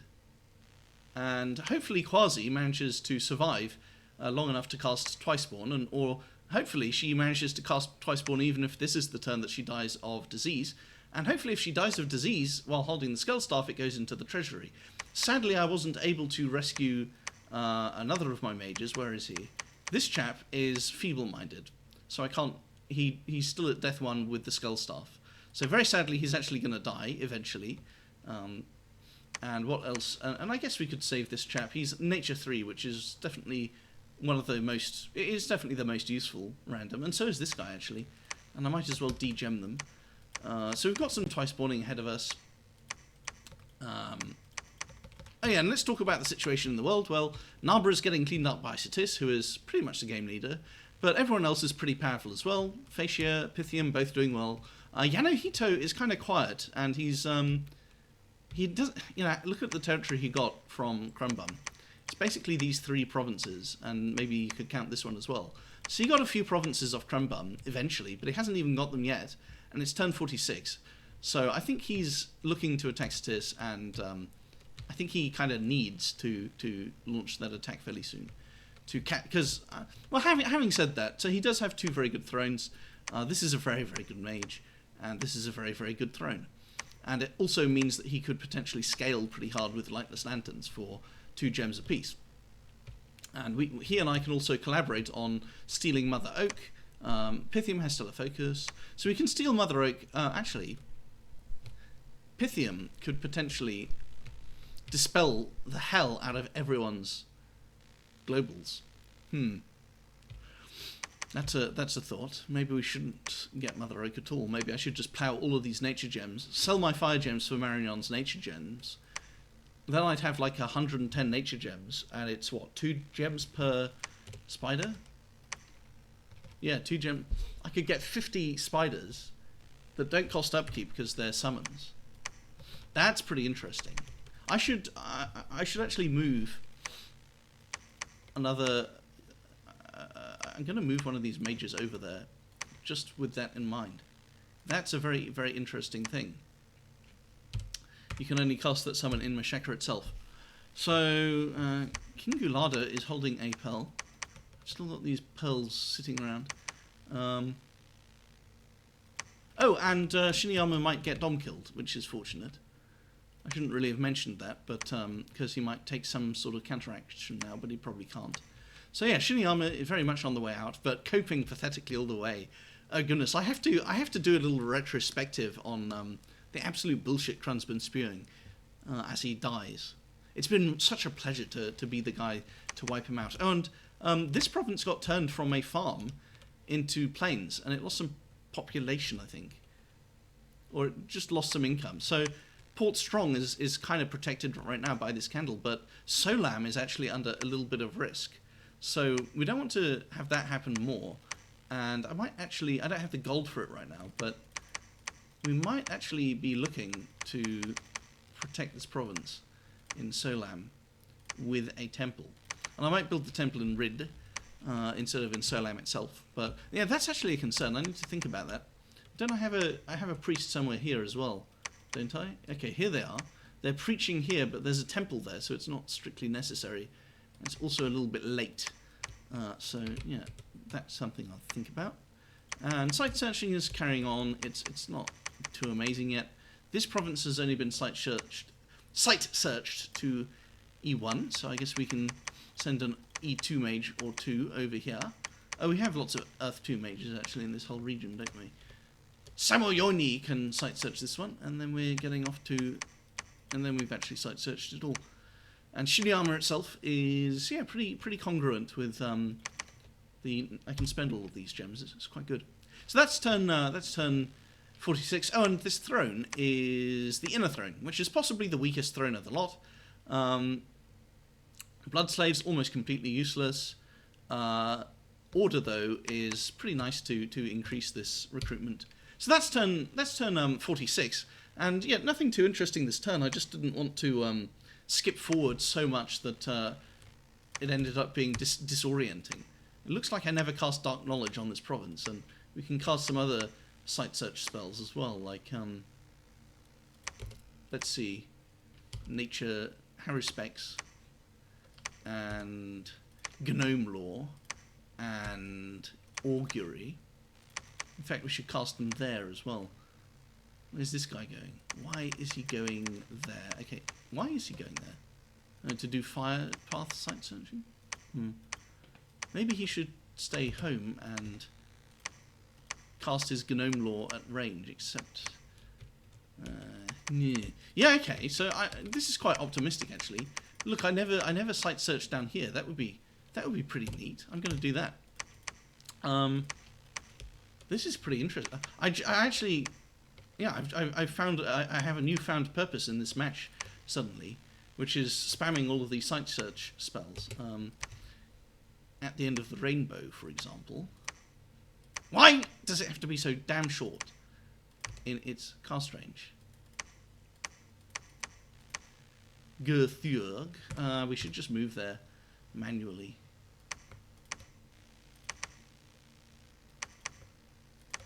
And Mgeni. Well, I guess she can move there. And that's turn 46. Toodles. Hello. It's turn 50-something, and I declared war on... Well, I broke NAP with Satis a few turns ago, so next turn is the war with Satis. And it looks like they already started. There was a battle in Fascia. Okay, there's some magic face stuff going on. This is interesting. And maybe my scout missed the magic phase because he was moving on to Fascia. So let's have a look at this. What? What? What? What? What? Oh, okay. So he teleported in.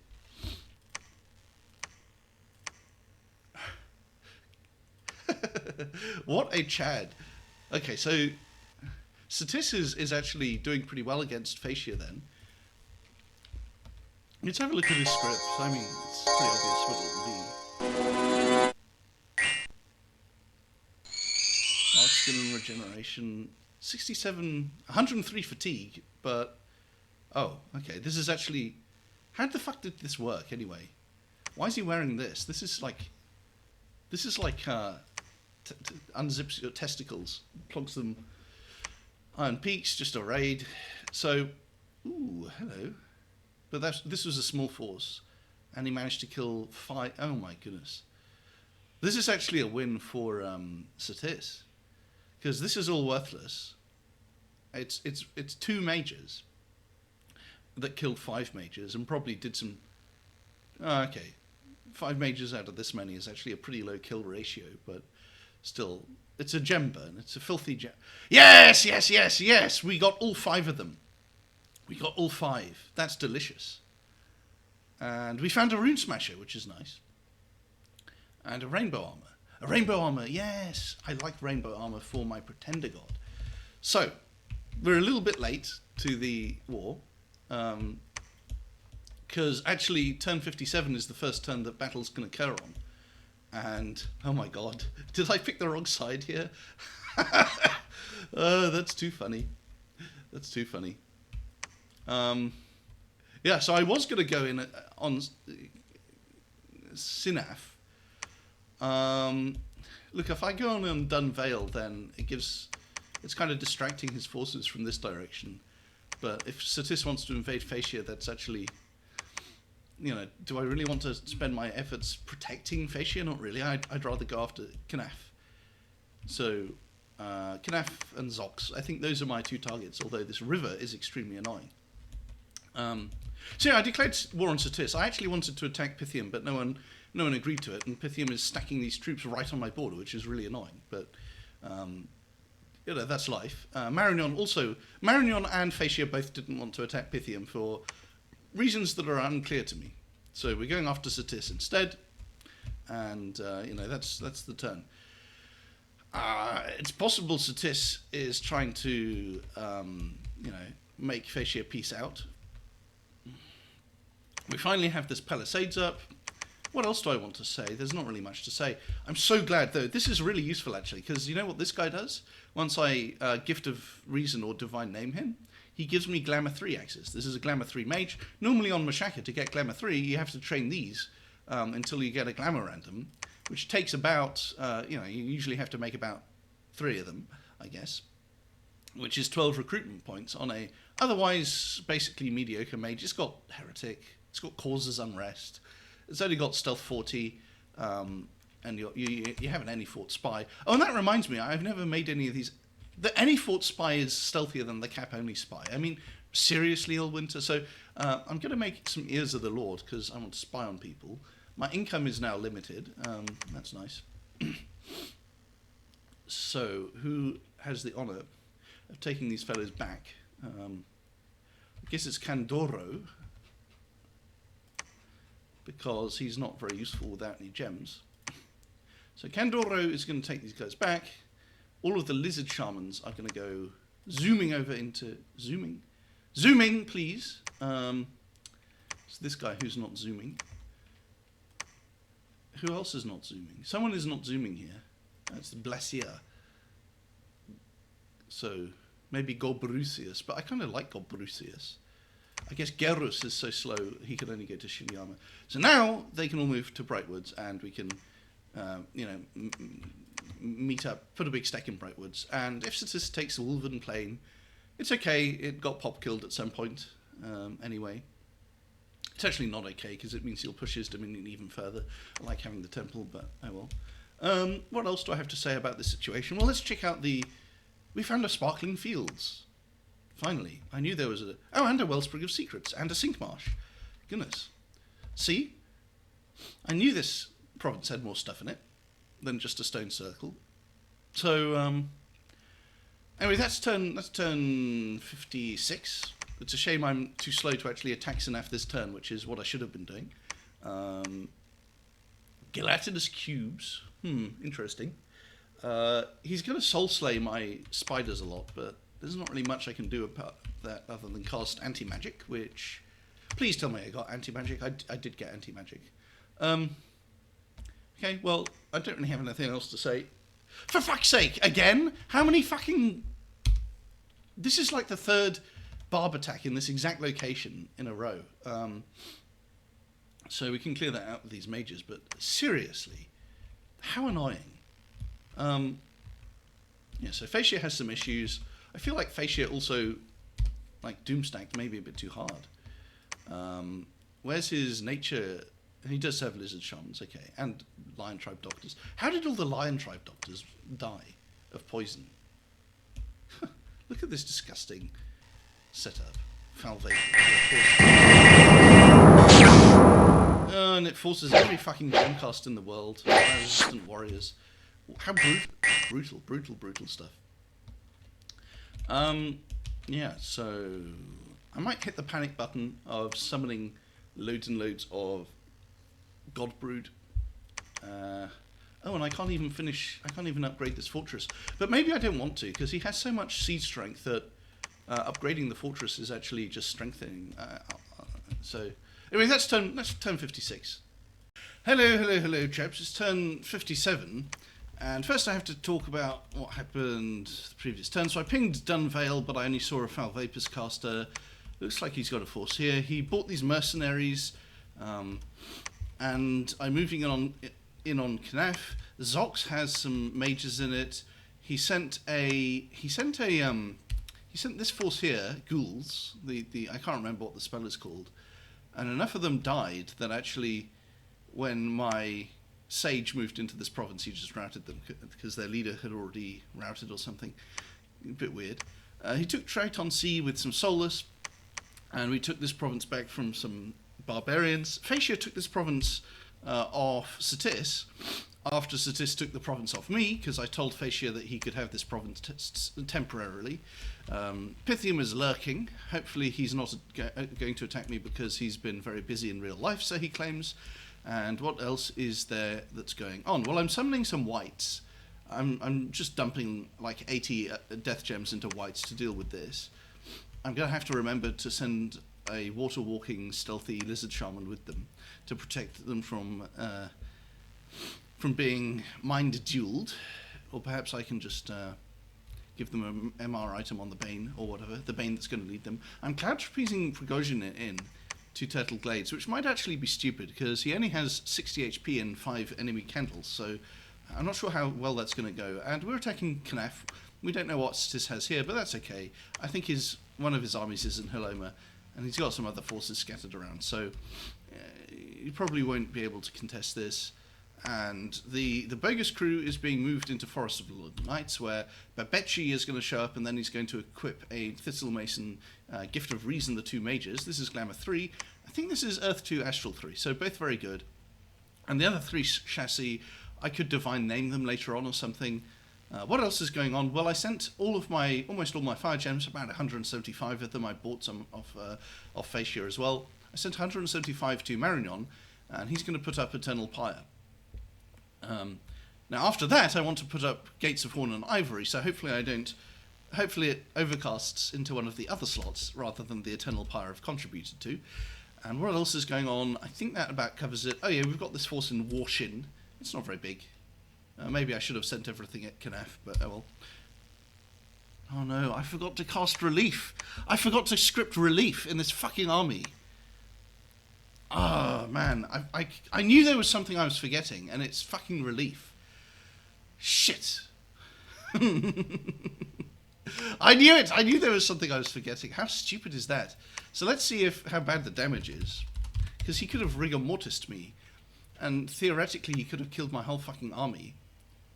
It looks like he ritual phased me here. What the fuck? How did this happen? I had Serpent's Blessing up. How do they all fucking die? And then I take this province anyway, but what the fuck happened in the ritual phase?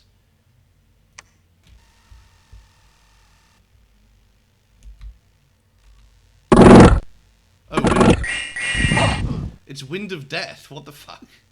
With the Ring of Returning? Ah! Okay. Well, that's just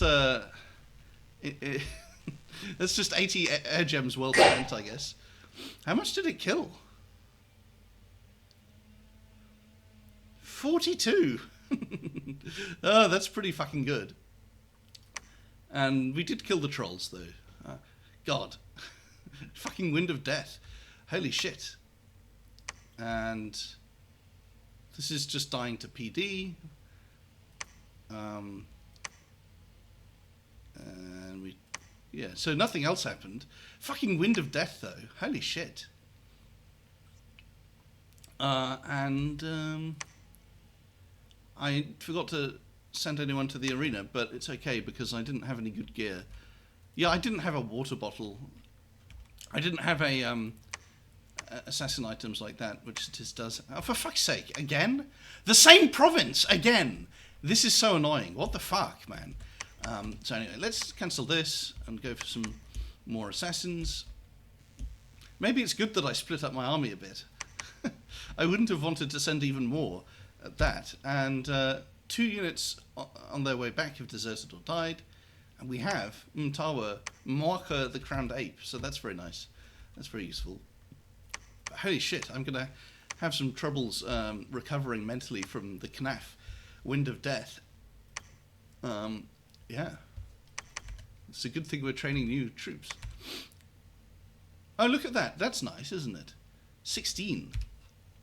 It says 2 units on... Oh, 19 mounts have made their way back home. Okay. So, 19 compared to... It looks like we get a discount on half. So, 42 Black Hunters died. And how many... The problem is that he can actually do it every single fucking turn. So that's a big fucking problem. We can't mind duel it because it's not astral. And all of our shit's fucked. Oh, that's so devastating. He even killed one of my Black Hunters. Ascator. Did Ascator's horse die? What an embarrassment. I think Ascator's horse died. Now, another thing, though, is that he can't actually do it when I'm on top of his fort. He can do it when I storm the fort, but he can't do it on top of his fort. So, that's kind of interesting. And what else is going on the other borders? Yeah, we just defended Litho. Isn't this my province? Cold Hollows is my province, dickhead.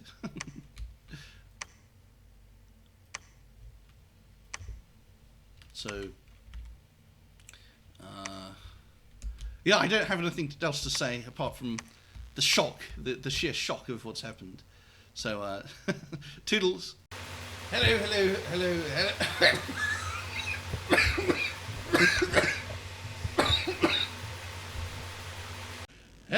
Hello, chaps. It's turn 60 something or other.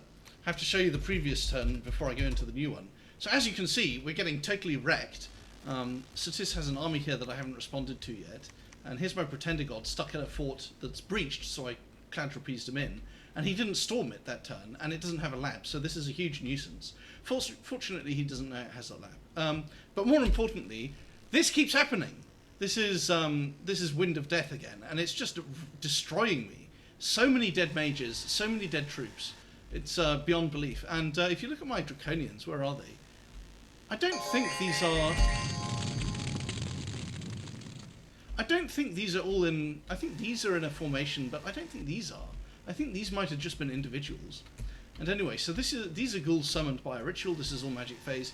Here's the Wind of Death caster with 31 protection and a ring of returning, and he's terribly annoying.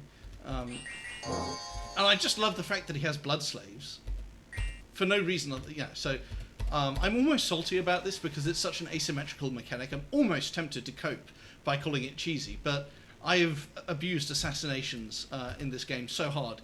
Not in this particular match, but in other Dominions matches. I've spammed the hell out of assassins. In one game, I had 12 assassins that were fully kitted out with, like, lifelong protections and wall climbing gear. And I think I killed, like, 50 enemy commanders and just totally destroyed them. So I can't really complain about this happening. But this is very annoying. Like, look at this shit, man. All of the Draconians go here, and then this just... He's probably going to cast it twice. Okay, it looks like he got Gift of Returning. Let's actually check that. Unit overview. Where is he?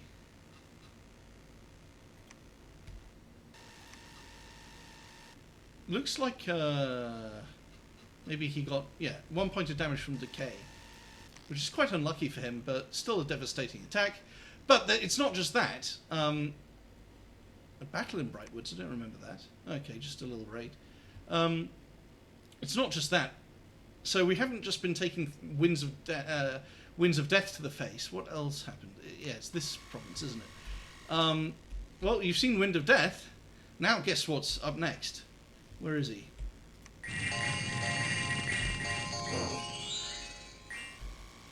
Yeah, here he is. He's a Death 3, Skull Staff, Communion Master, and Bone Grinding! Bone Grinding! We love Bone Grinding. How many times did he cast it? He managed just to cast it twice. So I probably should have used Magic Duel. I could have saved myself a bit, but you know, this is the results of that battle, not even a real battle. He did lose 9 shamans, so at least that's something, but it doesn't mean anything. Look, my whole army has been wiped out. I've lost like so many troops. So now we're running away, and now we have to deal with this army eventually. So hopefully I organised enough defences on my cap. It wouldn't surprise me if I didn't, especially since he can do Wind of Death. The Wind of Death, Cloud Trapeze there. This turn as well, so this coming turn. These forces are relatively irrelevant, like Washin is just like this, whatever this is. What else is going on? Oh yeah, and the reason I've totally lost the will to fight in this game, and I've totally given up on surviving, is Pythium has, of course, cancelled NAP on me. It's kind of unsurprising. He did want to attack Marignon, and I said, well, if you want to attack Marignon, I'll have to go through me first. And of course that increases the likelihood that he'll attack me, doesn't it? And that's what he's done. I was hoping he would attack Satis. Facia asked him to repeatedly, and he just didn't, which is maybe prudent. I mean, I've been quite foolish this game, and you know, also I've just been outskilled by this Wind of Death bone grinding shit. I shouldn't call it shit. See, that's the cope. That is the salt coming through right there. But anyway, clearly I just don't have what it takes to be in round 3. So I'm quite happy to bow out at this point.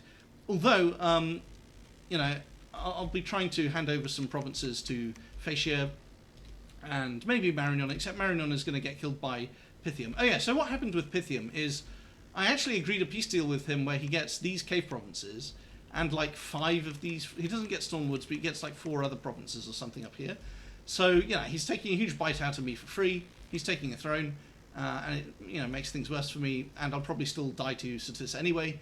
So, yeah, not looking too good. Not looking too good at all. We've got some raids going on, but, you know, all I have to say about the raids is the forces I could use to win a raid war got killed by Wind of Death, so I'm not going to like beat myself up over losing the raid war now. Anyway, let's have a look at the new turn. And Yanohito, my Marignonese ally, well, so-called ally, congratulated me on a battle. As you can see, I bought Lightless Lanterns off him. It's a bit late, though. Let's see what else is going on. So, we've, for fuck's sake, of course, this is so annoying. I guess I should have used air elementals, but I didn't have any to hand. Losing a fairly nice mage. I wonder which one that was. Just a random one. Oh, that's not good. We lost one of our Capone assassins. We did kill this, though. That's quite nice. And he had a spell focus on him. Just a spell focus. Well, isn't that pleasing? Knaf. I accidentally left the fort. Oh, we actually still are sieging the fort. That's funny. I actually didn't even mean to keep it sieged, although I certainly should have. This is Facia coming in at my invitation, because I'm basically dead anyway. This is Pythium also coming in kind of at my invitation, begrudgingly. Port Strong, now Chilad Caverns. Rid, I think, might be a real battle, so let's not spoil it, let's actually watch it. Oh no, Rid is not a real battle. Yeah, this is just me making sure I don't get raided. Gerthurg, yeah, I don't even care about that. Boar Woods. There shouldn't really be a battle there, should there? Okay, yeah, so he's beating out my Howl with a whole stack of these guys. I think I did Howl. Yeah, I did some Fire Elementals too, but I don't think that's going to be good enough. I think Howl is not going to save me here. That's quite unfortunate. Oh no, it actually worked, okay. So the Fire Elementals did combine quite nicely with that. That's pretty good. Well, that's put me in a good mood. I guess I actually calibrated the counter raid rather well. Oh dear. Yeah, so I don't know what spell this was, but it looks like I didn't really lose much. What did he attack me with? Obviously he attacked me with a mercenary. What's this Marshmaster doing? Foul Vapors, of course. And I had Serpent's Blessing, so basically it's just a gem burn attack. You know, gem burning is really cancerous. Shinny Armor, I think I had some kind of anti-raiding force, but yeah, not enough. He moved his whole army there. Runia, I think Runia might be... No, Runia's just a raid that I didn't defend against. Wolven Plain is my Pretender God getting stuck in that palisade, so let's see what the Satis army here is. Looks like it's not much. Oh, it's got some decent stuff. It's got Howl. Now, Yanohito congratulated me. He congratulated me on choosing Howl as my spell for this battle. To be honest, I'd actually forgotten that I had that scripted. And I don't know why he's congratulating me on Howl, because this is also casting Howl, so surely the 2 Howls will cancel out, except that his Howl will actually get more will cancel mine out because he's got more shit lying around, I would think. And then, this isn't really a counter thug, so I don't know what's going on here, really. So, it looks like he's not built to deal with Howl at all. It looks like he didn't know my Pretender God would be here. Yeah, so I don't really see any counter thugs. Anyway, I can collect some free wins with my Pretender, which is all very nice to see.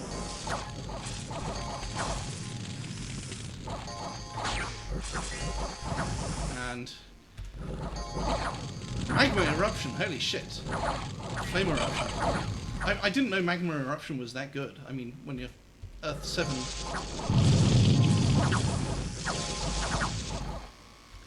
Shit.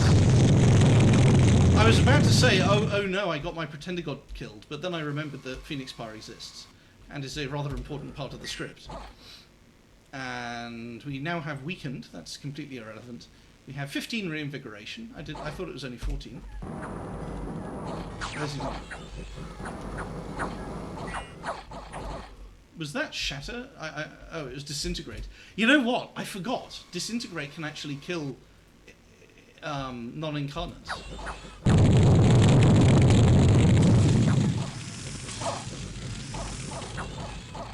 Okay, so I was the one casting Shatter on the Golem. So let's have a look. This is my only win in this whole war, really. Yeah, he didn't really lose anything. Yeah, he lost basically nothing except for a Golem. And just some any-fault stuff that is irrelevant. But, you know, I'll take it. And this is rather sad. Quattle Swamp. Solam. Golem range. Our forces were beaten.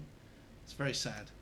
Didn't even take much. Maybe whites aren't so good after all. They're kind of anti-elite, I guess. And so the situation with my Pretender God now is that he can't actually Cloud Trees out of this fort, which is profoundly annoying. And I also have 20... Goodness, I have a lot of... I have a lot of sacreds I should be recruiting. Now, with these forces, I might actually hide inside that palisades, but if he's smart, he'll realise that's what I've done. He could also move off from Shiniyama onto Warshin. He'll probably move off from Shiniyama onto Warshin. Like, he'll probably expect me to defend Shiniyama with my Pretender God. Yeah, so, anyway, I'll come back to this later. I'm kind of... Yeah, it's a terrible situation for me. I'm dying out of the arse, but... who knows? We might be able to stabilize, because what I couldn't do was I couldn't take anything from Satis, because he could just Wind of Death me in the open field. But I can Cloud Trapeze him with my Pretender God to protect my forts from him. So it's not entirely one-sided. And, yeah.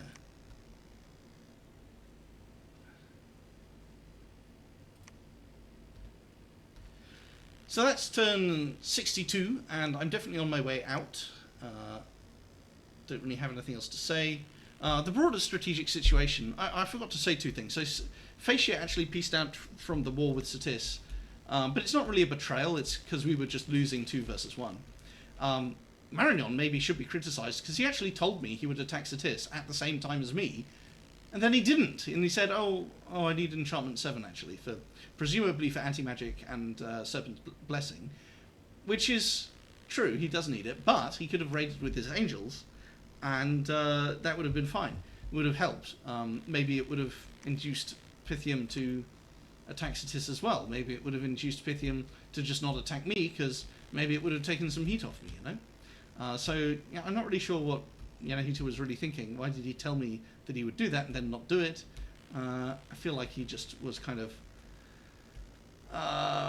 maybe a little bit mentally signed out from the game, which I can't really criticise him about that. At least he has forged me a whole load of lightless lanterns. And I'll probably Death Basket him a bit. I don't know if that's allowed, and I don't really care if it's allowed either. So that's turn 62. Toodles. Hello. Chaps, it's turn 65 or something, and we're in the dark future where we're getting crushed. So let's have a look at what happened to my dear god. Because it looks like Sam signed out. This army.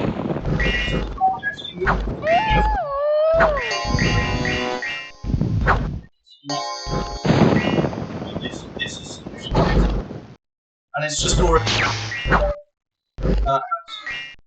and he does have 15 rings. Then he's on 199. So how much does this do? Oh, 20 armor negating. Armor negating, but it's on damage, so you have to damage. But this guy has 32 damage against 29. So we got a ruffle guys up. Everyone's dead in retrospect. So we didn't have the correct answer. A very nice set of gear here. Surviving very long. We're already on 1 HP. So that's true. And let's see how much damage we did. A pathetic amount. So very competent from this player, and that's really all she wrote. I've still got some mages and some troops bottled up, but it's really the end of everything. And Statist went and took this fortress first, just to sort of push to exclude Pythium. So that's all there is to that. That's the end of my game. Turn 67. Yeah, I basically took a bad war, but I don't really care because Wind of Death and Bone Grinding are kind of spells that make you think, well, you know, I'll just lose them. And this was my last active Dominions game since 2024, when Dominions 6 came out. I got back into the game and obsessively played it, and my enthusiasm sort of this ended up being my last active match. My enthusiasm gradually waned over time. I think you know, I have these biannual cycles of enthusiasm for Dominions. So I'll probably start. I probably won't play it for a year after this. And I can't really be bothered to think of anything else to say. I've also got this little palisade here, which is kind of funny. The last holdout. And I kind of persuaded Pythium not to attack me that much. And he's been screwed over a little bit by that. So I might Death Basket him a bit. It might be against the rules, but I don't care. So that's turn 67, and I think it's the last one I'll ever show you, probably, because we can't bring back the god because we just don't have enough priest levels. Kind of a flaw in this nation. It's probably a good nation, but I don't really know what its late game strength is. I guess it can cast Iceborne, it's got decent magic access and good sacreds. It should be enough to work with. But yes, this is just good. So that's turn 67. And I think that will be the end of this series. So, Toodles. Hello. Chaps, it's the end. Machaka has fallen.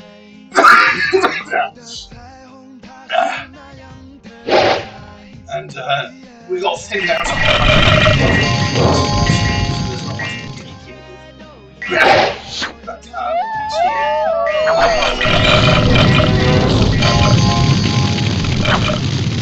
Looks like one of the houses is actually mine.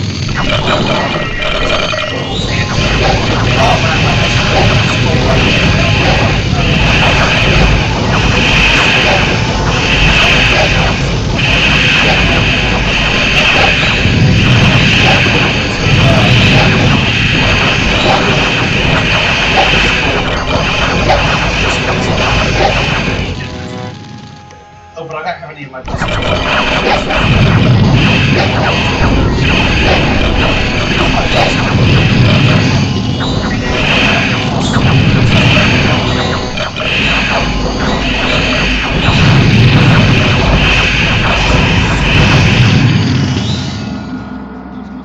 He's dissipating clouds.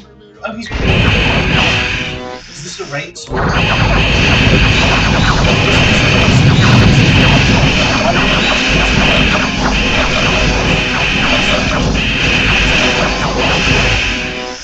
That's interesting. So they use, when they go for this item, looks like they lose a 1 from every fluff. It's kind of interesting.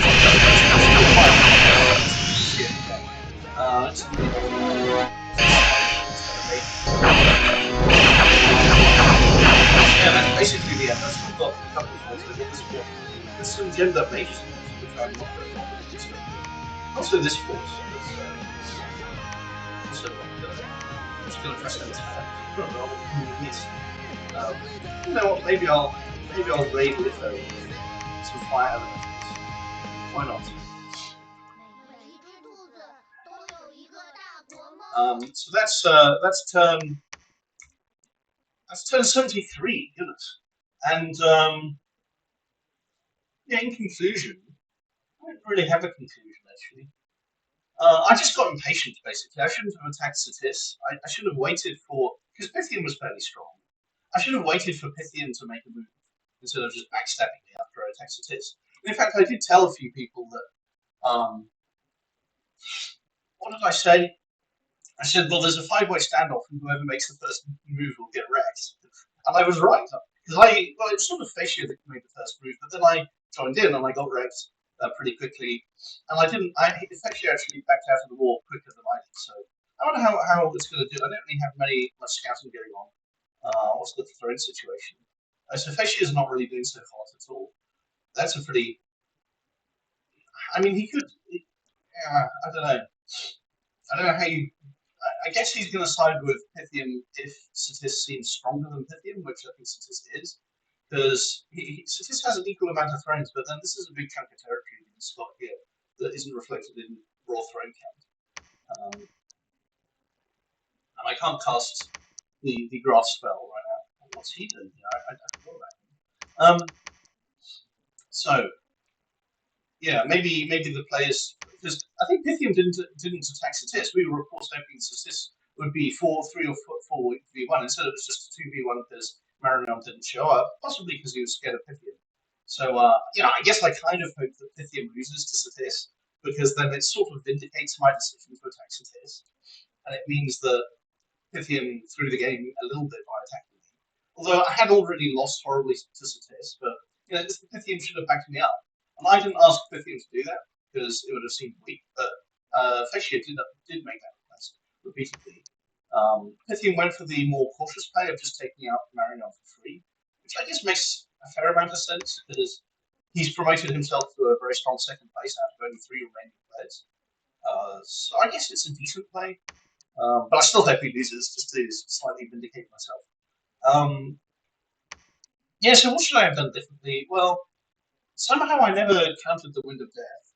Although I can't remember if I showed you all of the Wind of Death battles. I think I didn't. But I think I came in. I had 15 Draconians that I was hoping would land on the Wind of Death caster when he counter-pieced in. But he came in with this spell. What is it? Carrion Reanimation, and it's up to 100. It's up to 200 solas. I think it was 100 in practice because there were only 100 corpses. And he also equipped Bloodslaves on the mage. So, and also the mage has Twist Fate. I guess I could have scripted Soulslay a lot, but I only had independent S1 mages, so yeah, I'm really not sure actually how to even counterplay that other than just oh, you empowered one of your mages to head to. I guess I'll just super. But I probably should have split the forces up. But I wanted to actually take a fort, and it's not even the. And also these, I guess these rivers. These rivers are actually the reason that I couldn't really do that, because how are you supposed to raid when you've got these rivers in the way that don't obstruct the enemy because they're swimming? So that's really why. That's why I felt the need to go for just a fort and Doomstack, so my Doomstack got wrecked. What else do I have to say? Not much. I guess I should have just not attacked Satis, because I didn't actually think about these rivers when I was attacking him. So I guess I should have thought about that. And the other thing I did was I told Pythian, at Marignon's request, I told Pythian, yeah, I want Marignon as my ally. I like him. He's backed me up in the past, so I will have to fight you if you invade Marion. And eventually that led to Pythium attacking both of us at once I'd lost my forces to Satis. So, thanks. So, I don't know. I shouldn't criticize Marion too much because, I mean, it's a free-for-all. Although he did get wiped out even more quickly than me. So, and here's the thing, right? Philanthropy's Winter Deathcaster, there was only one of them. And it was definitely, I was taking a lot of aggro here. And I guess Facially got hit by it once or twice too. So imagine if Marion attacked, then he wouldn't get hit. And actually, Marion did tell me. So here's a legitimate criticism of Marion. He told me he'd bloody attack when I did. Then when I attacked, he says, "Oh, actually, I'm gonna research Enchantment 7 first." And of course, you need Enchantment 7 for Serpent's Blessing to bring any armies along. But he could have at least raided with the Ancients, and would have been quite effective. So that's all kind of cope. If Satis loses the game, then I'm just coping. If Satis wins the game, well, I tried to stop it. I heroically laid down my life trying to stop the big bad guy from winning the game. So I'm now cheering for Satis.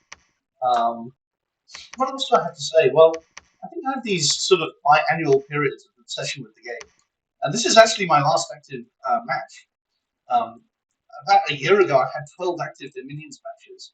And it sort of faded away. Because 2 years, of course, ago is when Dominion 6 came out.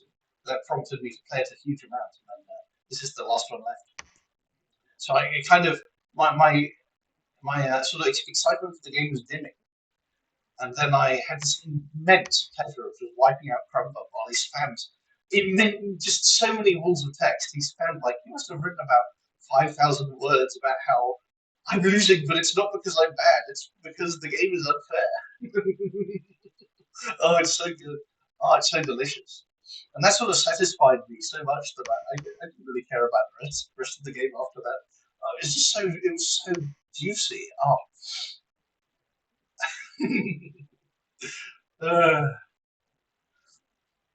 No, I'm not bad. It's unlucky and it's unfair, and I'm being ganged up on, and they think it's funny. and they had the wrong interpretation of NAPs. So it's just so juicy. So I guess yes, Pythium. I mean, Satis does fall off late game. Maybe that's part of why Pythium made his decision. Because this is the last big power spike for Satis. After that, there's a couple of other things you can do, like Lichcraft, I guess, would be an obvious choice with the National Booster. You can always, and he's got lots of territory to have independent mages. He's got Astral Mages here, Astral Mages here from, I guess that's National Lizard Shamans, actually, so that's useful for him. But he's got Sages in Stumbledown Passage. So this isn't going to fall off late game, but actually, what's the... Yeah, and he does have Gift of Health. That's another reason why invading was stupid, actually. So I had all these site searching done, and I had a huge store of Glamagen. I had 300 of them. I could have cast Gates of Horn and Ivory. And it wouldn't have measured up to these other globals, but it would at least have been something. And me and Marion were going to get Eternal Pyre as well. So that would have been good. I think we did cast Eternal Pyre. It's just taken down now because he died. So I guess I just should have been more patient. Oh well. And maybe Pythium, especially if he gets backed up by Facia a bit, will and you could buy Facia's loyalty. You could say, well, if we attack Satis together, you can have one of my thrones a couple of turns into the war, so to guarantee that I'm not throne rushing and we're just taking out Satis. That could be quite interesting. So we'll see how that goes. I guess because Pythium's a little bit smaller, but not by much, because he's you can see that he's got a fairly big territory, right? I think he rules this area, doesn't he? Yeah, that's Mariner. So, and he's got angels, so that's a pretty good late game. He's got the Grand Communion, so eventually he'll be able to dispel Gift of Health, for example, another rogue. So that'll be quite good. So I'm gonna even though I want Satis to win because it would vindicate me, I'm gonna actually predict as of turn 73 that Pythium is gonna win. So let's see. That's all for this game. Toodles. Hello, hello, hello, chaps. It's turn 77, and we can definitely still win. I have a mage here, and 21 income, and 3 mages here, because there were 50 knights here that killed my mages here, and also the laboratory burned down, so still besieged by some knights. But we can definitely still win, even though there's a turn limit of... I think the turn limit is 90, so I spoke to Facia, and he's not fighting. He doesn't want to. He doesn't want to like arbitrarily decide which of the big players wins the game by attacking either of them. So he's informed them that he's just going to basically press end turn, and so it's Pythium versus Satis. And unfortunately, I've been too lazy to scout it, and I can't change that now. So I don't really have anything to show you. But we do know that there was a mind hunt here, which is mildly interesting. That's Pythium, of course. We can also check the globals, and looks like nothing's actually happened in that regard. Probably because Pythium is summoning... well, his mages aren't Grand Communioning. They're actually moving around and fighting. And also, he's summoning angels instead of dispelling stuff. So this is the only fight between Pythium and what's his face that I have to show you. Obviously, Pythium has auto-communions. He also has lots and lots and lots of draconians, and apparently some earth elementals. I wonder how he got those. Maybe from one of the special summons. I forget what they're even called. The Kings of Elemental Earth. So on the one hand, we have that force, draconians and mages. On this side, we have where is it? Gifted Cheated Fate, Astral Marshmaster, Priest. No foul vapors, except. What the hell is this? So this is a twice-spawned, transformed... Is this the Wind of Death caster? Let's see. Well, he only has 9. I'm going to screenshot that so that I can ask what the hell it even is. Lost an eye. How? I mean, this must be transformation, right? And he would only... It has to be... It can't be the... Do Wind of Death kills show up here? I mean, what's his XP? His XP is only 63. I feel like this is a... I just don't know what this is, actually. I really just don't know, so I'm going to have to ask him. It looks like a pretty cool Communion Master, but that's not really what he's doing here. I mean, let's watch. So, obviously, he's going to be a Communion Master, and he has... Okay, so he's casting Wind of Death using the Communion. Then he does Soul Vortex, or someone does Soul Vortex, and they feed off each other and off these snakes. I feel like that's slightly shoddy scripting to have the mages sitting each other. I'm not really sure about that. Looks like the big transformed mage runs away, and no, that's that. I'm not sure who wins.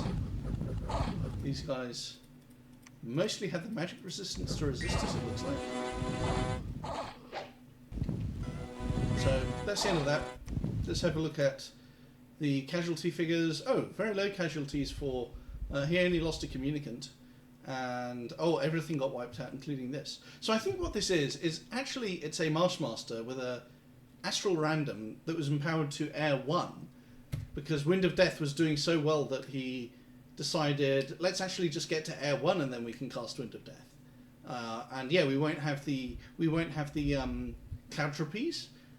Without maybe, I mean, you could give it a helmet in an emergency, but even without the Cloud Trapeze, this is map move 40. So he will have cast transformation on some Marshmasters, and then the ones that got good transformations would be air empowered. So that was quite interesting, even though it horribly failed there. But it's kind of nice to see.